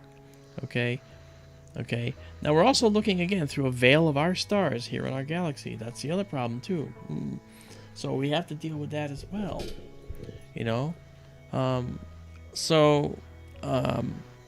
But these blue arms are very prolific star formation locations. You can see them. This thing right here, probably these things are probably like supernovae as well, like our Veil Nebula kind of a thing. But you know, that's what those probably are, supernovae. And when we saw that H2, that large region right there, our whole galaxy that we saw was about like this big. We didn't see any of this subtle detail farther out. Okay, and so we saw like this one green area over here. You know, we saw this area and thought, wow, look at that, that's so cool. But there's more everywhere else. So many more. There we go. I have to show people who I'm taking care of here. Hang on, Tilly. Just 1 second. Okay. I have an Australian cattle dog named Dingo, as people know.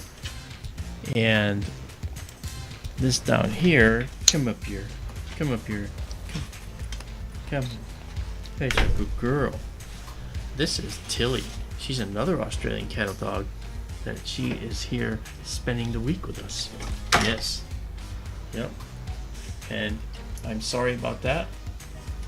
That was Tilly knocking things over. But Tilly is such a cutie. Yeah. The Australian cattle dog is probably by far the best animal that I've ever owned. They're so beautiful. Raymond, oh my God, Raymond on a roll, Bobel. You are fantastic. Daryl needs some honey. Yeah, I'm sure he does. You like honey, Daryl? I put it in my tea. Okay. Wow. Uh, very occasionally I'll put honey on a peanut butter sandwich, but Wow. that's about it. Okay. I have 2 jars of it sitting over on my kitchen counter right now. Wow. That's incredible. Hey, Tilly, you stay there. You're fine. Look at. Remember the brand of the dog food that Mad Max fed his Australian cattle dog? It wasn't Kalo, was it? It was Dinky D. Dinky D. That's right. Yeah, Mel had Dinky D for dinner, and then he fed the rest of it to his dog. That's right. Dinky D. That's right. There's a post-apocalyptic game on the computer that actually has Dinky D, and you basically play as sort of like a Mel Gibson kind of character. All right. This is great. Tilly stole the show, PG says. Petita says Tilly stole it. Yeah, Tilly's beautiful. Tilly is such a good dog. She got in a knockdown drag-out fight with Dingo earlier because she just managed to walk over to Dingo's food storage location, and Dingo was like, "Not on my watch," and she just lit off after her. But I was able to break it up, and she didn't hurt me too bad. So we're okay. Look at that. Look at these. Look at these. Okay, see that right there? See that little dot right there? Okay, see that dot right there? And that dot right there? You know what those are? Those are globular clusters. Those are globular clusters in another galaxy right there. Those tiniest of dots. You're seeing globular clusters. This galaxy is looking better and better. Holy cow. I'm going to just try and just do a little histogram modification here. I'm going to try and drop down, make it a little more contrasty. Let's see how that works. Holy cow, guys. Look at all the detail. Look at all this. Tilly, look at this. Oh, wait. You don't know what you're looking at. You're right. It's a galaxy. Tilly said, galaxy. She was right. Tilly talks, by the way. You just can't understand it. When she's eating her food, she'll sit there going... She just has that little way. Right, Tilly? I used to have a Samoyed named Cinco. Okay. And, he looked like a husky, but he's all white, real furry, and his tail curled up over his back. Yeah. That dog, he would join a conversation. He was so talkative. I believe it. If I had visitor and we were talking about something and Cinco was inside, he would sit down in between us and he would join in. Mm-hmm. He'd sit there and just, yeah, that's right. He'd do his best to get in there. Yeah. And Raymond, you're right. Every single stack, it gets better. Every single... Look at this. Look at the detail. Daryl, I don't know. Even with the collimation issue, I'm thinking that this is probably one of the better ones. Look at this. What is this? Uh-huh. Look at that. What is that? Is that little horizontal thing? Yeah. It doesn't exist anywhere else in this view. So that's probably a feature in this galaxy. Yeah. I don't know that. Look at the colors are very, very well represented here. There might be a tiny bit too much green. And so I'm just gonna hobble the green a tiny little bit.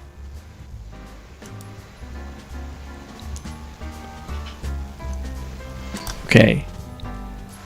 Let's see how that works. That looks a little better. So every single reddish patch you see in here, every little reddish patch is an H2 region. Okay? That one right there is probably the size of the Orion Nebula complex here. There's more down here and here and here. It's just... Oh, I don't know what to say. I'm blown away by this. Hey, Starseed. Welcome.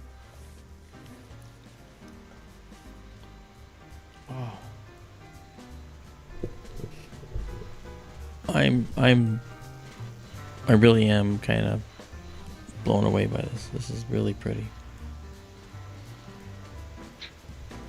It's like I don't want to stop. This is 29 images stacked so far. Look at the complexity. I gotta go back to this. Look at the complexity of this. Look at the dark lanes and the dark dust in here. The knots that are formed in here. This is gonna process well. Really, really well. Okay. I know Isabella likes to do these processing things a lot with me. So keep that in mind, Isabella, right here. This one's gonna go far. This is gonna really be a pretty picture. And it's not even the best it can be because the telescope's still a little bit hobbled. I have to fix it. It's like looking at remember when the Hubble Space Telescope needed glasses? Effectively. Yeah. This telescope needs glasses just a little bit. We have these weird halos because the lenses are supposed to be perfectly square to each other. And one is tilted a little bit. And that's why it's doing what we see here. I know you can't really see it. I see it. Like this star here. This should be a point. These should be points. But they're not. They're weird little teardrops. But man, for nebulae and galaxies, it doesn't really hurt them that much at all. Yeah. This is actually also... here's the full frame. I'll show you the full frame. The full frame, of course, won't fit here. But this is the full frame, all right, that we're looking at. All right. So you can see how the stars have a little problem. We're going to fix that in a couple of weeks. But we go back to auto mode, and this is what we're looking at. Oof, man. Holy cow. All right, that's a stack of 33. So we're gonna pause. Okay, 34. All right, I'll go to 35 since make it even, even 35. Wow. Here's our progress bar down here. Man, this is just so cool. I am just so moved by how well things are working with this thing. And the fact that we got into serious trouble with it before and it worked just fine. We managed to fix it. That was the thing that really made me happy, was that we were able to fix the problem we had before. And look what we see. If I hadn't fixed it, we wouldn't have seen this. So I'm really happy that that plate software was I installed it. That's really good stuff. Oh yeah. Okay, so we're gonna clear this now. Where else can we go, Daryl? Pleiades. I don't know if I can see the Pleiades right now. They're well up. Okay, I don't know. They're well up here. You're a little bit farther west than me, so it'd be a little bit lower. But I know the Pleiades are well up by 11 here now. Okay, well, let's go find out.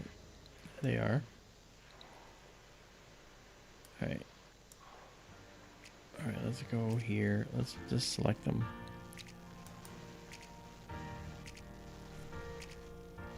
Raymond, you're amazing, man. Thank you. Okay. Thank you very much, Raymond. You know one you haven't done yet? Maybe if you can't see the Pleiades, this is a fallback.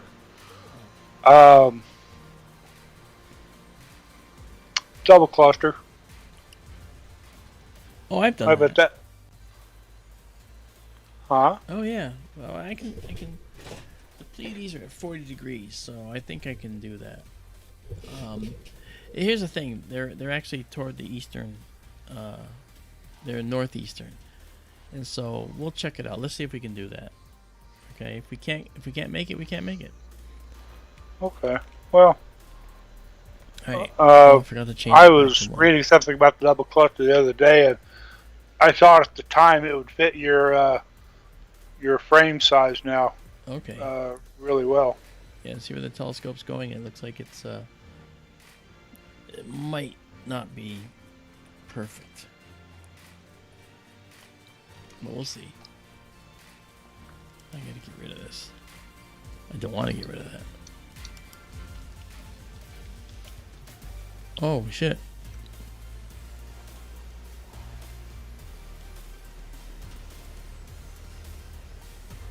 Oh, no, I saved it. Okay, good. Whew. What? Okay. Now we're going to get rid of this.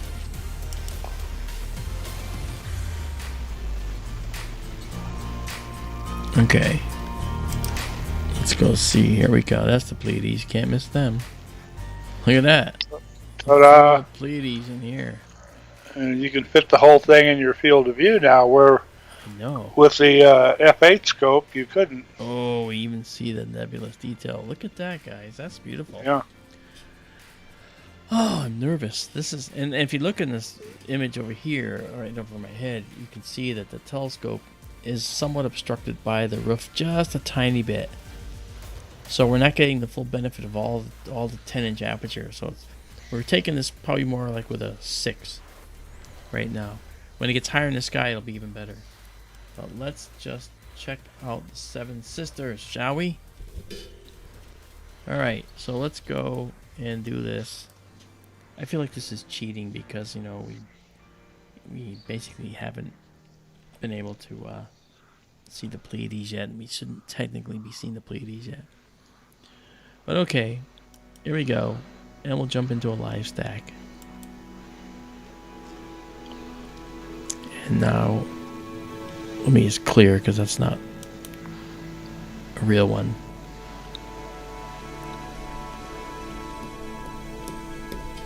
Okay, stack has been reset. We're okay. I'm excited. I wonder what we're going to see. How much nebulous detail will we see out there? Oh, baby. Wow. The purple halos, by the way, are the result of the system. All right. And the filter that we're using. It's a narrow band filter.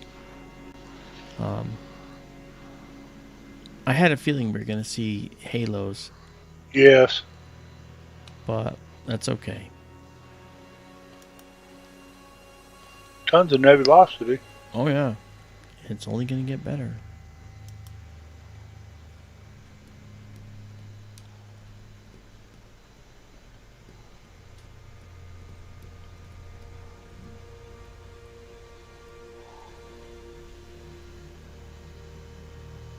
Oh, excellent, Raymond.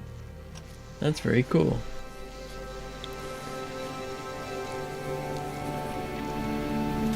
So we have Alcyone.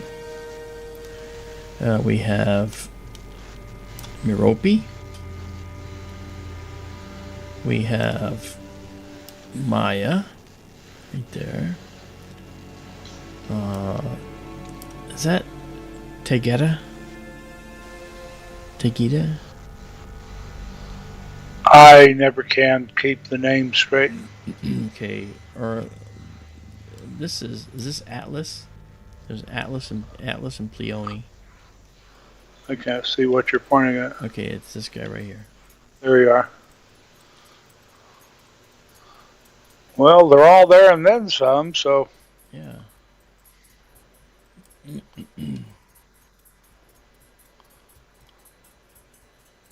Wow. Okay, so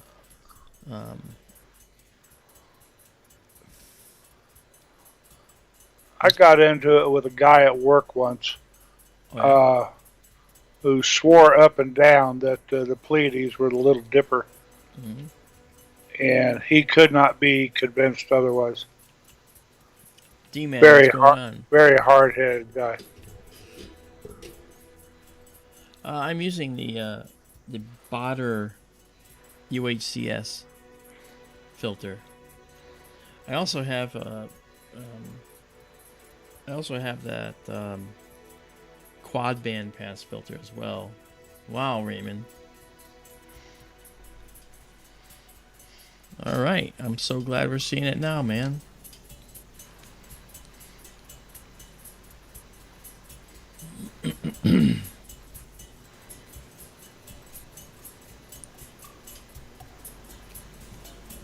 I'll check that out, D-Man.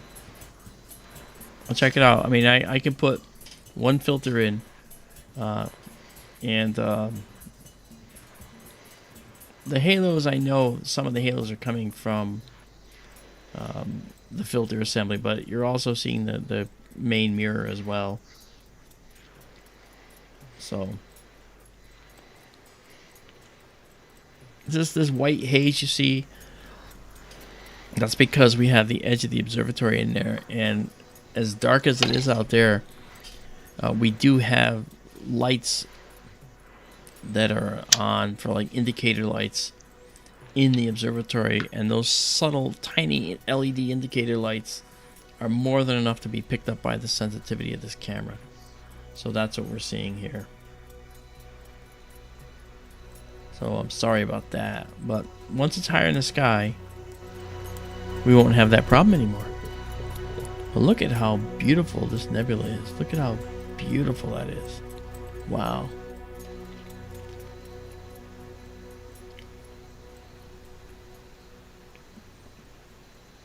Wow, that's great.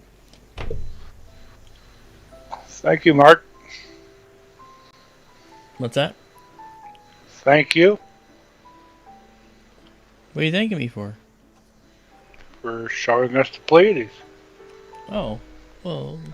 Always nice to see. First time of the season. Oh yeah, you did recommend it, didn't you? That's why you're saying thank you. Okay. Well, it's beautiful, yeah. First time of the season. I'm gonna have to look up that, see what I can do, D-Man, because I think getting rid of this is very important. Getting rid of these halos.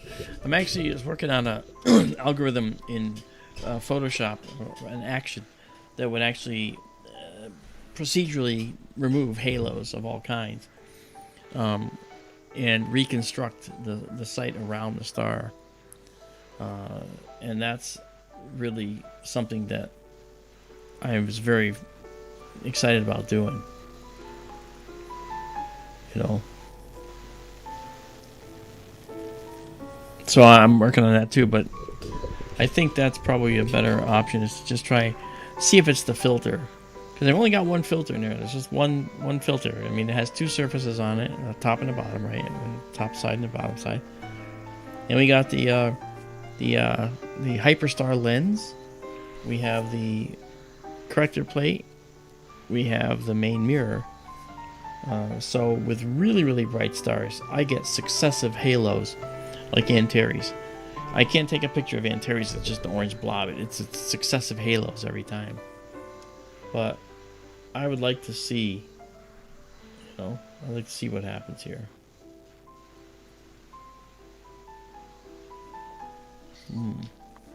Would it help if you took shorter exposures?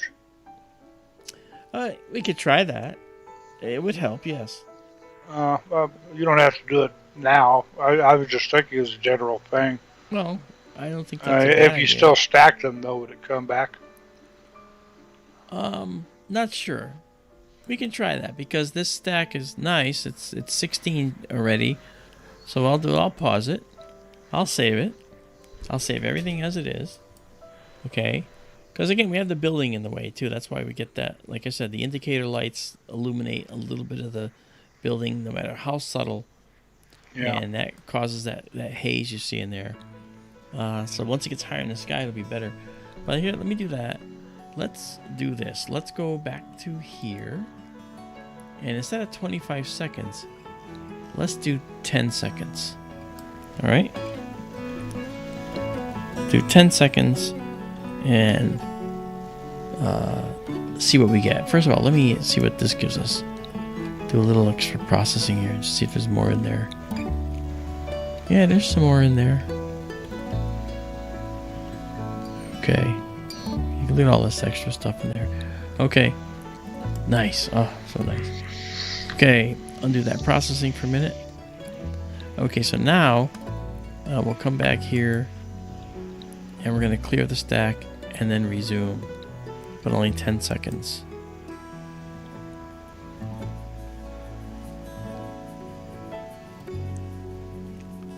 Here we go. See, we still get halos. Yeah. Isabella needs a drink too. Raymond, Superman, Bobel. I have to call I you wonder Superstar. why the one is a red halo. Oh, that's because of the. It's actually because of the filter, I believe. It's more purple than red. Okay. Yeah.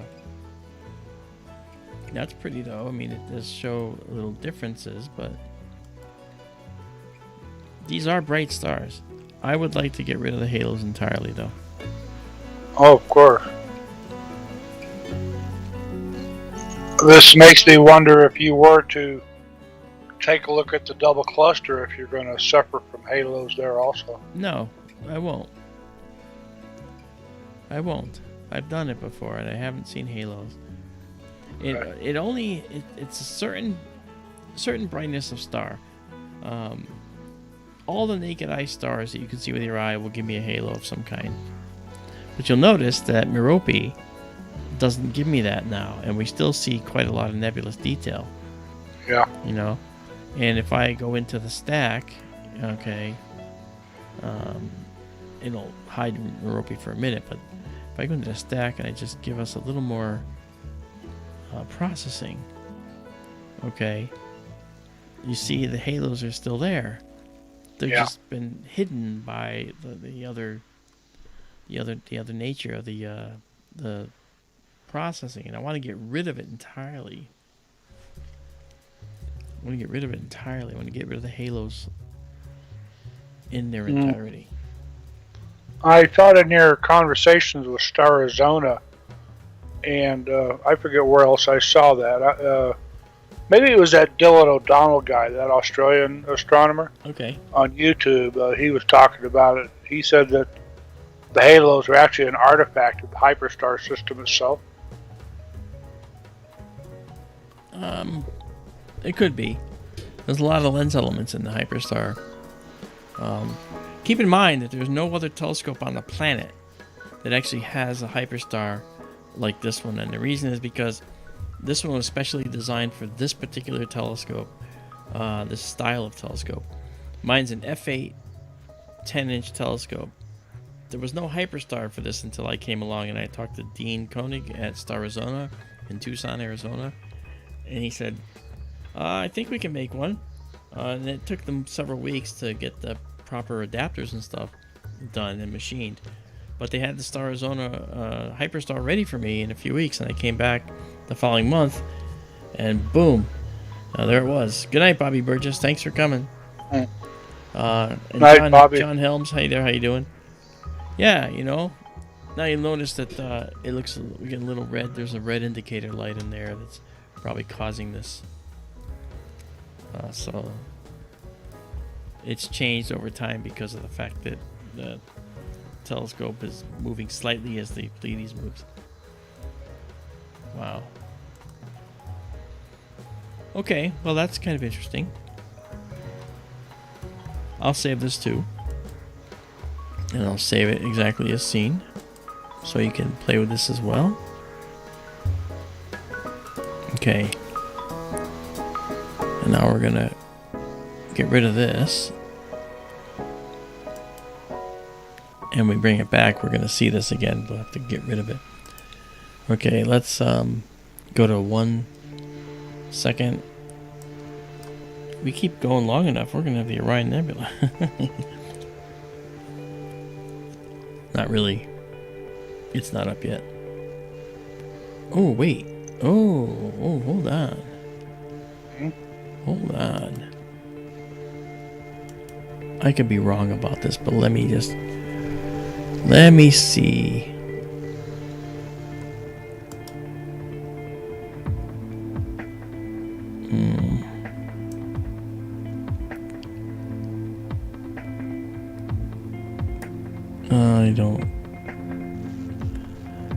I forgot where M1 is relative to this. Oh, M1? Yeah. It's down at the tip of the horn of the bull. That's right. That's right. It's down here. And when you say horn You of see the the bull, Hyades there. yeah, There's El Nath, which is one of the right. horn tips, and it's on the other horn, I believe. Okay, so it's down here.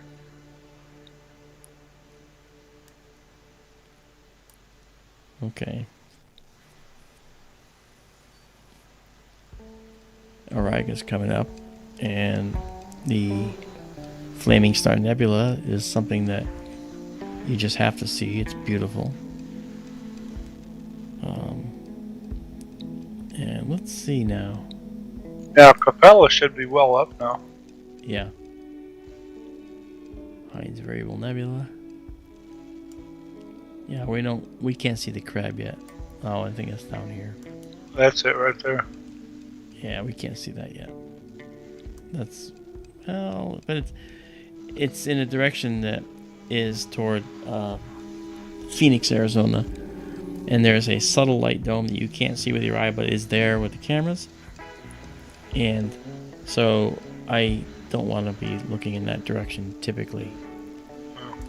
So, well, this is all stuff for the future, stuff for the next coming weeks and months.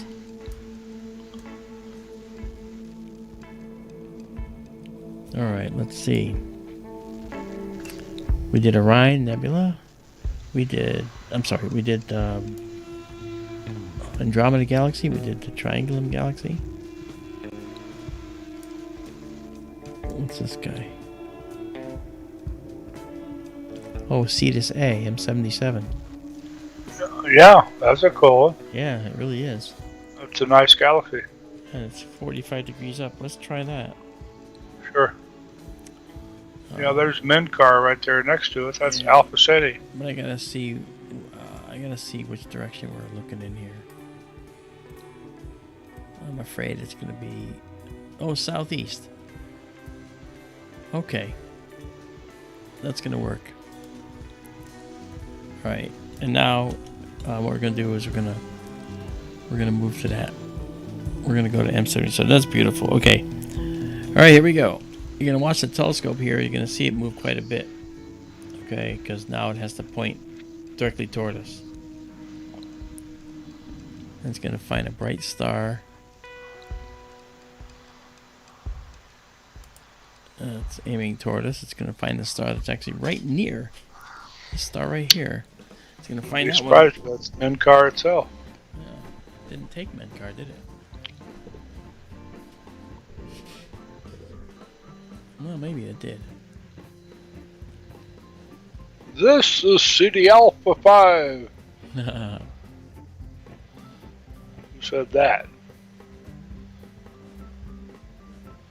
Oh, Raymond says, I scoped and took photos years ago. My brother had a ash dome with a 10-inch mead and an 8-inch celestron, both on piers. That's fantastic.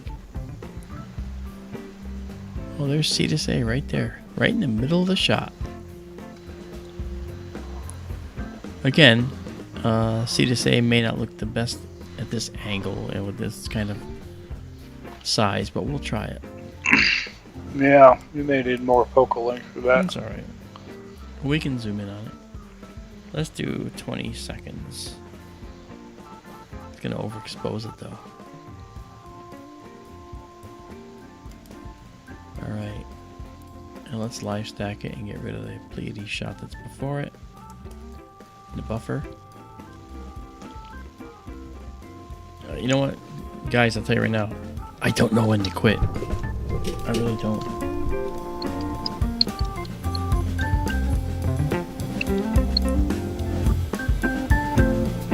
Hey, Isabella's like, yeah, it's 9:41. Oh wow, look. We got two of them. Uh-huh. Yeah. Again, you can see the effect of the... you got... I got 1, 2, 3. 2 over at the lower left. Yeah. Another one right above that one. Yeah, it's right there. You got 1. Yep. 2 galaxies, 3 galaxies, 4 galaxies. Tilly down by my left side here. Just came over to say hi. I know, Tilly, you're probably telling me you got to go outside, I'm sure. Cool. Well, let's just try. Let's go to 100%, and that galaxy should show up in the middle. Yeah, that's what I thought. It's just not really that good. Oh wait, this is where I want to be. That's where I want to be. Boy, after this is collimated, this is going to be just spectacular. Walkies! That's right, the British term. I forgot the gal's name. That was her signature saying. Was Walkies. Walkies, yeah. Who's that? She was an elderly lady. Dog trainer. Okay.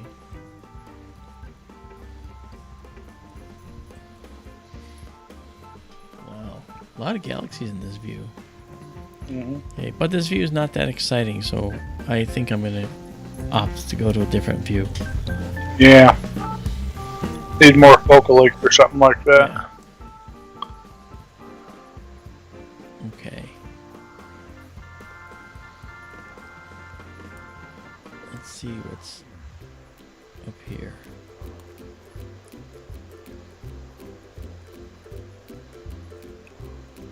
That Triangulum galaxy really was pretty, wasn't it? It was. Wow. It was excellent. Yeah.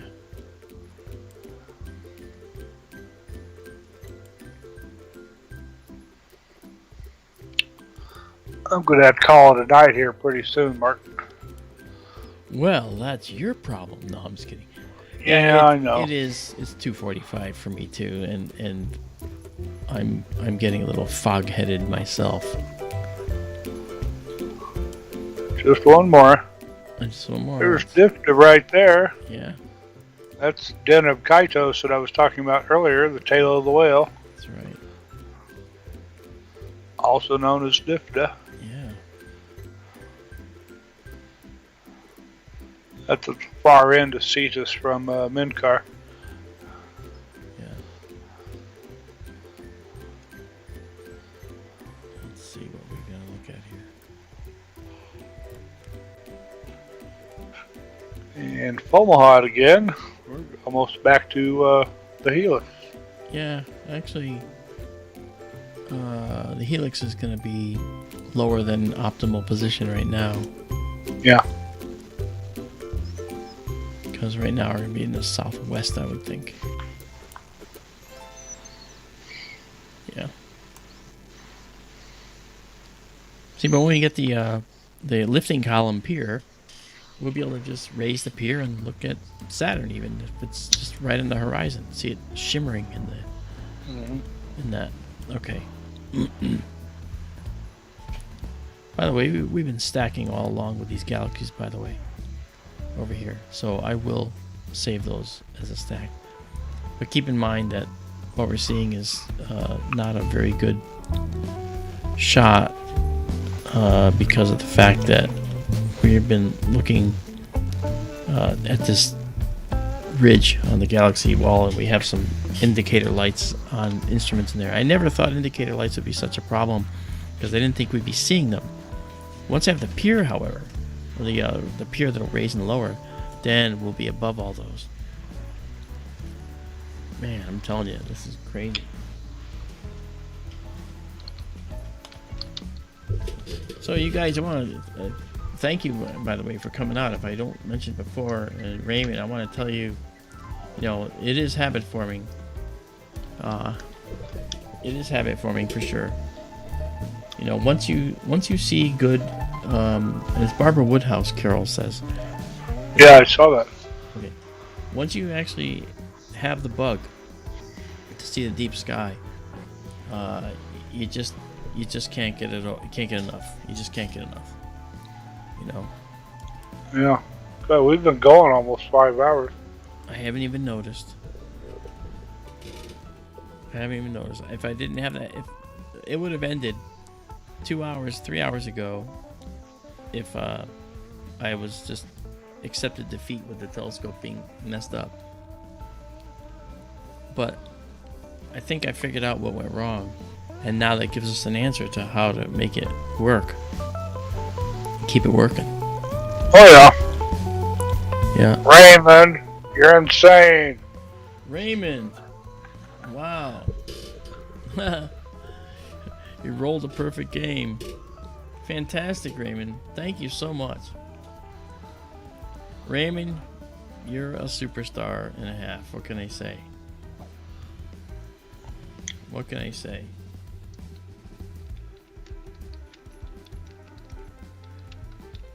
Raymond, is there any way that you can get me your address? Because I'd like to send you something for all of your generous donations. Don't put it in the chat here, but you can send me a message in Messenger. All right? Why don't you do that? Promise me you'll do that. Before I quit tonight, you gotta promise me I'm gonna do that. You're gonna do that.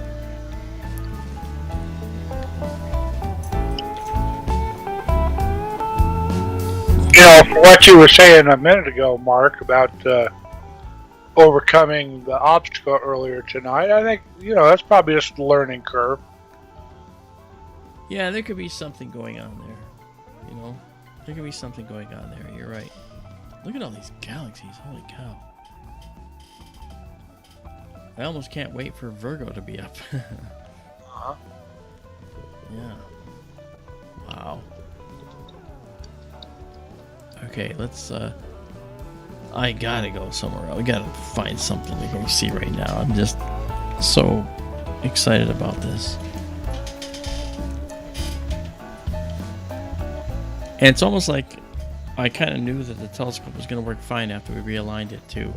You remember how skittish I was about doing that in the past? Well, I have a feeling it was going to work fine. JSCO 77, thank you. Thank you for coming. I really appreciate you coming out here. And for those first timers, you know, please subscribe, man, and give us a thumbs up.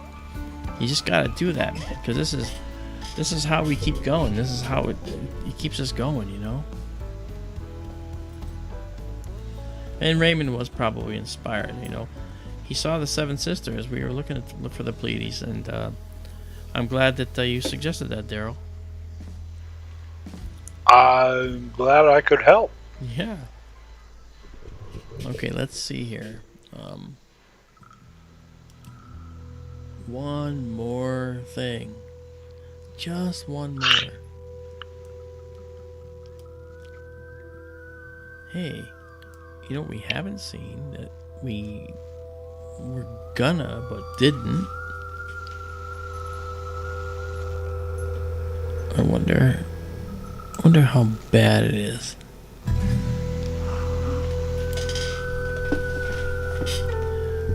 Let's find out. There we go.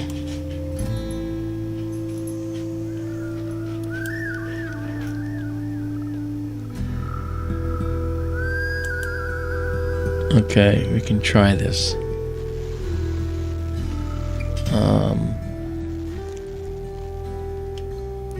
Golden snitch.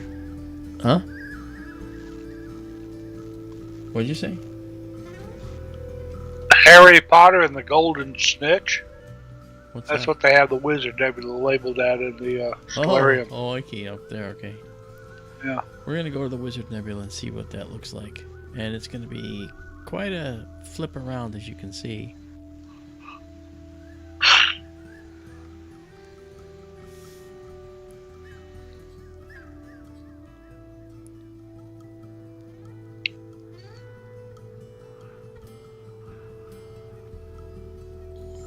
Okay. And now we're gonna be here. for now, and then that's it. Then our star comes in. Hyper process the star, so you can see we're back in a beautiful star field with some dark nebula, by the way. Look at that. Ugh, excuse me. Here's the Wizard Nebula. Wow. And we're kind of flopped around here too. Look at that. Okay, let's try. Okay, while we're doing this, we're gonna do a 25-second exposure, and without our hypering, and then we'll go right to the live stack. I may have to delete something. Okay. Okay. Now let's see what we get. That's right. Just one more. That's me. Carol's right. If this comes out, it'll be the last one for tonight.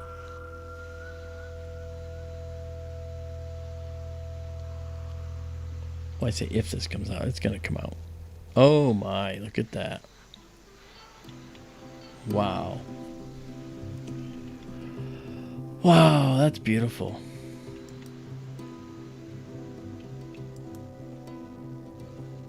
Look at that. This is dark nebula up here that's going to be coming out, I can tell you that. Yeah. Look at this line right here. It's probably a I filament. see a ton of lines in that. Yeah, look at here and here. This must Yep. be there could be a filament in here. Looks like somebody stepped on a spider or something. Yeah. Well, that's not the spider nebula. That's nearby, but not here. Yeah. Just all those dark lines. Yeah. That's really weird looking. Hey, Fantasy, thank you. I'm really enjoying the night, too, as I think is pretty obvious.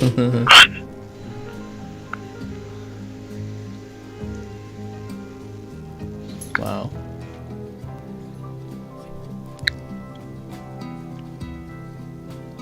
This is incredible.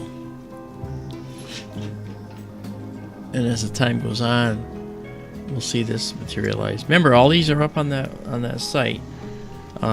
The public cloud directory that I put up there for everybody. You can find it on my Facebook page. It's pinned. It's also pinned on the SkyTour LiveStream page. I need to have it on another place for people that don't have Facebook. So I gotta figure out where to put that. Like Daryl. Yeah. You're not the only one. That is so bizarre looking. I mean, that looks almost like an artifact or something. What's that? This? Oh, the dark lines up there. Oh, yeah. Especially up by the dark blob up toward the top. Well, it could be pareidolia that's causing you to think that you see dark lines. It may not be there. I sure see dark lines. Vera Lucia, it is hypnotizing, isn't it? It's almost hypnotic. Yeah. You know? Raymond says nice. Yeah, it is. It's a beautiful nebula. You can see this beautiful dark nebula in here. That's really pretty in there. You know. Again, this is a star-forming region, a diffuse nebula, stellar nursery. You know. Oh, Cypher 2, thank you so much. I was looking for my link, but you did it for me. Thank you so much. Guys, if you click on that link, it takes you right to... Cypher 2 put it up there, thank you. It takes you right to our public server where you can see the pictures taken tonight. And you got to go down through the directories, and what will happen is when I get in tomorrow to them, because I won't do it tonight, when I get in tomorrow to them, what I'll do is I'm going to name them all the things like we saw. So I'll put names in them so you know which ones are which. But it's really something.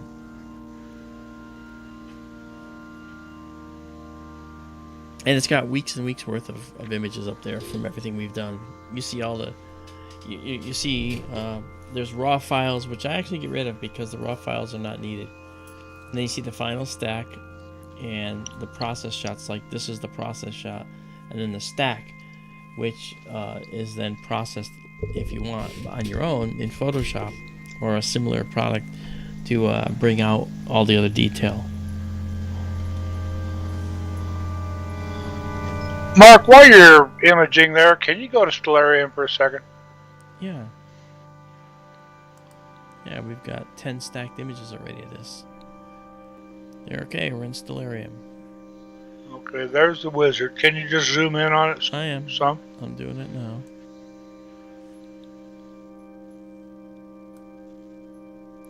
I better not see something else I want to go to, because I'm going to do it. Okay. Mark, I don't know when to quit. Yeah, Antonio. I don't know when. Are you kidding me? Look at this stuff. Okay, and Daryl, when's the last time you said, no, I don't think I want to come in and join you tonight?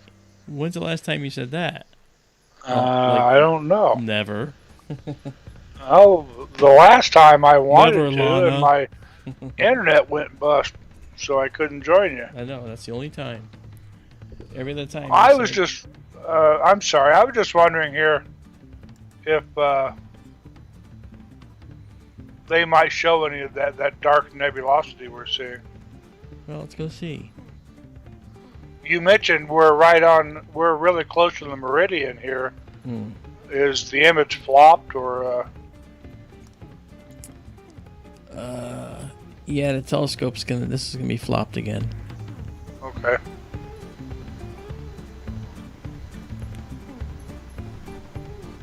So what we see in Stellarium, it would be underneath it instead Upper of right above should it. be lower left.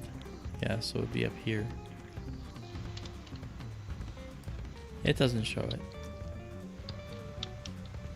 It's not a deep. It's not a really deep exposure in the Stellarium. Yeah. Well, I still see those dark lines. I can't help it. Well, but that's. I see they're also variegated too, like here. Yeah. You know, so that could be very real stuff, or it could just be the way the stars are. It could be. You know. Chantel, just really thank you jumps very out much. at me. Thank you, Chantel, for coming out and enjoyed your company tonight. Thank you very much. You have a good night, okay? And we'll be back with you next time we're out streaming. I hope to see you again. We're just gonna do a few more here of this object. Wow. While we're doing that, let's take a look at the actual orientation of the telescope.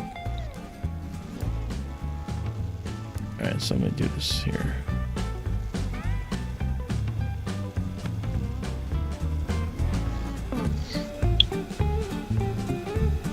So is that the bottom of the scope we're looking at?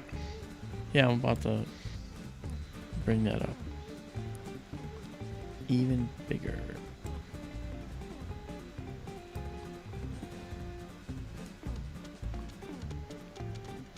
Yeah, those are the counterweights. Yeah. And this is the fork mount that way. And the guide scope is out of the view out on the other side of it. Yeah, so that's like the underbelly of the telescope there. Correct. The camera's not at this end. The camera's actually up here. This I actually is yeah. a non-functional end of the telescope, and normally that's where the eyepiece and cameras all go. But on this telescope, it's all at the front end. I'm telling it for people. I know you know that. Yeah. But yeah. Interesting. Wow. Jeez. See, it's midnight out there. Uh-huh. Wow, this is just El Wizardo. Okay.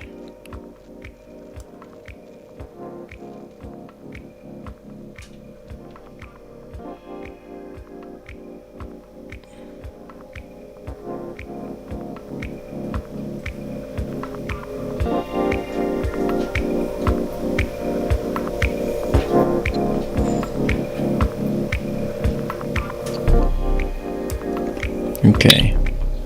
So why do they call it the Wizard Nebula? I actually do not know that answer.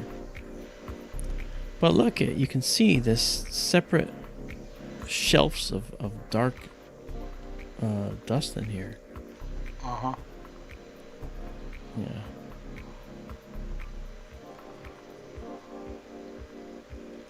Tilly's like down and like wrapped around my leg down below. I don't understand. She's like standing on the lower shelf of the table I'm sitting at. I don't know what she's doing. What's going on, Tilly? What you doing? Okay. That's pretty. Let's just zoom in a little bit, see what that looks like up close a little more. Let's go to 50%.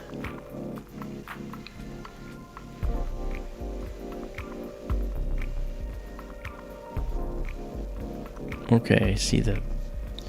Probably could have focused that a little better. Temperature must be dropping out there. Okay. Awesome. Well, that's okay.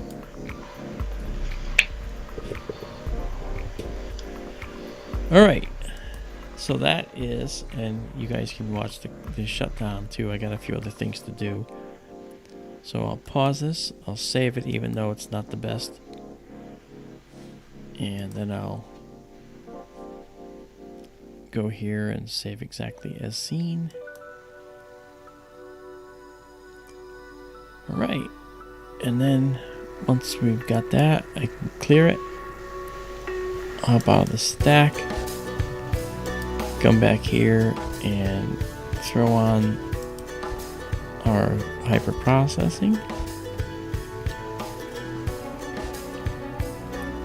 All right.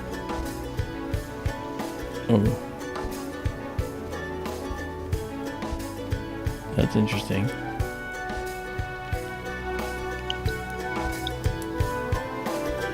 That's not what I expected.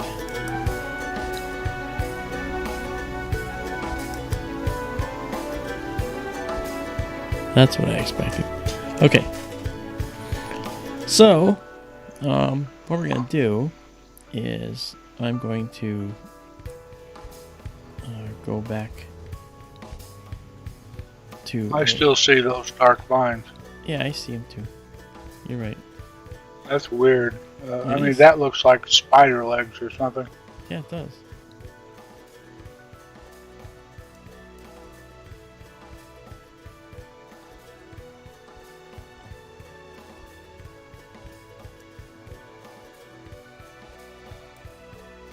Mark, I'm about to fall out of my chair here. I hope you'll forgive me if I split. Not at all. You go right ahead.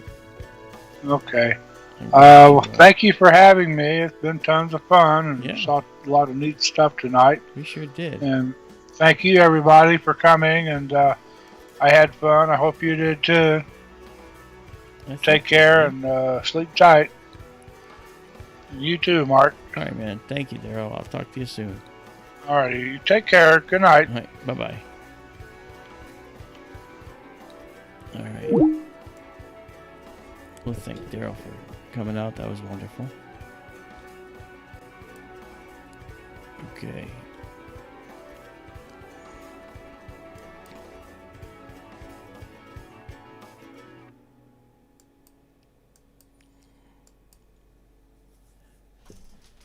Okay, look out, Tilly.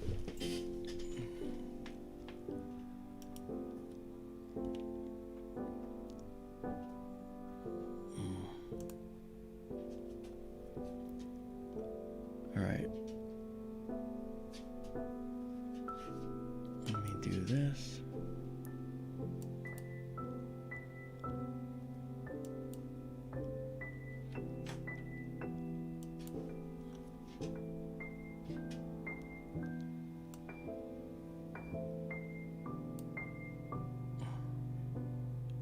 Here we go. Okay, now what I'm going to do now is I'm going to lower us down into our parking position. One of the consequences of losing the alignment is that you have to reset your park position where the telescope comes to rest for the night. So that's what I have to do. And so that's what I'm going to do right now. And you'll see it.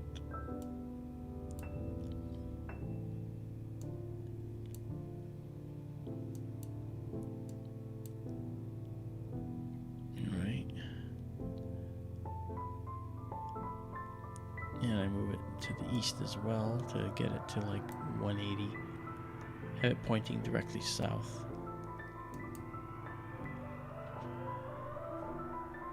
Doing the directly south is the reason for that is because I want to get the telescope pointing in a direction that I know. And since the telescope is now aligned again, I can do that.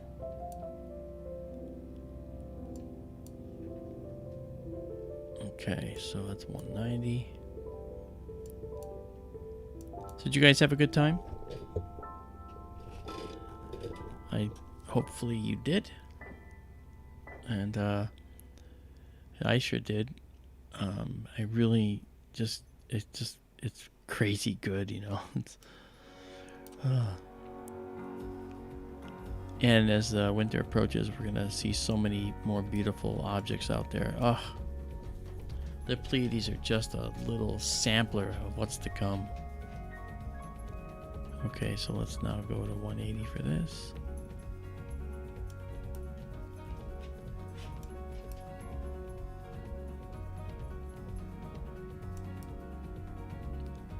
It won't be exactly 180. That's fine.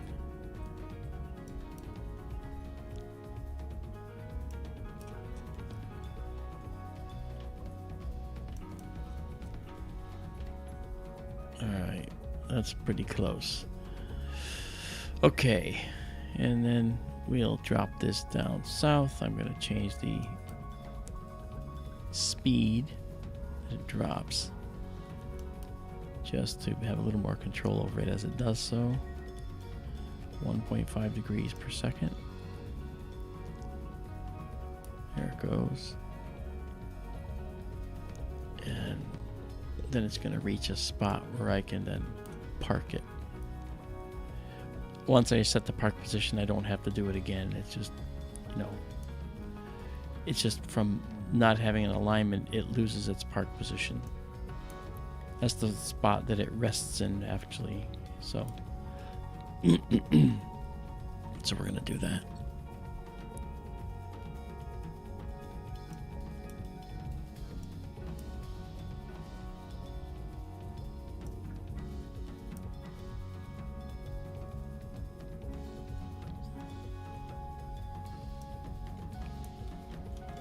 Right, there we go. Okay, that's a safe position, but we'll do a little more. Okay, that brightness on the screen that you're seeing, that's the walls of the observatory now interfering. There is an indicator light on the camera that's facing the wall. That tiny little LED is causing that red glow you're seeing. It's really that powerful a camera. Okay, so now that I have this here, I go down. I go up to select, or setup rather. There's, you can see it down here to my right side here.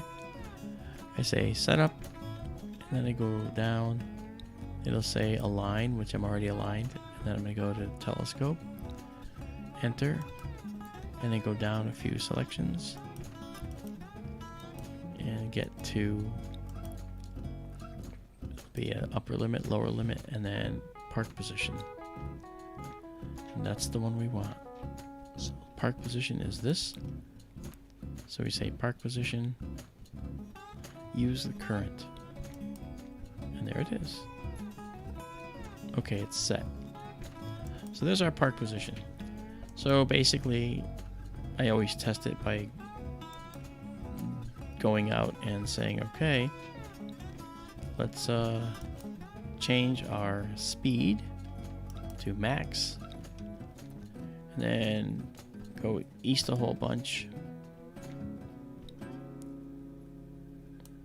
go north a whole bunch,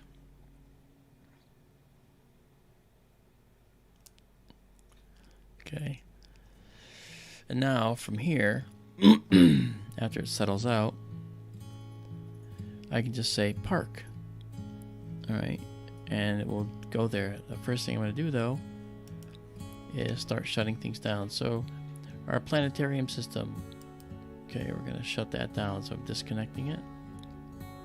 So it's disconnecting, and then yes, it's disconnecting. That's going to go away. And now Stellarium, the planetarium, goes away.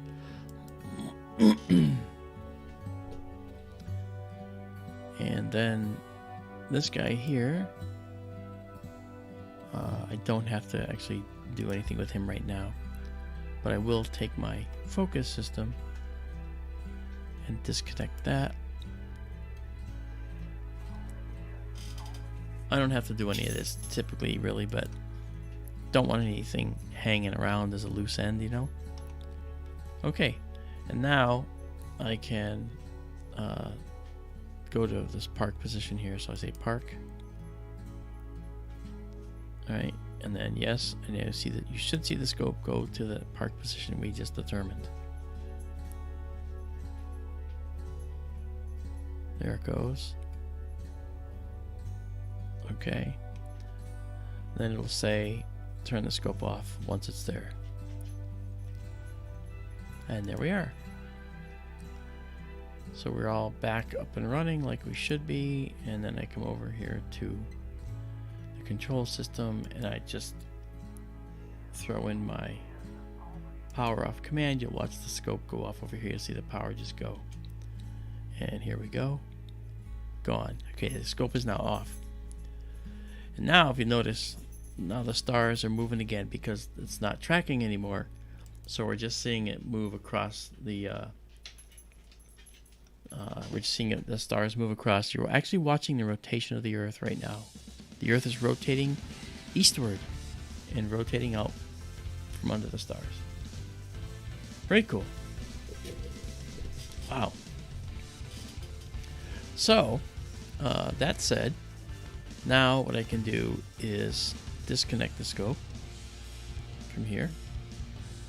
But before I do that, I should do this. I should get rid of this as well. So I'm going to end this program, which is fine. The last thing to shut down should be this control program. So now we're going to disconnect it. And it's going to disconnect everything from the scope. You'll see this little icon, which you can barely see, go away.